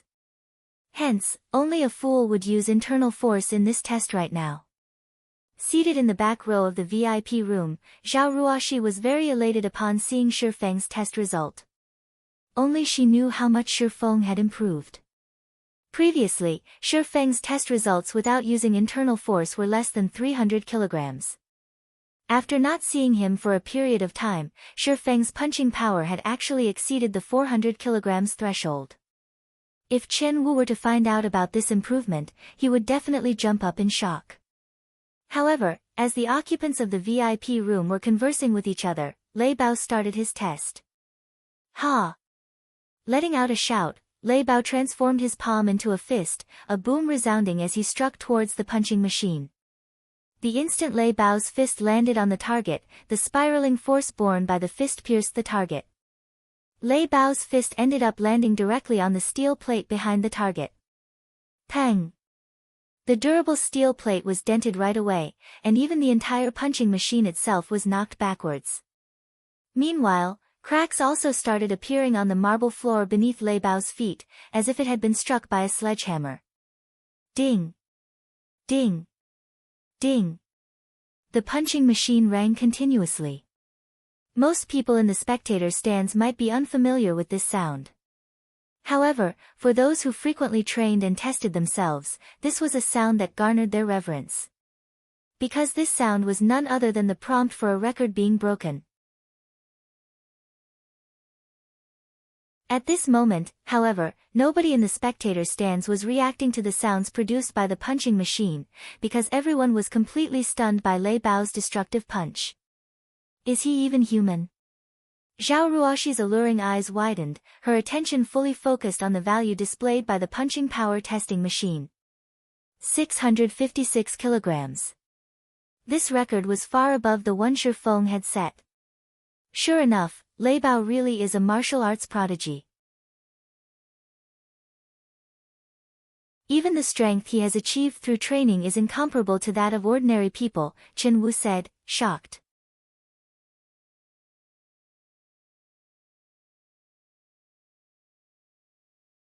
Chapter 496, Tiger Roaring.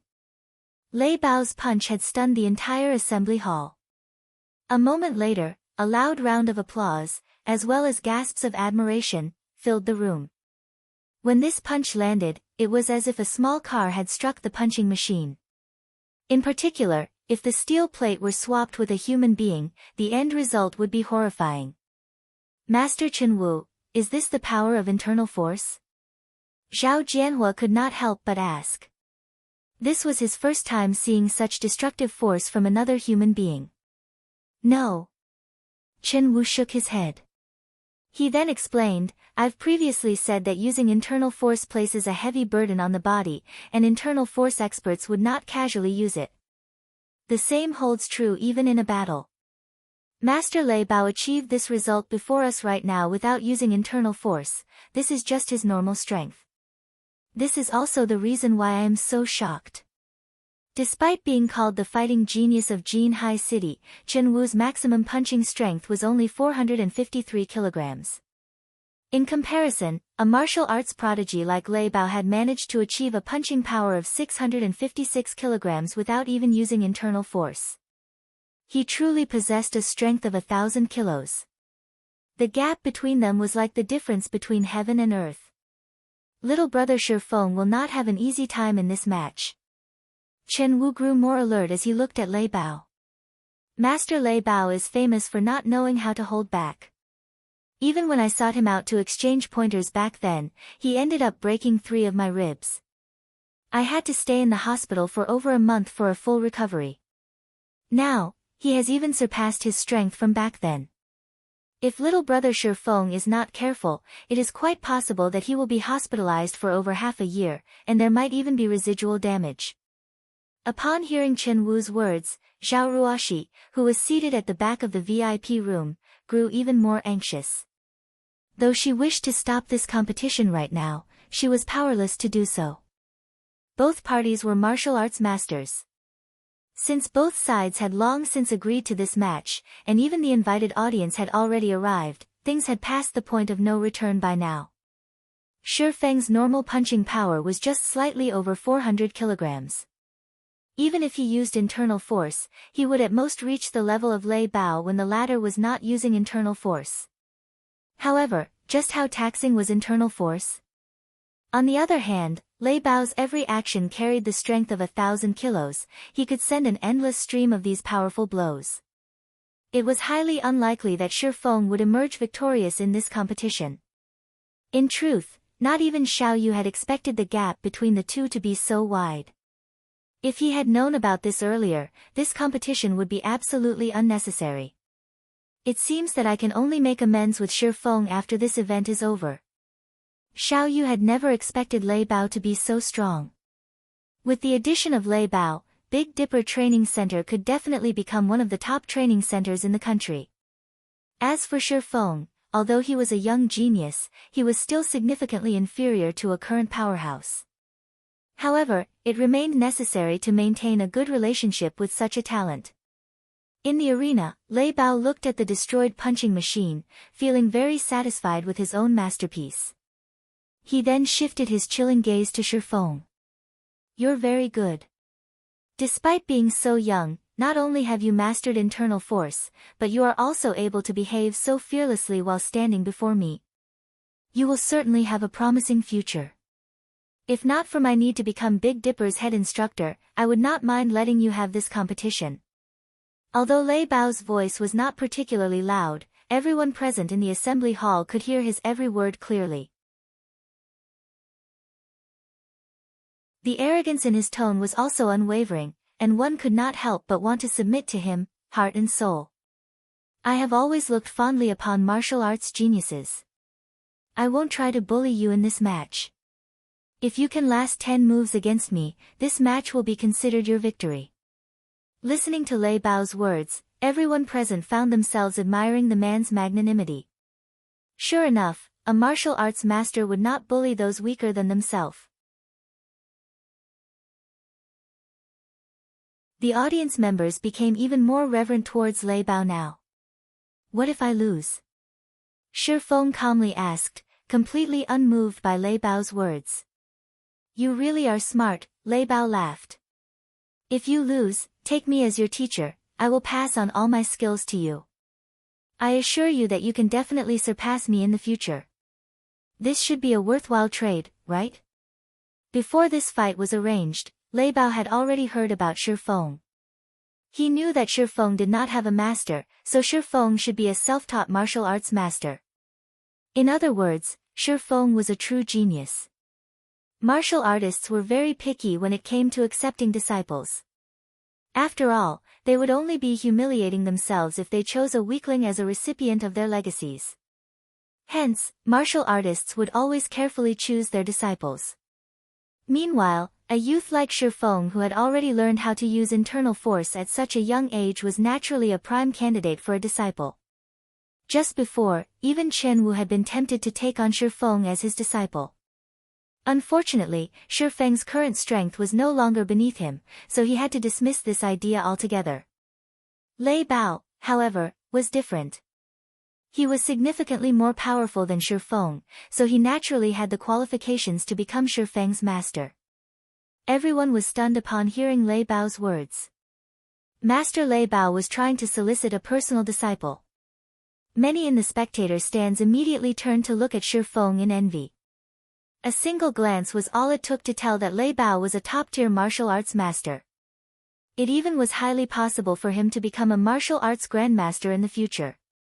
Countless people out there wished they could become the personal disciple of a generation's grandmaster. Yet, such an opportunity had actually landed in Shifeng's lap right now. Why is it him? At this moment, Zhang Luo's eyes became bloodshot. Originally, he had been taking delight in Shifeng's misfortune. Now, however, his heart was filled with an indescribable sense of jealousy. With a generation's grandmaster carefully tutoring and nurturing him, Shifeng would definitely soar to become a dragon among men. In the future, he might even be able to vie for the championship of an international fighting competition.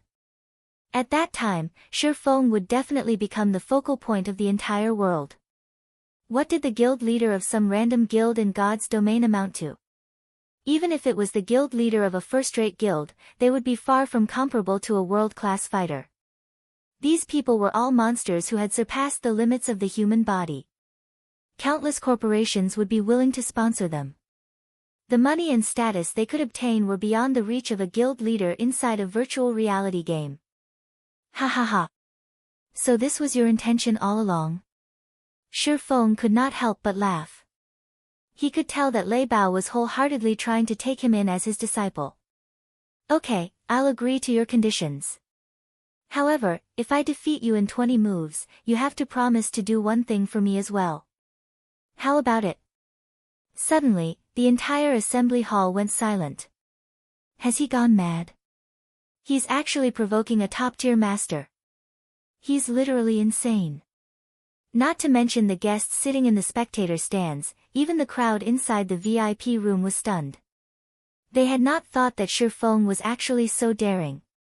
Ha ha ha. As expected of the person I have set my sights on.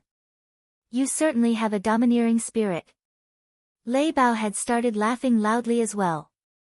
The more he looked at Shi Feng, the more he liked the young man. Ever since his debut into the world of martial arts, nobody had dared speak to him so arrogantly. Now that he was 28 years old, he was only a hair away from reaching the rank of Grandmaster. Unfortunately, even until now, he had yet to find a person to pass his legacy to. Meanwhile, he had only come to this place after hearing news about Shi Feng. Otherwise, how could a small-time training center like Big Dipper invite a true god like him? Saying so, both parties stepped into the ring. Upon the referee's order, the match officially began. Watch this. The instant the match started, Lei Bao strode forward, rushing up to Shi Feng like a furious gale. Immediately after, his fist made a turn as he did a half-step collapsing punch. There were no fanciful movements in Lei Bao's technique. His punch was simple and straightforward, yet fast and fierce. When sending out his punch, Lei Bao's body had also released the thundering roars of tigers. Peals of thunder echoed throughout the assembly hall, the sounds were absolutely breathtaking. Tiger roaring, muscle and bones singing. Shi Feng was stunned. Lei Bao had actually trained both the inside and outside of his body to the peak.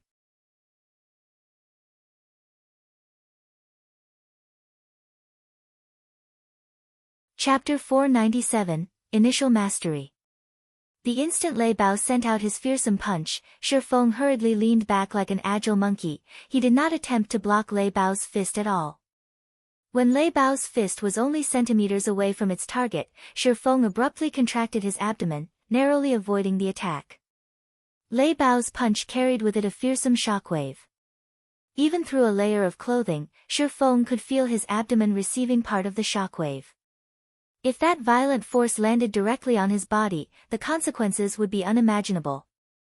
The members of the audience were stupefied once again. Tiger roaring.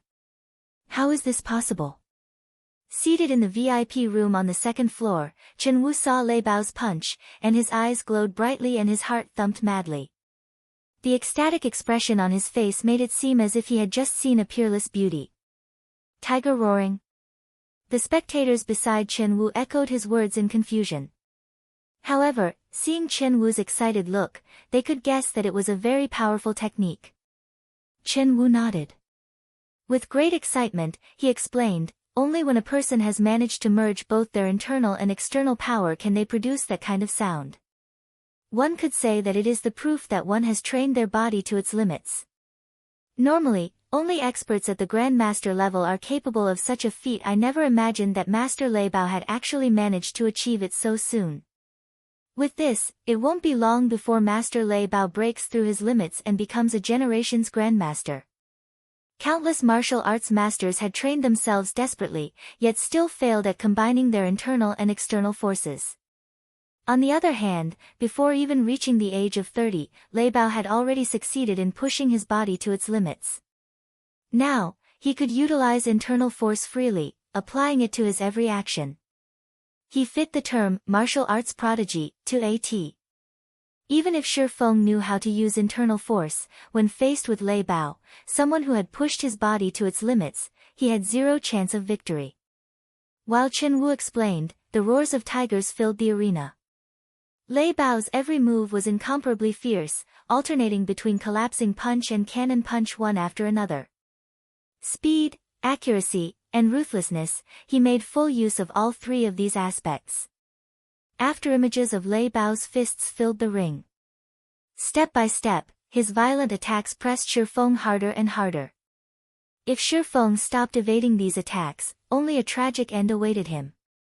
Hence, Shi Feng had no choice but to keep retreating. Although Lei Bao held an absolute advantage in this fight, Shi Feng had yet to receive a single blow even until now. So strong. With each step Shi Feng retreated, he could clearly feel the power behind Lei Bao's punches growing ever so slightly. Likewise, his fists were also speeding up. If not for Shi Feng's brain activity increasing, significantly improving his five senses and his control over his own body, Lei Bao would have defeated him in just a few moves. Even so, Shi Feng could only last a few more moves right now. He would still end up defeated soon. It was no wonder Lei Bao was so confident that he could defeat him in 10 moves. In the next moment, Lei Bao's body tilted forward slightly as he sent a half-step punch at Shi Feng's face. At this point, he had already cornered Shi Feng. There were no more paths of retreat available to him. Suddenly, Shi Feng's body swayed as he took the initiative to welcome this punch. Is he trying to get himself killed? Lei Bao was dumbfounded. Meanwhile, outside the ring, everyone in the spectator stands thought they could foresee the ending scene of this competition. Many already envisioned the instant Shi Feng's head exploded into tiny little pieces. Some of the more timid women, who could not bear to watch this gruesome scene, had immediately shut their eyes.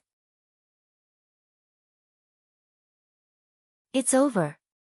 Chen Wu could not help but exclaim. Lei Bao's punch could dent even a sturdy steel plate. Yet, Shi Feng was actually using his head to meet Lei Bao's fist. The instant Shi Feng's head was about to collide with Lei Bao's iron fist. Whether it was Shi Feng's breathing or heartbeat, both seemed to have stopped completely. Before Lei Bao could react, he discovered that his fist had actually brushed past Shi Feng's face, only scratching the young man's cheek and leaving behind a small bloodstain. Meanwhile, Shi Feng's fist had somehow landed on Lei Bao's abdomen already. Lei Bao only felt a huge thrust on and pain in his abdomen. Although he wanted to use the power in his muscles to dispel this force, he suddenly discovered that he actually could not, even in the slightest. Like a steel needle, this force penetrated directly into his body. In the next moment, his entire person went flying across the ring. When his body landed heavily on the floor, he immediately coughed out a mouthful of blood. At this point, he could no longer continue fighting. For a time, everyone in the assembly hall was completely flabbergasted. Originally, this competition's outcome should have been Lei Bao's victory. Yet, such a sudden reversal had actually happened. Nobody in the audience had even managed to get a clear view of what had happened. They had only seen Lei Bao's fist penetrating Shi Feng's head. In the next moment, Shi Feng's fist was already on Lei Bao's abdomen, and in the end, Shi Feng was the victor of this competition. Master Chen Wu, you are an expert yourself. Can you tell us what exactly happened just now? Su Wenqing was extremely curious about this situation. Everyone else seated near Chen Wu promptly turned to look at the martial arts master as well, hoping to obtain an answer from him. After some time passed. I have no idea either, Chen Wu said as he shook his head. The two's exchange had simply been too fast. Their speeds were already beyond what he could respond to. Hence, not even he knew what Shi Feng had done exactly. He only knew that Lei Bao's lethal punch had not landed on Shi Feng. However, who was Lei Bao? Back then, the situation had already reached the point of no return. Even if Lei Bao did not wish to kill Shi Feng, he could do nothing to change the sudden development. Yet, Shi Feng had actually managed to evade Lei Bao's punch. Even more inconceivably, Chen Wu had not even seen when Shi Feng punched. Even Lei Bao had failed to react to the attack in time. You. At this moment, Lei Bao managed to pull himself back to his feet, and his eyes were filled with disbelief as he looked at Shi Feng, who was currently standing proudly and calmly in the ring. Others might not have seen what had happened before, but when Lei Bao carefully tried recalling it, he immediately came to a realization. However, Lei Bao simply could not bring himself to believe that. A student barely in his 20s had actually broken past his body's limits and taken that first step ahead of him. Although it was only for an instant, Lei Bao had seen it very clearly. Midway through Shi Feng's charge, Shi Feng's body had actually accelerated once more. At the moment of life and death, Shi Feng had actually managed to evade his fist and, in turn, landed a punch on him.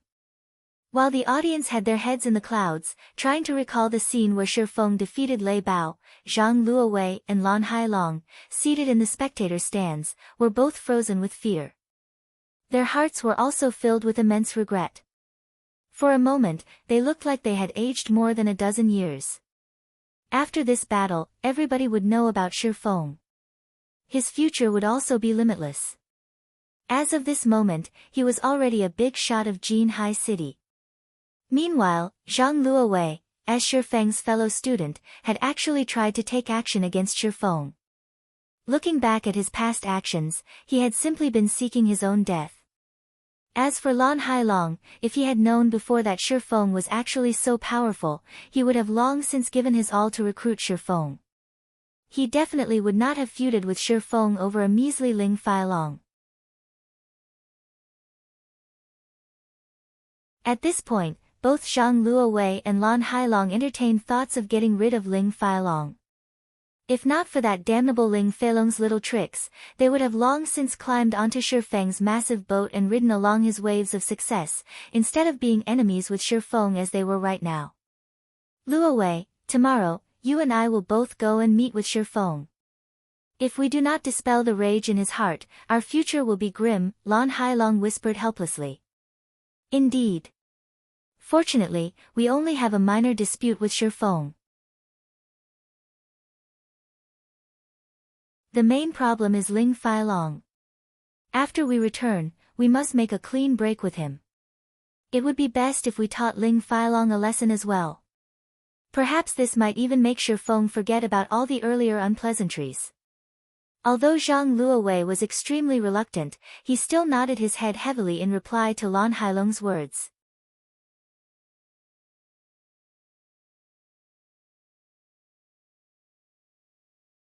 Chapter 498, Overnight Fame.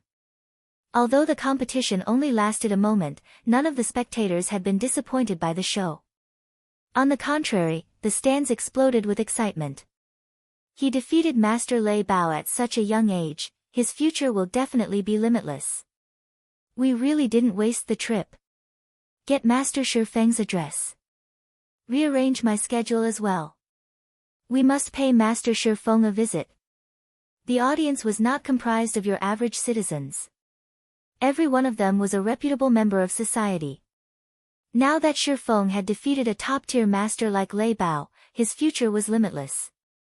A small stage like Jinhai City would not hold Shifeng. He could only shine brightest on the world stage. If they did not try to befriend Shifeng now, they would never qualify to do so in the future. However, compared to these guests, the chairman of Big Dipper, Xiao Yu, was so happy that he had nearly failed to contain his grin. He had originally thought that Lei Bao's willingness to become the training center's head instructor had been Big Dipper's greatest fortune. Xiao Yu had never expected Shifeng to be so powerful, even capable of defeating a top-tier master like Lei Bao. This was a top-tier master. Even throughout the whole country, such mighty individuals were as rare as phoenix feathers.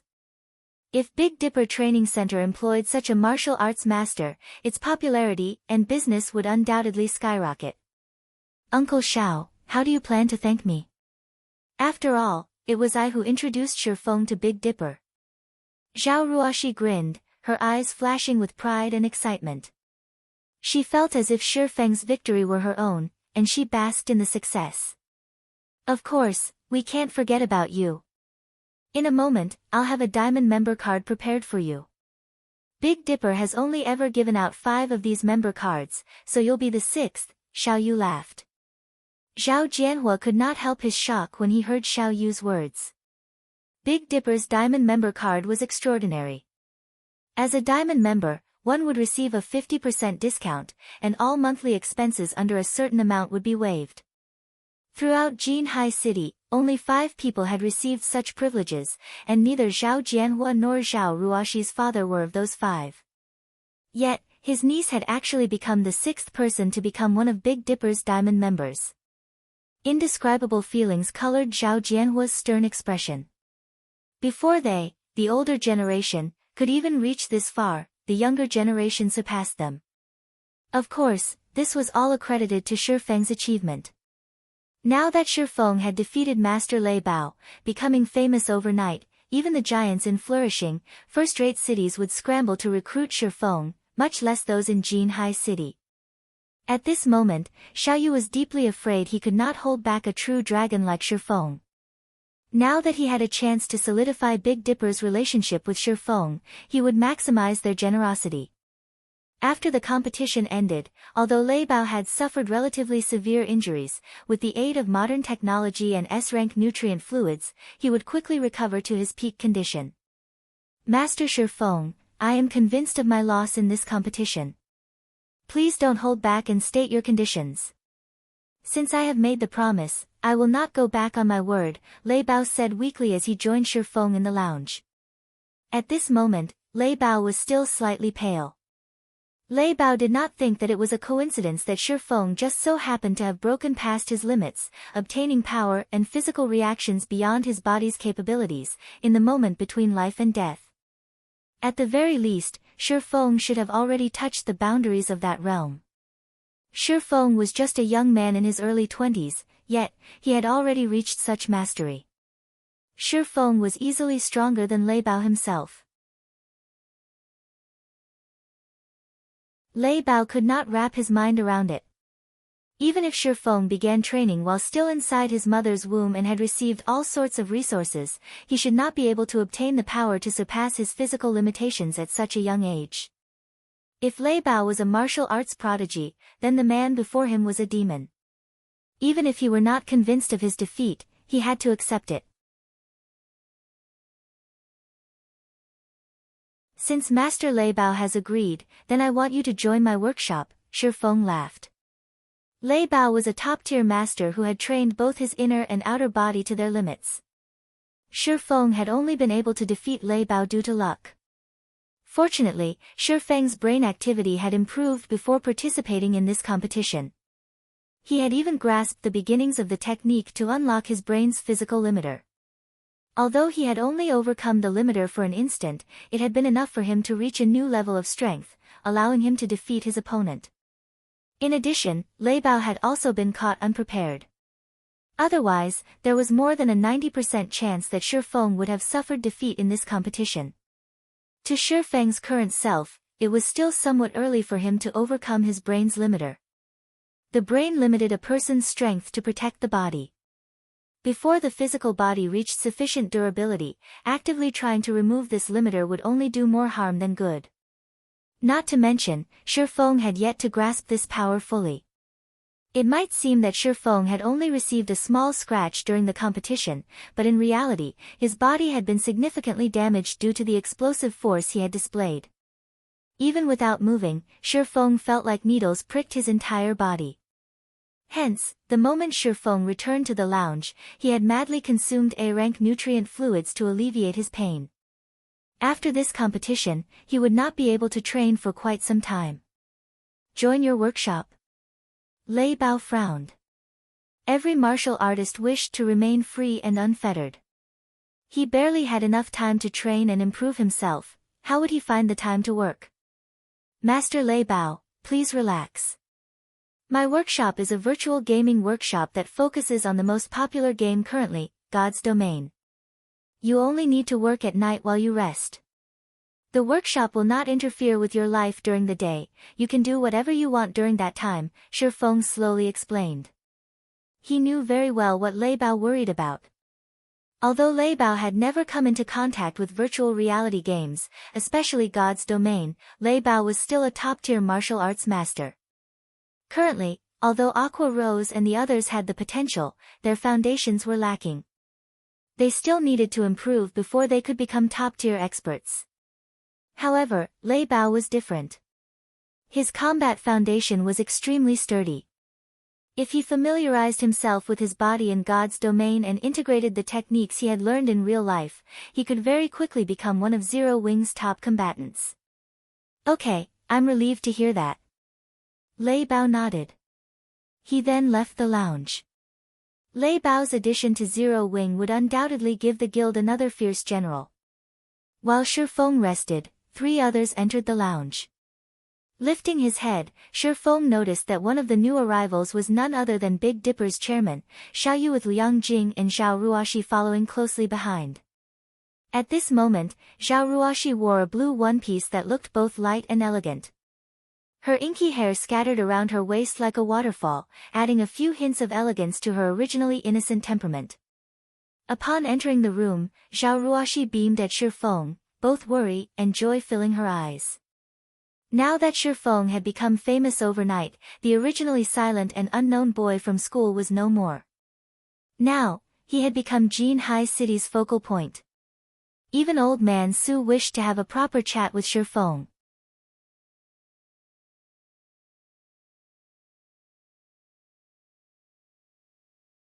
Chapter 499, Rising of Candlelight.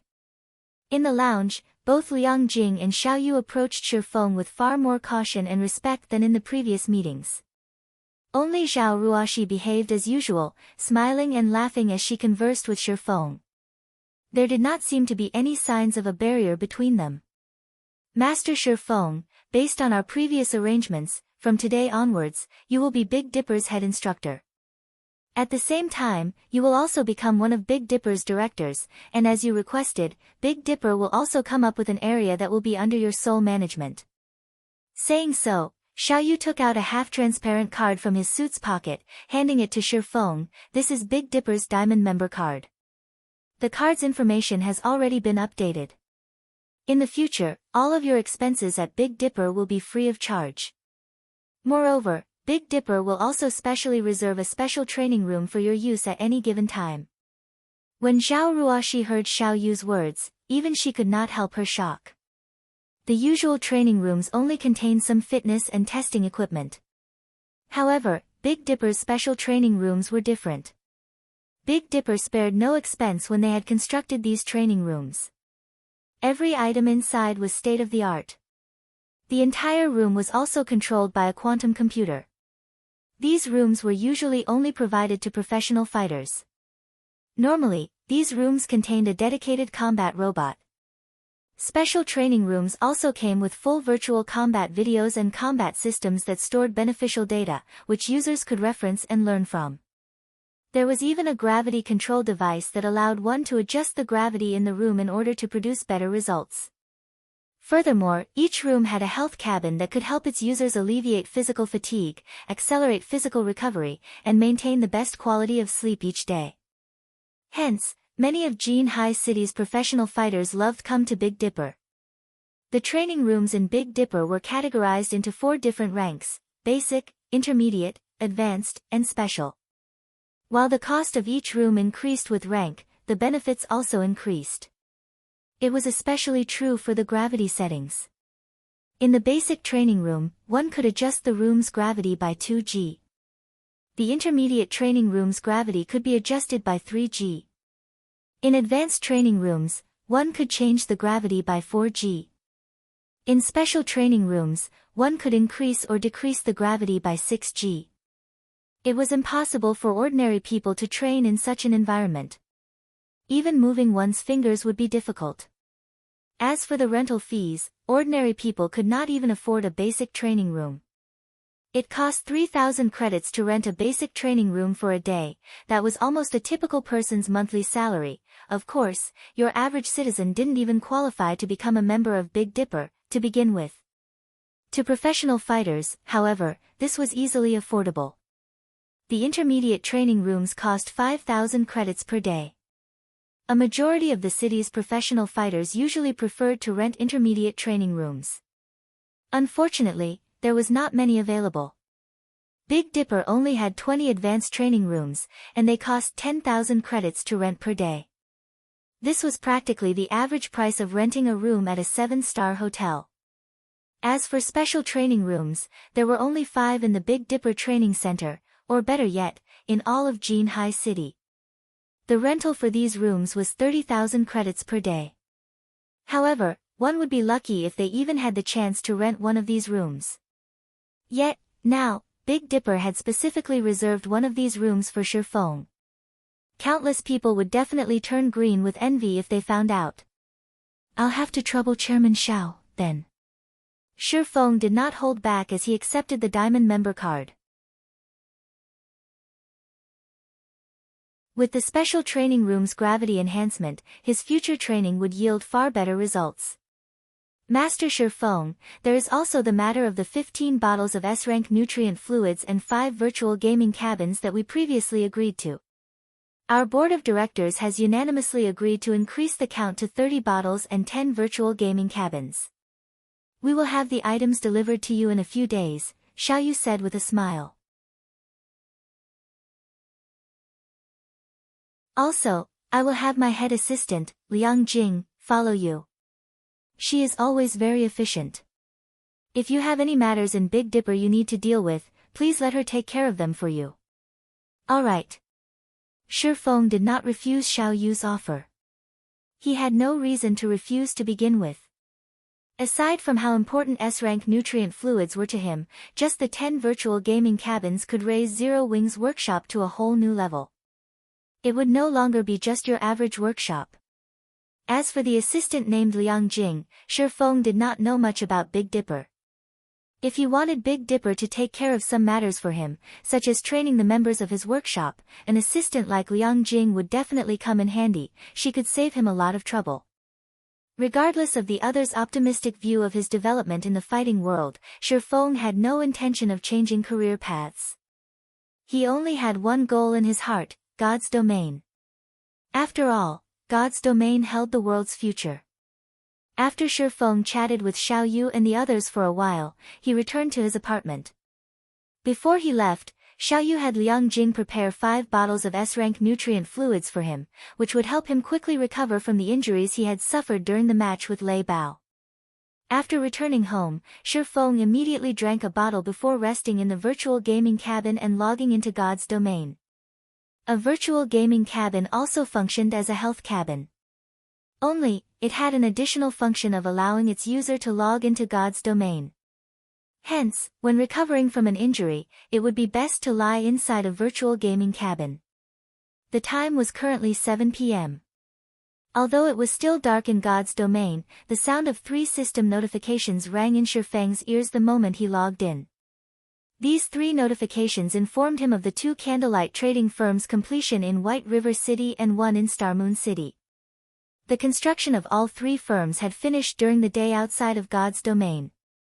Moreover, all 3 shops had attracted quite a bit of attention, the 2 Candlelight trading firms in White River City in particular. Both shops were exquisite 3-story tall buildings. Moreover, as both buildings had suddenly appeared beside White River City's auction house and bank, they had no difficulty attracting notice. In the end, many players had entered the buildings out of curiosity. Before they had investigated these new buildings, they had been ignorant. The moment they did, however, they were immediately startled.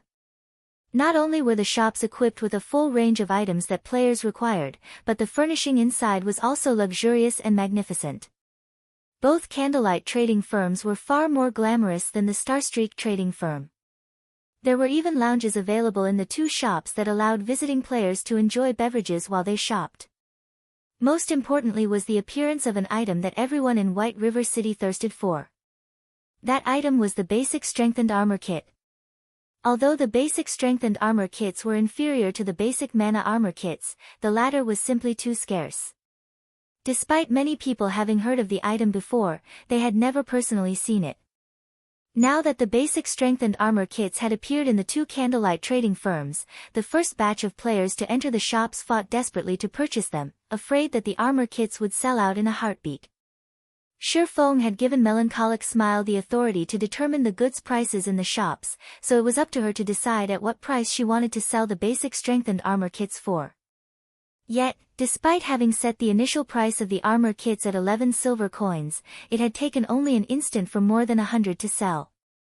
As a result, Melancholic Smile had no choice but to raise the price once more. In the end, the price of the basic strengthened armor kit rose gradually from the initial 11 silver to its current price of 16 silver per kit. This price had far surpassed Shi Feng's initial expectation. Even so, in a short dozen or so hours, the 3 shops in White River City and Star Moon City sold more than 6,000 kits. Moreover, due to the basic strengthened armor kits, every player in White River City now knew about the newly established Candlelight trading firms. As a result, more players began to visit the trading firms, allowing business at the 2 shops to flourish. By the time Feng logged into the game, the two Candlelight trading firms in White River City were already packed full of people. Everyone rushed to purchase the basic strengthened armor kits. In addition to the several dozen sets of dragon scale set equipment that had sold at the Blackwing auction house, Feng had suddenly become a wealthy man again, with more than 10,000 gold in his pockets.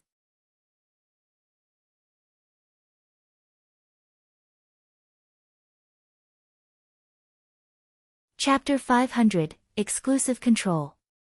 White River City, Overwhelming Smiles Guild Residence. Vice Leader Yulan, I've finished my investigation of the Candlelight trading firm, a level 23 male assassin reported upon entering Overwhelming Smiles meeting room. Who started it?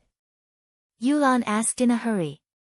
Currently, Overwhelming Smiles suffered in the field battles against Zero Wing. Their daily coin expenditures were also quite significant. Although Underworld had increased their investment in Overwhelming Smile, funds in particular, it was truly not easy to convert credits into coins. Despite spending a massive amount to purchase coins, the guild's supply barely maintained balance with its consumption. In the beginning, Yulan had not expected that repairing equipment would cost so much. However, her thoughts changed as the guild's death toll continued to increase. Dying once might not cost much, but after 2 or 3 deaths, the guild members had spent practically all of their remaining coins. Afterward, in order to repair their equipment, these guild members had no choice but to choose coins as compensation. This situation had immediately given Yulan, who had initially been quite confident, a huge headache. She wished she could choke Black Flame to death. They had already paid out more than 1,000 gold as compensation, not to mention the amount of credits they had compensated. Moreover, it wouldn't be long before the guild had to pay compensation solely in coins. After all, if players did not repair their equipment, they could not go out and level up. If their equipment became scrap, they would have to purchase new equipment to serve as a replacement. However, good equipment was not easy to obtain. Every piece of a player's equipment had been earned through blood and sweat, losing even a single piece was a painful loss. If they lost every piece of equipment they had on them. Hence, before the durability of their equipment reached a critical point, even if players had to purchase coins with credits, spending their entire fortune, they had to repair their equipment. However, there was one point that confused Yulan greatly.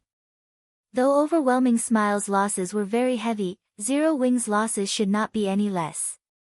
Not to mention, Zero Wing was not using credits as a form of compensation at all. Its consumption of gold should be significantly higher than theirs. Yet, even until now, not only had Zero Wing showed no signs of lacking money, but it was also spending more money than before. It was inconceivable. From the information Yulan had overheard, she knew that, aside from constructing the best smithy available, Zero Wing had also purchased several sets of dragon scale set equipment.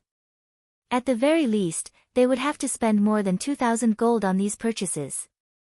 Not to mention, there was also the gold they had to give out as compensation for the war of attrition. Even Underworld would find it difficult to spend so much in such a short time. Yulan could only see one end, Overwhelming Smile withdrawing from White River City, if things continued like this in their war of attrition.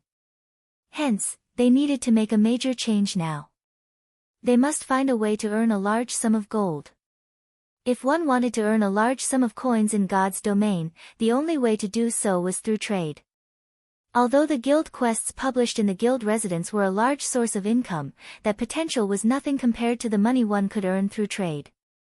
Although the various large guilds of God's domain possessed a lot of gold, compared to the countless players in God's domain, this sum was insignificant. Even if Overwhelming Smile only earned 1 silver from each of the millions of players in White River City, the total would be several tens of thousands of gold. At that time, they could easily afford a war with several other large guilds simultaneously, much less afford to deal with a single Zero Wing. In White River City, the most powerful trading firm was currently the Starstreak trading firm. Not only did the firm occupy a strategic location, but it also possessed land in the 7 cities surrounding White River City, allowing it to sell items to players in 8 cities and earn tons of gold daily. The amount the firm earned each day was enough to make one drool.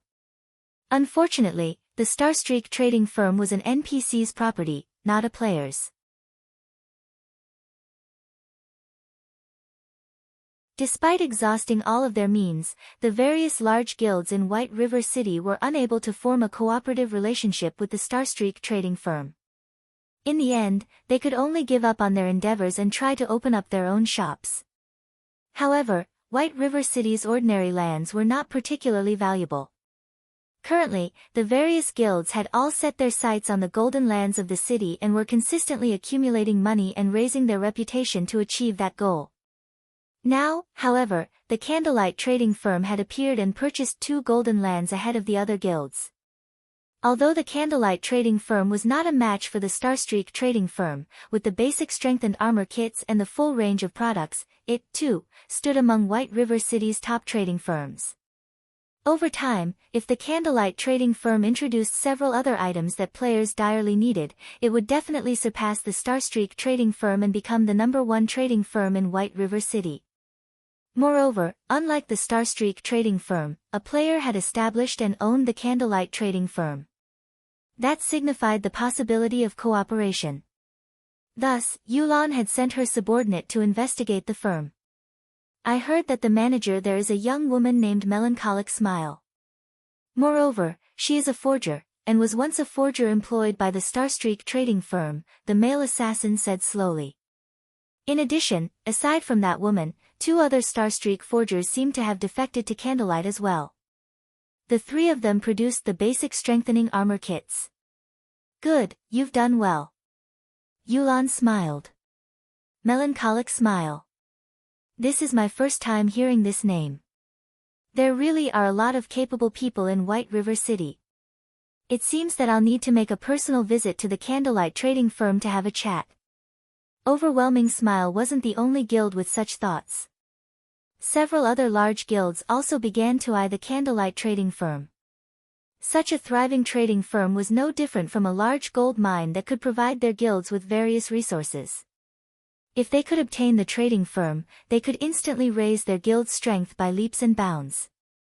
Meanwhile, Shifeng once again had over 10,000 gold in his pockets, and he began to reconsider the plots of land in Starmoon City again. Currently, as the underground arena was not particularly popular, the Candlelight trading firm's business there was only passable. Attracting the attention of Starmoon City's players would be far easier if he set up a shop in the city's central district. Unfortunately, as Lifeless Blade was only an ordinary noble in Starmoon City, he could only purchase ordinary land. He did not qualify to purchase the lands in the central district and golden areas of Starmoon City. I need to think of a better way to raise my reputation. Shifeng tried to recall information relating to Starmoon City's resources. After he pondered for some time, Shifeng's eyes suddenly shone. Immediately, he hailed a horse carriage and hurried to the palace. Starmoon City was Starmoon Kingdom's core, so it was not easy to raise one's reputation here. If players relied on reputation quests, it would take them ages before they could become a Baron of Starmoon City. For this reason, many players had given up on the notion of doing business in Starmoon City and had shifted their aim towards other cities instead. However, there were many players in Starmoon City. There was bound to be a few amazing characters amongst the millions of players. In the past, there were several independent players who had taken the lead and managed to become barons, even viscounts, before the various large guilds. In the end, these independent players had claimed a few good lands for themselves, taking the opportunity to make a fortune. The monthly rental they received was enough to allow them to live in luxury for the rest of their days. Despite being independent players, these few individuals were not ordinary characters, they were not penniless individuals. Instead, they were relatively wealthy individuals. They had been relatively famous in several other virtual reality games and had earned large sums of money during their time playing those games. Meanwhile, through a special method, these people had managed to grind large amounts of reputation points in a relatively short amount of time, quickly becoming barons. After this incident was revealed, these players had become the envy of every player in Starmoon City. That method was very simple. Players needed to purchase some supplies with coins, then contribute these supplies to a certain Grand Duke to receive reputation points for Starmoon City. Unfortunately, the conversion ratio of coins to reputation points would make any ordinary player curse the system. However, Shifeng did not lack money right now, he only lacked time. Even if it were a more expensive method, he would still employ it.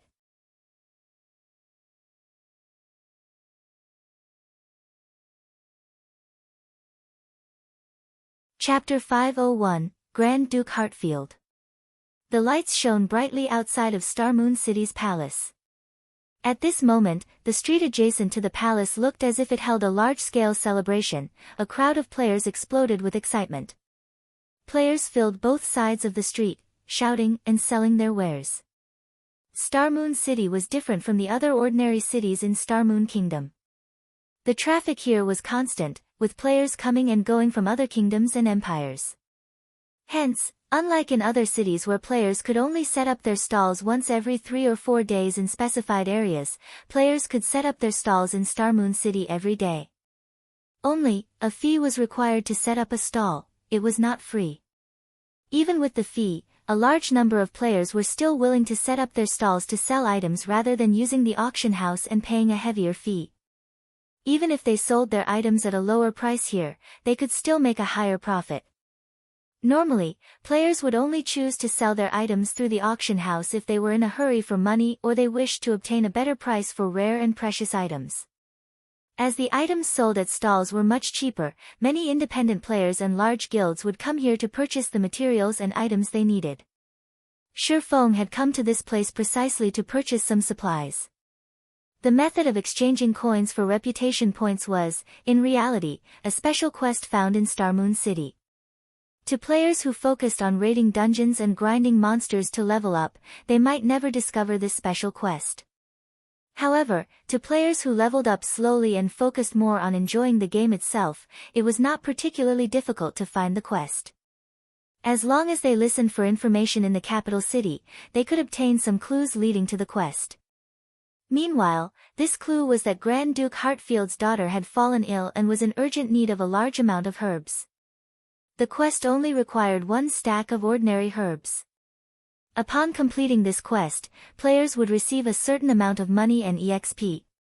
Meanwhile, players could accept this quest indefinitely. Unfortunately, the amount of money and EXP wasn't quite worth the value of the herbs. In the past, wealthy players who wished to level up quickly had spent money to increase their EXP through such quests. Even so, they did not invest a lot of money in this method of leveling. After all, coins were very valuable during the initial stages of the game. Nobody would spend them foolishly. In the past, as everyone had been convinced that this special quest was merely a method that allowed one to exchange money for EXP, a few insane individuals, who had not wanted to level up in the fields, began to purchase herbs in bulk, turning them in to complete the special quest. In such a way, these individuals each traded in 1,500 stacks of herbs, reaching a critical point of this quest. When a player traded in 1,500 stacks of herbs, Grand Duke Hartfield would no longer reward said player with money and EXP. Instead, the Grand Duke rewarded the player with a thank you gift. One could obtain a variety of items from this gift.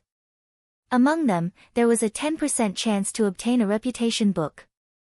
When used, the reputation book would give the user a certain amount of Starmoon City reputation points.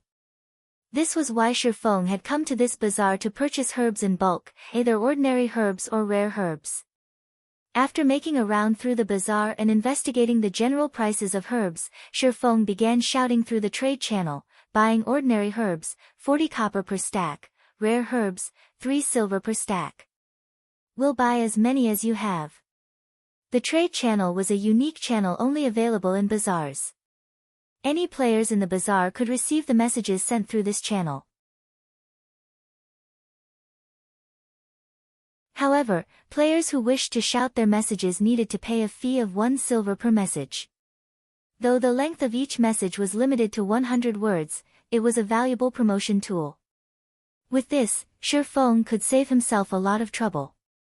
The amount and prices of herbs at each stall varied greatly. If Shi Feng had to visit every stall in the bazaar, even if he exhausted himself to death, he would only acquire a small amount.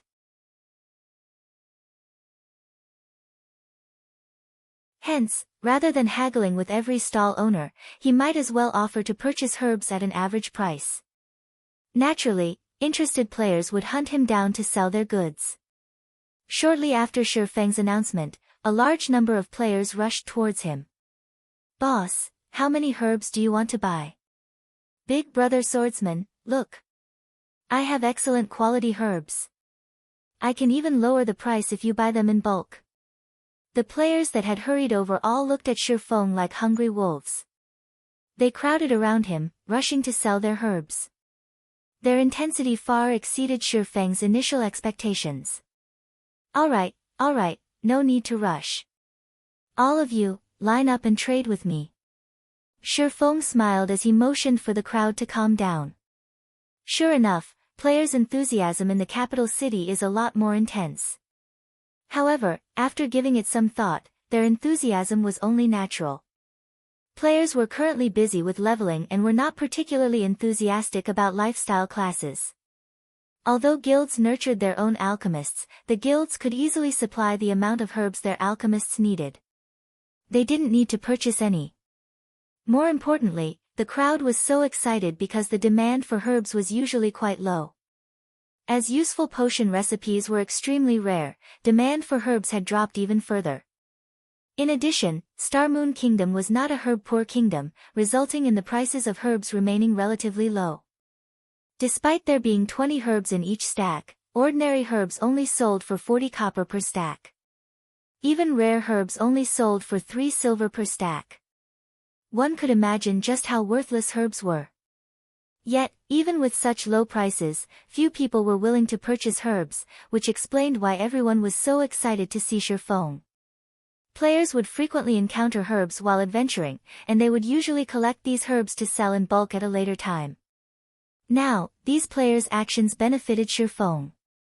In a short moment, Shi Feng had purchased 2,000 stacks of ordinary herbs and 200 stacks of rare herbs, spending 14 gold in total. To other players, this might be an astronomical sum, but to Shi Feng, this was only a drop in the bucket. "Sorry, but my bag's full. Everyone, please wait here for a while. I'll come back to purchase more in just a moment." Shi Feng hurriedly turned and ran towards the Grand Duke's mansion. Reluctance filled the crowd's eyes as they watched Shi Feng's departing figure. However, when they heard that he would return to purchase more later, they all chose to remain there, quietly awaiting his return. At this time of year, there were simply too few players willing to purchase herbs. Now that one such player had emerged, how could they easily give up on this opportunity? They would wait a few hours if they had to, not to mention a few minutes. The Grand Duke's mansion was only a short distance from the palace. The journey there only took Shi Feng a dozen minutes or so. After entering the Grand Duke's mansion, after the level 150 Great Steward's introduction, Shi Feng arrived before the level 200 Grand Duke Hartfield. After a brief conversation, Grand Duke Hartfield began telling Shi Feng the problem burdening his daughter. After which, Shi Feng received the special quest to acquire herbs. He then retrieved the herbs from his bag, one stack after another. For every stack of herbs Shi Feng turned in, he received 20 copper and 2,000 EXP in return. Though Shi Feng took a loss of 20 copper with each exchange, he did not pay it any mind. Compared to forging, his leveling speed from handing in the herbs was several times faster. As soon as he gave the Grand Duke the herbs, he immediately received EXP. The process was very fast and convenient. In mere moments, Shi Feng had turned in 1,500 stacks of ordinary herbs, earning a total of 3 gold coins and 3 million EXP. In less than half an hour, Shi Feng's experience bar rose significantly. Earning 3 million EXP in half an hour was an incredibly efficient way to level up. Unfortunately, after turning in the 1,500 stack of herbs, he only received a thank you gift for every subsequent stack of herbs he turned in. As there were still a large number of players waiting for him to purchase their goods, Shi Feng wasted no time as he turned in all of the herbs in his possession. Unlike ordinary herbs, he would receive 10 thank you gifts for each stack of rare herbs. In terms of money, it was much more worthwhile to trade rare herbs for the gifts instead. Unfortunately, rare herbs were too scarce.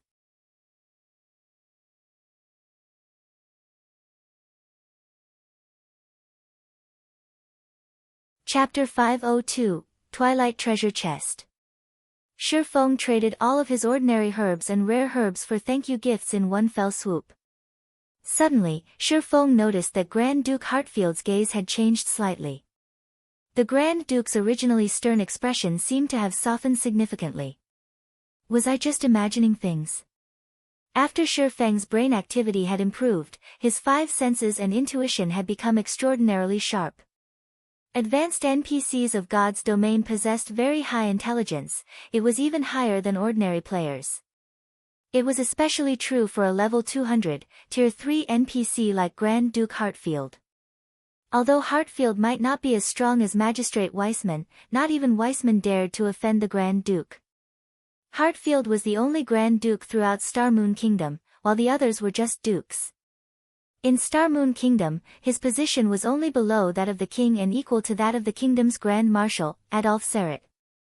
Working with the Grand Marshal, they protected the kingdom from both inside and outside threats.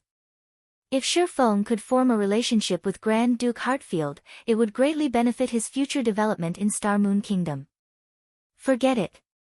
It's best to just focus on raising my reputation. Shi Feng shook his head to clear his mind. He then departed from the Grand Duke's mansion and returned to purchasing herbs. The thank you gifts did not take up a lot of space, with each stack holding up to 1,000 gifts. Shi Feng had received a total of 2,500 gifts, which took up only 3 bag slots. Upon arriving at the bazaar in front of the palace, sure enough, the herb-selling players had not moved. The moment these players noticed Shi Feng's return, they immediately rushed over to welcome him. In moments, Shi Feng's bag was filled to the brim once more.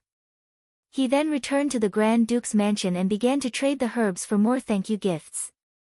After spending several hours ferrying herbs from the bazaar to the Grand Duke's mansion, Shi Feng had purchased close to half of all the available herbs in Star Moon Kingdom, his total expenditure exceeding 400 gold. Originally, Shi Feng had hoped to continue purchasing herbs. However, his high-profile actions had attracted a lot of attention, and many people had begun secretly investigating the reason behind Shi Feng's purchases. After all, no guild lacked herbs. Even if a guild were trying to nurture a large number of alchemists, there should be no need for such a massive supply. It should be about time to call it quits. Shi Feng glanced at the several assassins spying on him from a distance. He would not give any of these people the slightest of opportunities to discover his intentions. Every time he visited the Grand Duke's mansion, he would look for a secluded location before disguising himself. Even if his trackers were quite capable, without a particularly high-ranking identification skill such as omniscient eyes, it would be impossible for them to see through his disguise. In reality, Shi Feng did not have to pay these people any heed. Even if they discovered this special quest, no guild would willingly spend so much money to earn some EXP. To be safe, however, Shi Feng still disguised himself to avoid these players discovering the method of using money to earn reputation points just yet. After he finished purchasing his last batch of herbs, Shi Feng departed from the bazaar and randomly picked a restaurant to enter. After using the demon mask to disguise his appearance, he boldly strode out of the restaurant and headed towards Grand Duke Hartfield's mansion.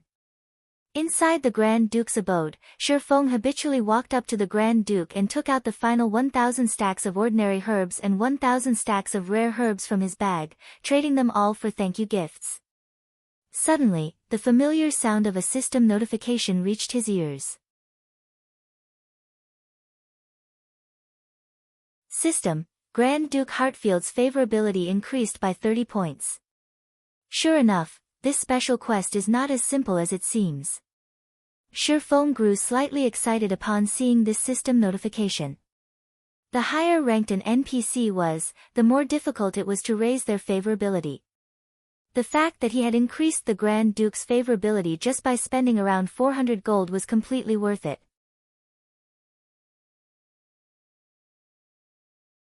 However, giving the situation some thought, Shi Feng felt that this result was quite reasonable. After all, he had already earned close to 120,000 thank you gifts. If each stack could hold 1,000 gifts, that was close to 120 stacks.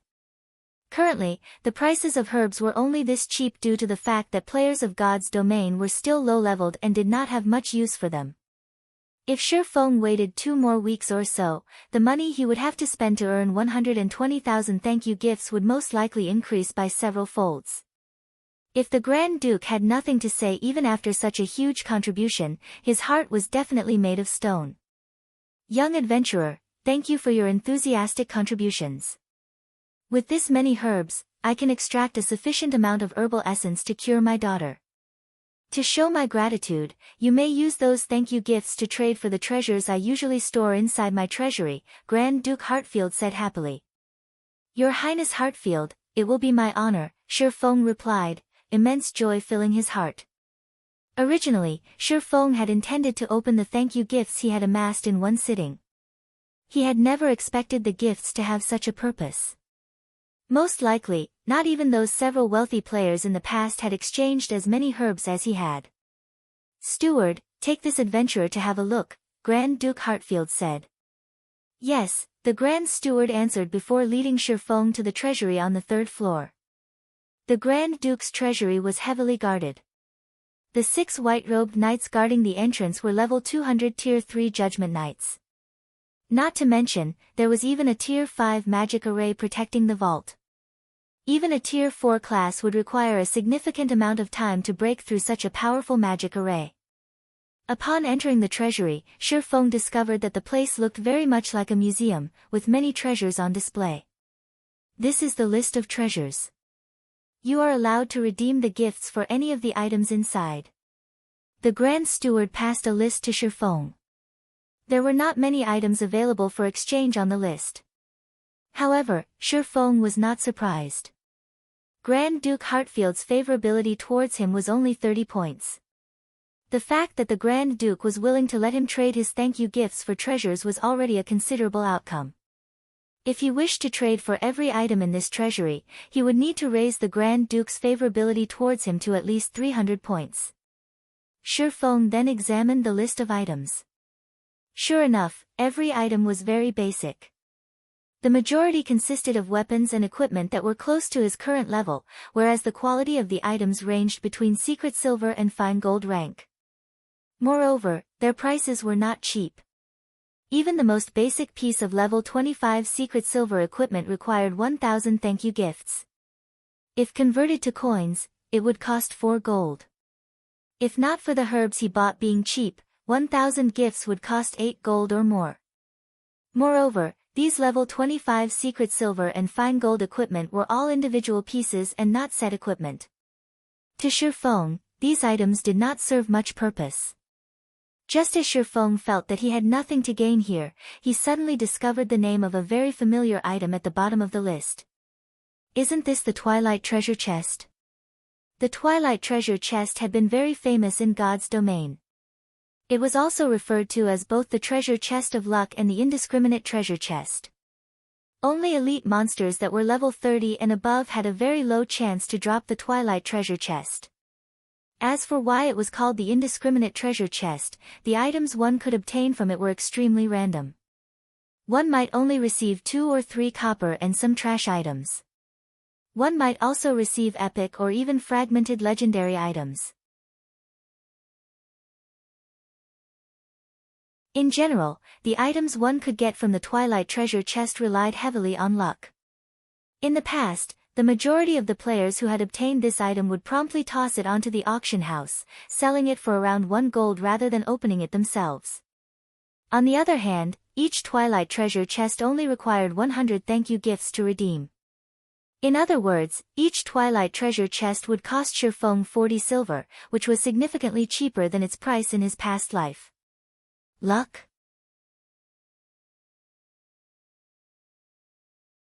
When Shi Feng looked at the Twilight treasure chest, he suddenly recalled the Icarus's heart around his neck. This was a godly tool that could instantly raise his luck by 25 points.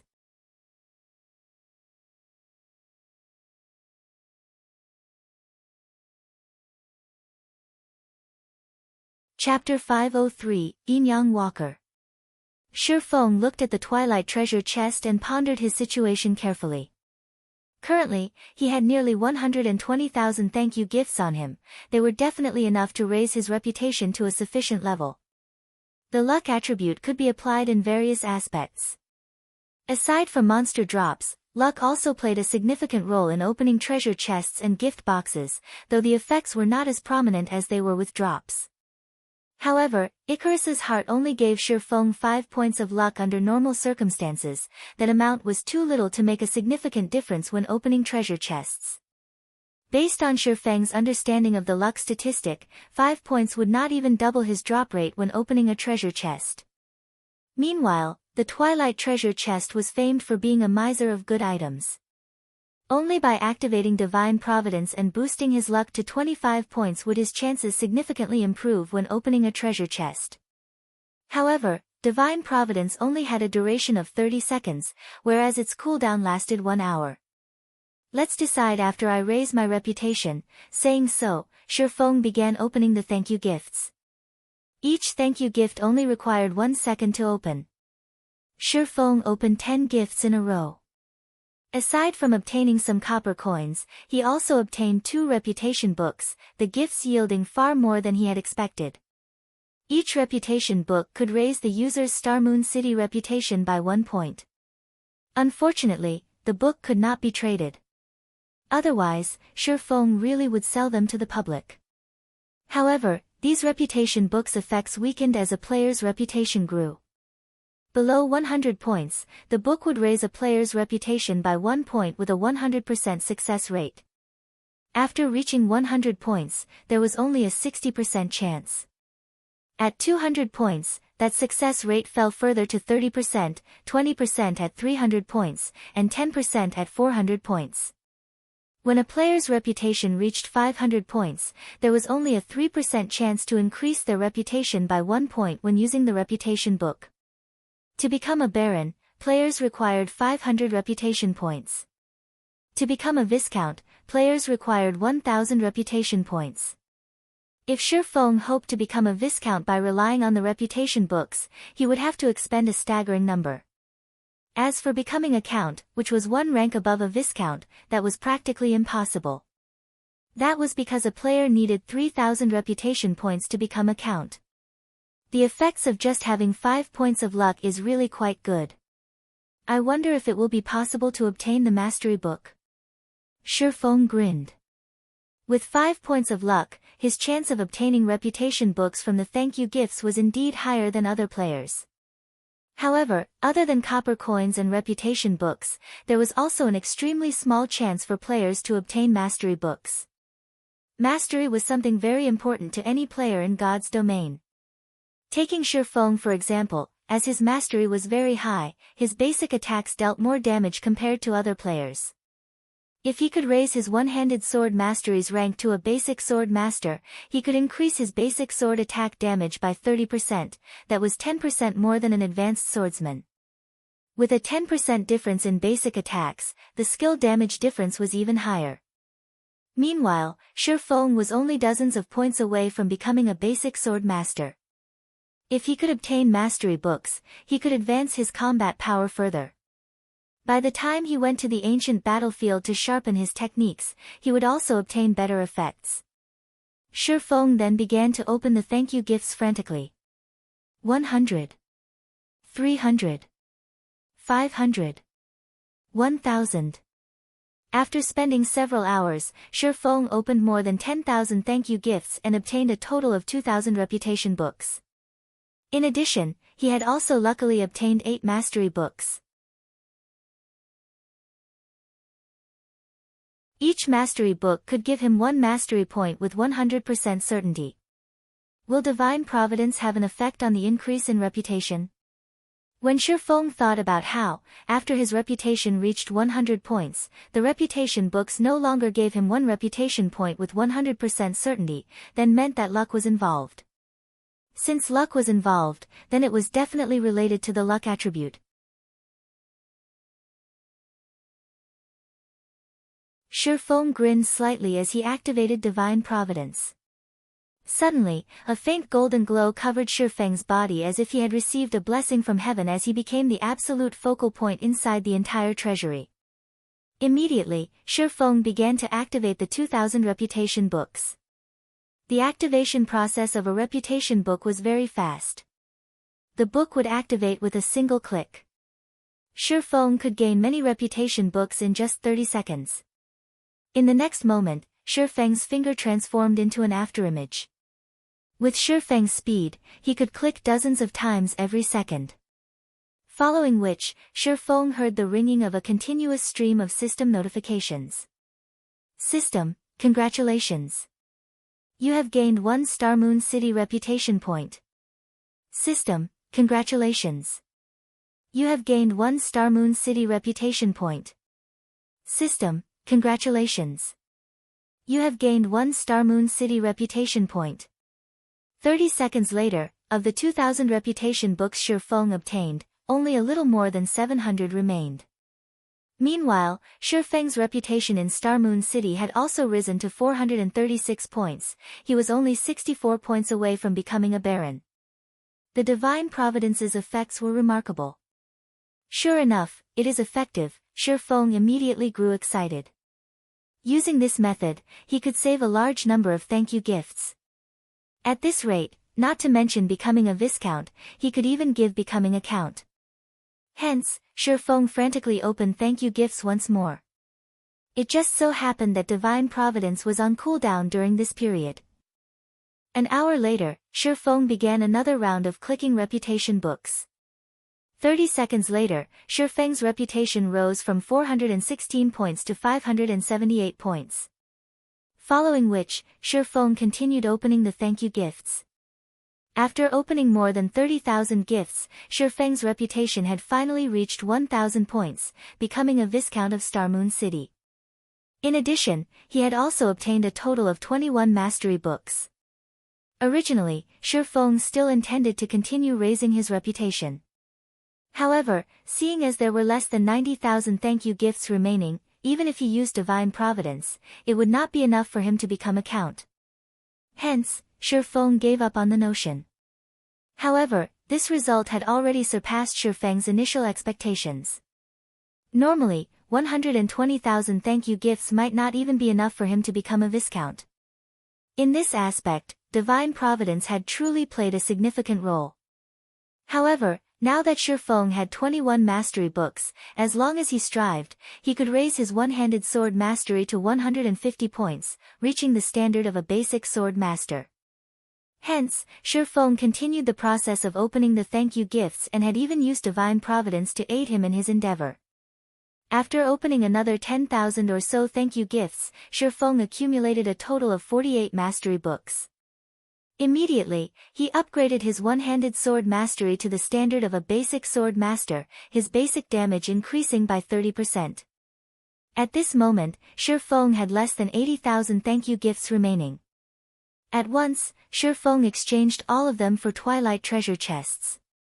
Each Twilight treasure chest cost 100 thank you gifts. In the end, Shifeng had gained close to 800 Twilight treasure chests. He would have to spend close to 800 gold if he bought so many anywhere else. After Divine Providence's cooldown completed.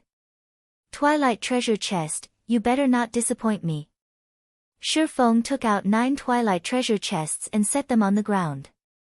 Taking a deep breath, he immediately activated Divine Providence and swiftly began activating the treasure chests before him. As time passed, the silver-colored treasure chests inlaid with purple crystals were swiftly opened. 1 chest. 2 chests. 3 chests. Finally, Shifeng managed to open the 9 Twilight treasure chests within 30 seconds. The 9 Twilight treasure chests released a colorful brilliance as their lids were removed, making the entire treasury shine beautifully. Shifeng then began collecting the items inside the treasure chests. As Shifeng collected the items inside the 6th Twilight treasure chest, he suddenly froze. With disbelief, he retrieved a beautiful chest plate that gave off both a black and white glow. Yin-Yang Walker.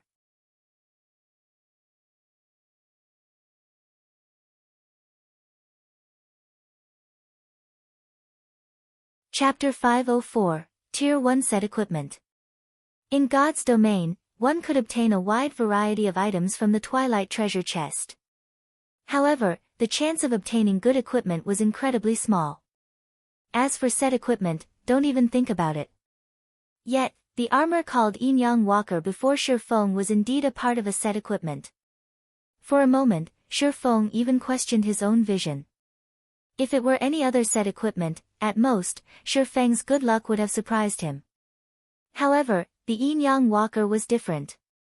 It was a special set equipment just like the Warfire set equipment. However, if Shifeng had to decide which set was better, without a doubt, it would be the Yin-Yang Walker set equipment before him. Although the Warfire set equipment could be upgraded to fine gold rank, the Yin-Yang Walker was a Tier 1 set equipment. A Tier 1 set equipment was an exclusive set for Tier 1 classes. Although it had no grade, its boost to a Tier 1 player's combat power even surpassed Dark Gold set equipment. However, a Tier 1 set equipment also possessed heavy restrictions as only designated classes could use it. Moreover, the set would bind to a player when equipped, and it could neither be dropped nor traded. However, it could be destroyed if its durability reached 0. Moreover, the repair fees for a Tier 1 set equipment could rival those of epic-ranked weapons and equipment.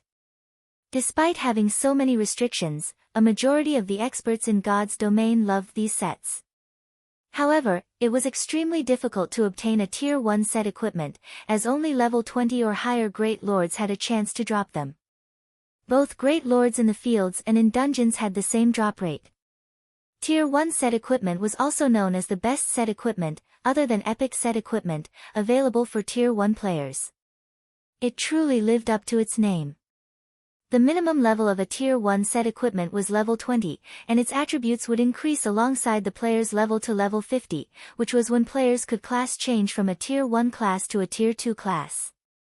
If a player had a Tier 1 set equipment when they carried out their Tier 2 class change quest, the quest would undoubtedly be easier to complete.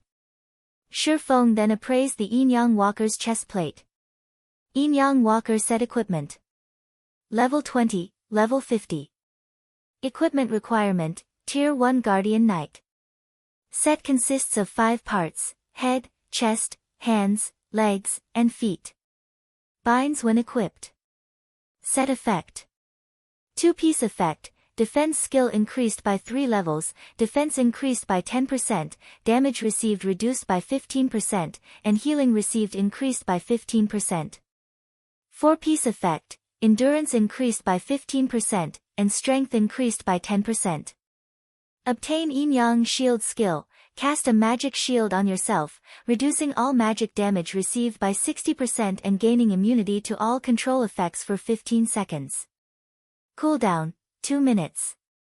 5-piece effect, receive 1 stack of Yin-Yang energy every time damage is received.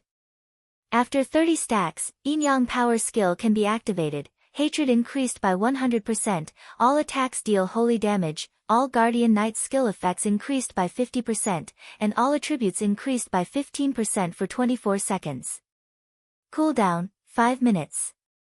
If I can gather the complete set and give it to a Tier 1 Guardian Knight, tanking bosses in large-scale team dungeons will be a breeze. Shifeng inwardly sighed as he read the Yin-Yang Walker's set effects. Obtaining even a single piece from the Twilight treasure chest was already nearly impossible. Trying to obtain the complete set would be a miracle. The effect of having 25 luck is better than I expected. Shifeng was utterly satisfied. He then looked at the large number of Twilight treasure chests in his bag, chuckling, with so many Twilight treasure chests, I refuse to believe that Divine Providence won't net me any other good items. Shifeng had already decided. As soon as the cooldown of Divine Providence completed, he would use it to open the treasure chests. With more than 700 Twilight treasure chests, even if he could not earn back the cost of all the herbs he had bought, he would not suffer too huge of a loss either. Soon, Shifeng collected the remaining items from the treasure chests and stored them in his bag. Other than the Yin-Yang Walker, the 9 Twilight treasure chests only yielded ordinary items.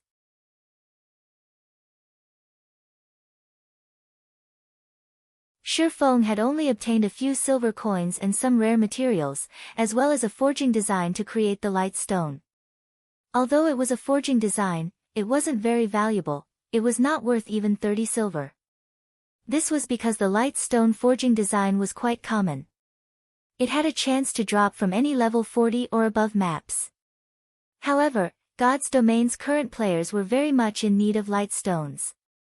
The light stone was a consumable item that could illuminate a certain area as if it were daytime. In the darkness of night, any monsters caught within the light stone's radius would lose their nighttime advantages. The item allowed players to grind monsters freely and level up during the night. To players who wished to level up quickly, even the darkest night was a time to level up. Light stones were practically necessary for players out in the fields, hence why the drop rate for the item's forging design was relatively high. Only, players would find it very difficult to obtain the forging design at their current levels. Light stone. A light flashed in Feng's eyes. He felt that this was a good opportunity to make a fortune. As long as he sold them, the light stones would be well received. Currently, the Candlelight trading firm relied on the strengthened armor kits to draw customers from the Starstreak trading firm. If he added light stones to the firm's available products, it would definitely boost the firm's competitive edge. Light stones were easy to produce. Moreover, the materials it required consisted of cheap and common items such as advanced stones and magic essences. Hence, light stones were easily affordable by the majority of the players, unlike the expensive strengthened armor kits that only a small number of players could afford. In addition, there were only 3 people producing the strengthened armor kits right now, and their success rates were only at 30%. It was not enough to satisfy the demand of so many players. As for light stones, even an advanced forging apprentice's success rate would be higher than 30%. Only, the light stone forging design was not something players below level 30 could obtain. If Feng could acquire a large number of light stone forging designs, the Candlelight trading firm could take Star Moon Kingdom's entire market by storm. The Candlelight trading firm had plenty of advanced forging apprentices. As long as they had a sufficient number of forging designs, they could mass-produce the light stones. Not only could they supply the players from White River City and Star Moon City, but they could also provide an endless supply to other cities as well. At that time, even counting their money would become a laborious task. In any case, I have nothing better to do right now. I might as well grind for some light stone forging designs. Feng grinned. Immediately, he recalled several maps suitable for grinding light stone forging designs. Although those maps were all level 40 and above, Feng had the ignore level effects provided by the magic weapon Abyssal Blade, the Dragon Claw set equipment, and the Golden Stigmata. Combined, he could ignore up to 45 levels. In addition to Feng's own level, he could take on a level 70 monster should he choose to do so. Only, the attributes of a level 70 monster were a bit too powerful. Even if Feng could damage these monsters, they could kill him with a single slap. However, against monsters below level 50, he could definitely make an attempt as long as they were not chieftains or lords. Feng then headed to Star Moon City's City Hall to purchase a valuable golden land. While Feng had focused on raising his reputation, the dragon scale set equipment he had placed in the Blackwing auction house had finally sold out. In addition to the money Feng had earned through the Candlelight trading firms, he now had over 20,000 gold in his pockets.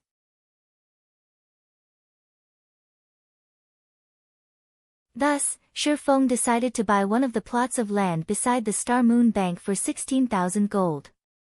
However, as Feng was a Viscount, he received a 10% discount on his purchase. Even after constructing a new branch of the Candlelight trading firm, he had not even spent a total of 16,000 gold. After he had finished his business in the City Hall, Feng took a horse carriage to the Teleportation Hall and teleported to the Twin Tower Highlands, a level 45 map with the highest drop rate for light stone forging designs.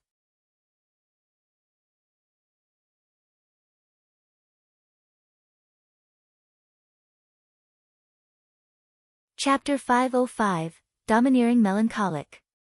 White River City, inside one of Candlelight trading firm's forging rooms. Melancholic Smile was currently busy forging basic strengthened armor kits. There were simply too many players in White River City. With just the 3 of them producing the basic strengthened armor kits, it was impossible to satisfy the demand of so many players. Had they not produced a large number of the kits early on, their supply would have long since depleted. Sister Smile, there are 2 people on the first floor looking to discuss business with you. I understand. Like the others, have them wait in the reception room for now. I'll head over once I finish my work. But, one of them is claiming to be Overwhelming Smile's guild leader. Overwhelming Smile's guild leader. Melancholic Smile could not help but pause. As one of the tyrannical guilds in White River City, it was far ahead of other guilds. Their funds and member count were also plain for all to see. A lifestyle guild's direction of development was completely different than combat guilds. In other words, there should not be any conflicts of interest between the 2. However, a lifestyle guild did not possess any combat capabilities. When producing certain items, plenty of rare materials were required. Meanwhile, many of these materials dropped from dungeons. Hence, lifestyle guilds would usually cooperate with some combat guilds. In such a relationship, the combat guild in question would be responsible for supplying the rare materials, while the lifestyle guild would offer some discounts and give priority on sales of certain items to said combat guild. Ha ha ha. Just in time, Melancholic Smile said. I'll head over there now. Saying so, Melancholic Smile tidied up the materials on the table and headed downstairs. In the reception room on the first floor, many of White River City's guilds had sent representatives to the Candlelight trading firm to discuss potential cooperation. However, when a man and a woman entered, the entire reception room's atmosphere sank. Everyone in the room immediately focused their attention on this pair of new arrivals, the woman in particular. Practically every guild in White River City knew who she was. This woman was none other than the guild leader of Overwhelming Smile's White River City branch, Yulan. The Candlelight trading firm sure knows how to treat its guests, to actually make us wait here with other guilds. Feng Xianyang swept a glance at the reception room, frowning slightly with discontent at the firm's arrangements. Yulan did not comment on Feng Xianyang's statement. Instead, she only sat down and waited quietly. Although Overwhelming Smile was a powerful guild with ample funds, the Candlelight trading firm was no ordinary existence either. The fact that it had been able to purchase 2 of White River City's golden lands in such a short time displayed the firm's powerful backing. A short moment later, Melancholic Smile entered the reception room. Immediately, the atmosphere in the room relaxed significantly as the occupants promptly stood to welcome her, smiling. Everyone, please sit, Melancholic Smile said after glancing around the room. Every player in this room was a big shot at the peak of White River City. Melancholic Smile never thought that the day would come where she would become one of these supreme characters as well. Before this, she was merely a forging apprentice who guilds would casually chase away, someone who relied on forging to earn some meager living expenses. Regarding these high-ranked managers from various large guilds, they were all existences that she would have only admired from a distance. Yet, now, every one of these powerful characters greeted her with fawning smiles. Compared to her previous life, it was as if she was in an entirely different world. When Melancholic Smile considered this, her thoughts immediately switched to the man who had helped her rise to this position. If Shifeng had not been willing to accept her back then, she would most likely have still worried over her day-to-day life. She would still be one of the lifestyle players at the bottom layer of White River City, rejoicing over earning 1 or 2 silver a day. In contrast, when dealing with hundreds, or even thousands, of gold, her current self could maintain indifference.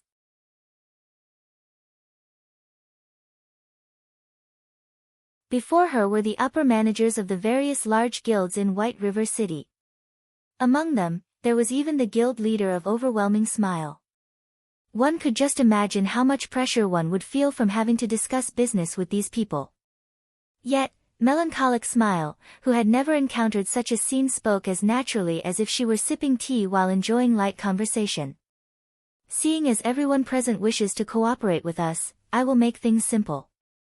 We at Candlelight Trading Firm only have one requirement, Melancholic smile calmly said. You must sell all of the materials your guilds have collected to us. Everything. We will purchase these materials at 60% market value. In return, the Candlelight Trading Firm will give your guilds a discount on your purchases here. The discounts available range from 5% up to, but not limited to, 15%. In addition, we will reserve some of the rarer items for you, giving you priority to purchase them. If you accept these terms, you may sign the agreement that has just been given out. If not, then you may leave. Melancholic Smile's statement was firm and confident. The managers of the various guilds immediately sucked in a breath of cold air, every one of them falling silent upon hearing the woman's conditions. This was fraud. If they sold all of the materials they had obtained to the Candlelight Trading Firm, what would be left for their own guilds? Moreover, the purchase price was only 60% of market value. Wouldn't they be better off selling their excess materials to the public? Most importantly, they could only receive meager discounts of 5% to 15%. Their guilds wouldn't gain much benefit from such a small discount. In the end, wasn't the Candlelight Trading Firm getting the better end of this deal? I've already said my piece. You can take your time to think it over.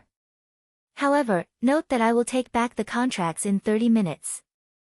Although Melancholic Smile could feel everyone's murderous gazes, she paid them no heed. Instead, she simply turned to leave.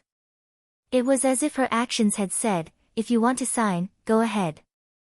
If not, get lost. Suddenly, the various representatives, who had been so confident, fell mute. Wait a minute. Feng Xianyang suddenly stood with a cold expression on his face. He glared at Melancholic Smile, sneering, don't you think you are going too far with your demands? You should know that there are many materials that only guilds like ours can obtain, independent teams are simply not strong enough to provide a supply. If our guilds join hands to cut off Candlelight's supply, do you really think you can continue doing business? Shocked, Yulan rushed to her feet, advising, young Master Feng has gone a little too far with his words, I ask for Miss Melancholic's understanding. However, we have all come here with the intent to do business, there should be a process of negotiation at the very least. The way you cut us off will not benefit either side. Why don't we sit down and discuss things properly? Everyone in the reception room nodded in agreement. If every guild refused to sell their materials, how could Candlelight Trading Firm hope to continue its success in White River City?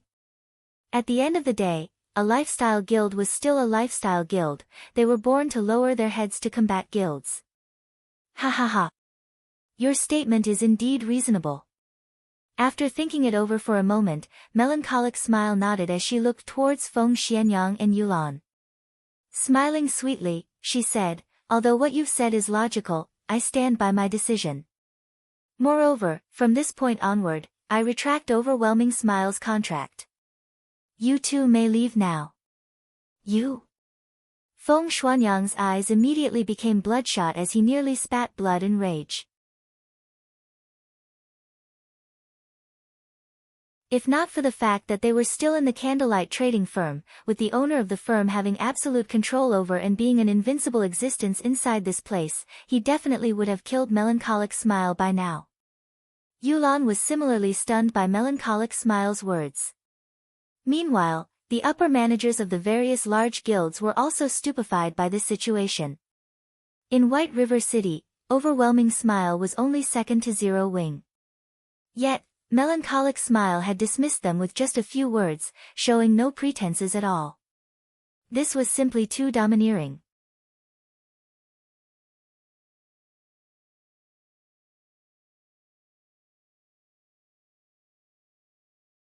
Chapter 506, Towers of Death. After Melancholic Smile finished speaking. After a few moments, everyone in the reception room came back to their senses. However, they still stared at Melancholic Smile with surprise. Yulan had never expected things to develop in such a way. Melancholic Smile's performance had completely surpassed Yulan's expectations. Her firm rejection was even more unusual. Miss Melancholic, I believe we have a misunderstanding, Yulan said after calming down. Overwhelming Smile is not here to seek cooperation, but to invest. I believe that Miss Melancholic knows about Overwhelming Smile's financial prowess. With our help, the Candlelight trading firm will have no issues obtaining materials or funding. At the end of the day, Candlelight is not a combat guild, so its development is limited, it is restricted by the city. Candlelight might become White River City's #1 trading firm, but you can't just remain in one city and not branch out to others, right? After all, White River City's player population is not infinite, and you can only earn so much. I admit that Candlelight is very wealthy. However, purchasing golden lands in other cities requires sufficient reputation points there. Meanwhile, how can Candlelight hope to compete with the guilds that have been developing in said cities since the very beginning? By the time Candlelight's personnel gains sufficient reputation in other cities, other guilds will have long since purchased the best plots of land available. However, after we invest in Candlelight, the trading firm will not face such a restriction. Overwhelming Smile has plenty of personnel in other major cities, including the several cities neighboring White River City. As long as we have enough gold, we can purchase the most valuable land in every city throughout Star Moon Kingdom and establish the Candlelight trading firm all over the kingdom, saving you a lot of time and manpower. Is Miss Melancholic really not interested in such an opportunity? Yulan spoke confidently as she offered the attractive conditions. She had also hit the nail on the head by pointing out the Candlelight trading firm's weakness. Meanwhile, the fact that Yulan was able to make such a statement so confidently was all because of Overwhelming Smile's backer, Underworld. This was a feat that no other guild could ever accomplish, even first-rate guilds. Yulan's offer sorely tempted the other managers of the guilds in the reception room. Only, they were somewhat disappointed that the Candlelight trading firm would no longer be theirs. They could already imagine the Candlelight trading firm's flourishing future. One side had the advantage of manpower and resources, while the other had coins and popular shops. The cooperation between the two was practically a match made in heaven. Yulan really is amazing. It's as expected of someone fancied by Underworld's elders. Feng Xianyang, who had initially been overwhelmed by his rage, silently praised Yulan as he listened to the woman. He snuck a peek at Melancholic Smile from the corner of his eyes, his heart filled with joy when he saw her silence. To a trading firm, particularly a trading firm with hot-selling commodities, what they needed the most was not materials, but a market to sell those commodities. Meanwhile, Overwhelming Smile just so happened to be capable of providing that market. This method of persuasion was far more effective than any threat. At this moment, Melancholic Smile opened her mouth and spoke, "Your conditions are tempting, but you may leave now. Everyone else, you have 30 minutes left to consider our offer. If you do not wish to cooperate, you may leave. I have other matters to attend to, so I won't accompany you any longer." Saying so, Melancholic Smile left the reception room, never once turning back.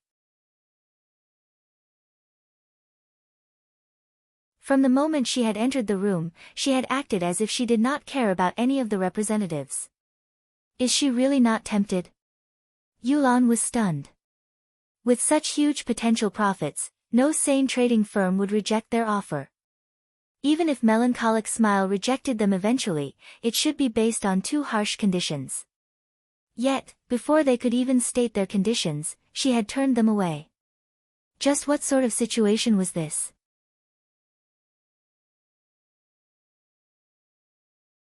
Before Yulan could make sense of the situation, the upper managers of the other guilds began signing their contracts, having already thrown their cooperation conditions out the window. Watching this, Yulan suddenly came to a realization. Melancholic Smile had displayed her might, killing the chicken to scare the monkeys. They just so happened to be that chicken. Feng Xianyang had also realized their situation. This had all been due to him voicing his rejection, becoming Melancholic Smile's target as a result. Despite this revelation angering him greatly, regret filled his heart. Just why had he been so eager to shoot off his mouth? As for encouraging Overwhelming Smile to face off against the Candlelight trading firm, that was simply impossible. Lifestyle players did not leave the city at all. If they remained in the city, who could do anything to them? Lifestyle players were unlike combat players, who relied heavily on their levels and equipment. Even if lifestyle players were killed until they fell back to level 0, so long as their lifestyle skills remained, they would feel no effect whatsoever. It seems that we can only hasten our own firm's establishment, Yulan sighed. Things were becoming much more troublesome than she had initially expected. However, the Candlelight trading firm had also given her a reminder. I have heard that Maple City's branch almost has enough reputation. We might as well develop our trade in Maple City. Moreover, the lands there are much cheaper. If we form an alliance with the other cities to target the Candlelight trading firm, sooner or later, we can defeat it as well. Okay, leave that to me. At this moment, murderous intent filled Feng Xuanyang's eyes. Watching Melancholic Smile's departing figure, he revealed a sinister smile as he said, though the trading firm itself is unwilling to cooperate, I refuse to believe that every worker is of the same opinion. I'll poach every single one of Candlelight's forgers. We'll see how long Candlelight lasts, then. If a trading firm did not have a supply of goods, customers naturally would not visit it. It would be useless even if the trading firm occupied one of the city's golden lands. The fact that the Candlelight trading firm had become White River City's #1 trading firm so quickly was completely due to the basic strengthened armor kits. Otherwise, how could it possibly surpass the Starstreak trading firm? While Feng Xianyang plotted ways to poach lifestyle players from the Candlelight trading firm, Feng had arrived at the Twin Tower Highlands. The Twin Tower Highlands was a level 45 to level 50 map. It could be considered a country within a country. Unlike the monsters in low-level maps, the monsters here were mostly intelligent orcs that fought and lived in tribes. If players were not careful, rather than hunting their prey, they very well might become prey themselves. To God's Domain's current players, the Twin Tower Highlands was definitely a forbidden land. Aside from the level suppression, the difference in attributes was already quite vast. However, Feng did not care about any of that. His own attributes had long since surpassed the standards of the current players. It was especially true after he had equipped the fragmented legendary ranked Heavenly Dragon's Breath. In terms of attributes, he could easily match level 40 ordinary players. Without level suppression, a 5-level difference in attributes was nothing to Feng. Fortunately, Feng was very familiar with the Twin Tower Highlands. He had arrived at the core area of the Twin Tower Highlands, the Towers of Death, without so much as encountering a single monster. Dark clouds hid the tops of the 2 tall towers, preventing one from seeing them with a single glance. A thick layer of death also surrounded the towers as cold wind billowed around them. Tall ramparts surrounded the massive towers of death. An army of orcs patrolled the walls. Overall, the towers of death looked like an impregnable fortress. This was the best location for Feng to grind for the light stone forging designs. This should be it. Feng activated Wind Rider and the Ring of Nothingness and flew up to the tall walls. Sweeping a glance over the numerous level 47 orcs below the ramparts, a grin appeared on his face.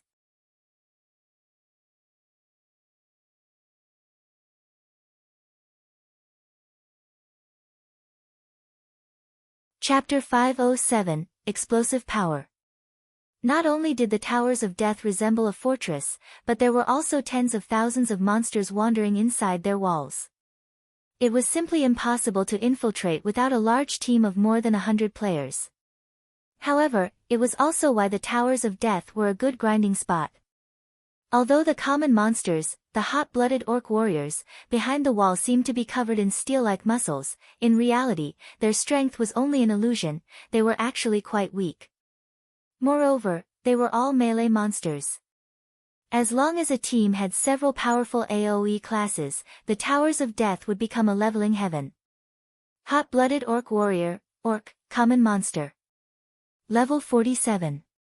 HP 30,000/30,000. To players of a similar level, these orc warriors were very easy to deal with.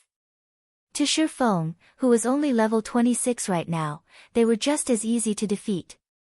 The only challenge was the fact that these hot-blooded warriors normally moved in groups of 100 or more, with an elite-ranked hot-blooded orc captain leading each company. The orc captains were much larger than their common counterparts. They were fully protected by a suit of plate armor and wielded a war saber and large shield in each hand. Most importantly, these orc captains had an aura effect that could increase the attack speed and damage of nearby hot-blooded orc warriors by 30%. Hot-blooded orc captain, orc, elite rank. Level 48. HP 200,000/200,000. Even a 50-man team would struggle against such a company of orcs. As for 20-man teams, they could only escape for their lives. Teams that came to grind here would usually eliminate the orc captain first, sending several assassins with high burst damage and a bombardment from the ranged attackers, getting rid of the orc captain in the shortest amount of time possible. That way, the hot-blooded orc warriors would be fish in a barrel, easy to annihilate. However, Shifeng's level was too low right now. It would be very difficult for him to charge into the group of orcs and kill the orc captain swiftly, hence why Shifeng had flown up to the ramparts.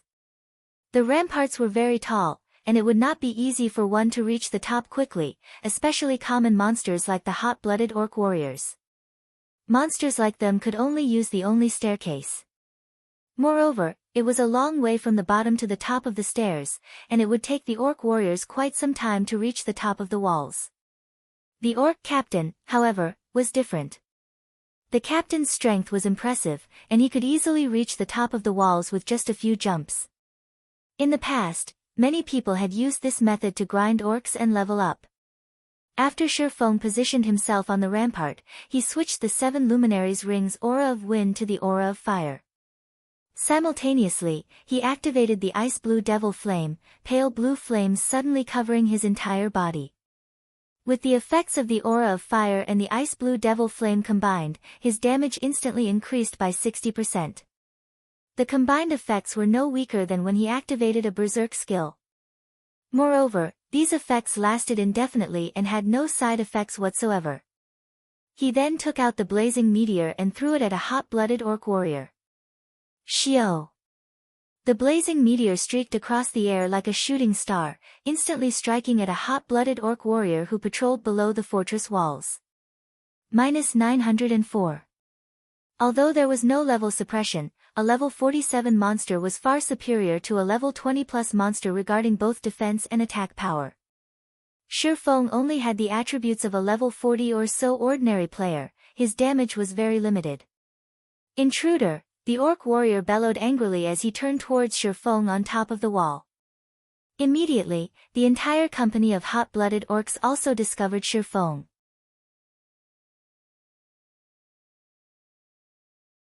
However, as the wall was too large, they could only frantically dash towards one of the distant staircases.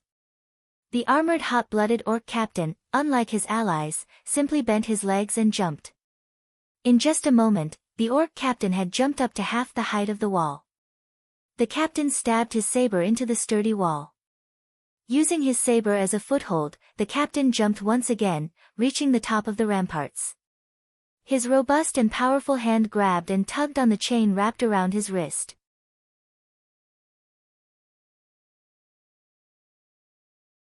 In the blink of an eye, the saber, which was connected to the chain, returned to the orc captain's hand. The entire process was smooth and only took an instant. The orc captain was like a martial arts expert who could walk on walls and fly through the eaves of buildings. However, Shifeng was not the slightest bit surprised by the orc captain's actions. Elite monsters' intelligence and combat techniques at this level were not the slightest bit inferior to the professional fighters in real life. In some aspects, these elite monsters were even more amazing than professional fighters. The hot-blooded orc captain looked at Shifeng, who was 10 yards away, with a bloodthirsty fury in his crimson eyes. Raising his shield, he used charge and dashed towards Shifeng. The orc captain was over 2 meters tall. With his mass and speed, he was like a small car rushing towards Shifeng. One could just imagine the consequences of such a collision. Without hesitation, Shifeng activated Purgatory Power, raising his damage by another 30% and attack speed by 100%. He then dashed forward to meet the orc captain's charge head-on. Just as the orc captain was about to send Shifeng into a fainted state, at the moment between life and death, Shifeng used silent steps. Not only had Shifeng avoided the fainted effect of the orc captain's charge, but he also managed to appear behind the orc captain. Die! Shifeng shouted. In the next moment, the abyssal blade and the purgatory's shadow in Shifeng's hands released a powerful blinding light. The crimson flames that covered both swords caused the surrounding temperatures to soar. Flame burst. Dazzling streaks of light shot out from Shifeng's hands, piercing the hot-blooded orc captain's armor. The orc captain's armor could stop neither the scorching heat of the flames nor the sharp edges of the swords. The blazing abyssal blade easily penetrated the sturdy armor, stabbing the orc captain's vital point. -9,120, -18,160, -9,234, -27, 548. Frightening damages appeared above the hot-blooded orc captain's head, one after another. In the blink of an eye, the orc captain had lost close to half of his HP.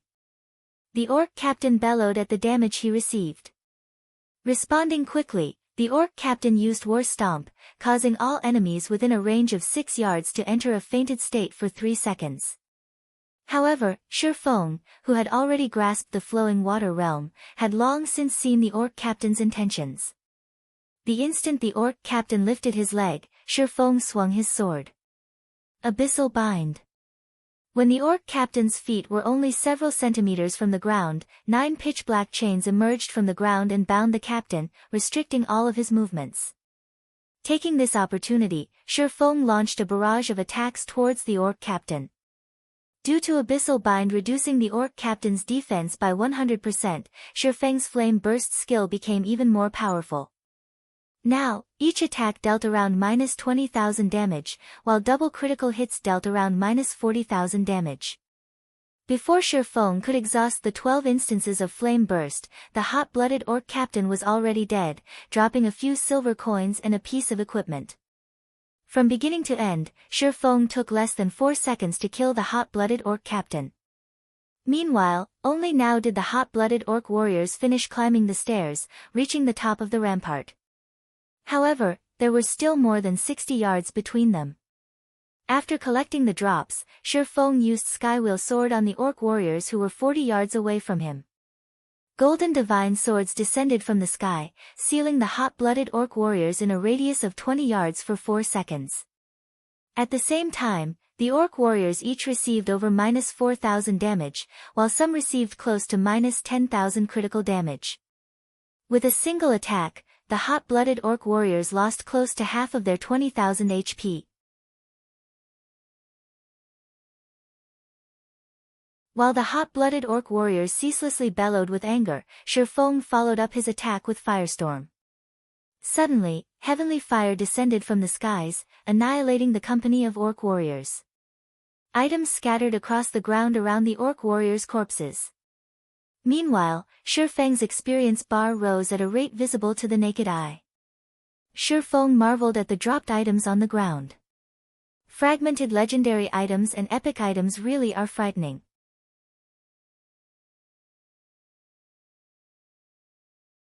Originally, Shifeng thought he would have some troubles dealing with these hot-blooded orc warriors. Now, it would seem that he had worried for nothing. You're tuning in to the Blissful Bookshelf YouTube channel. We're so grateful for your support, and don't forget to subscribe to join us on this incredible journey through captivating stories. Your generosity through donations truly makes a world of difference, as it's the primary source of revenue that allows me to expand and enhance this channel for you. Thank you from the bottom of my heart for being a part of this adventure.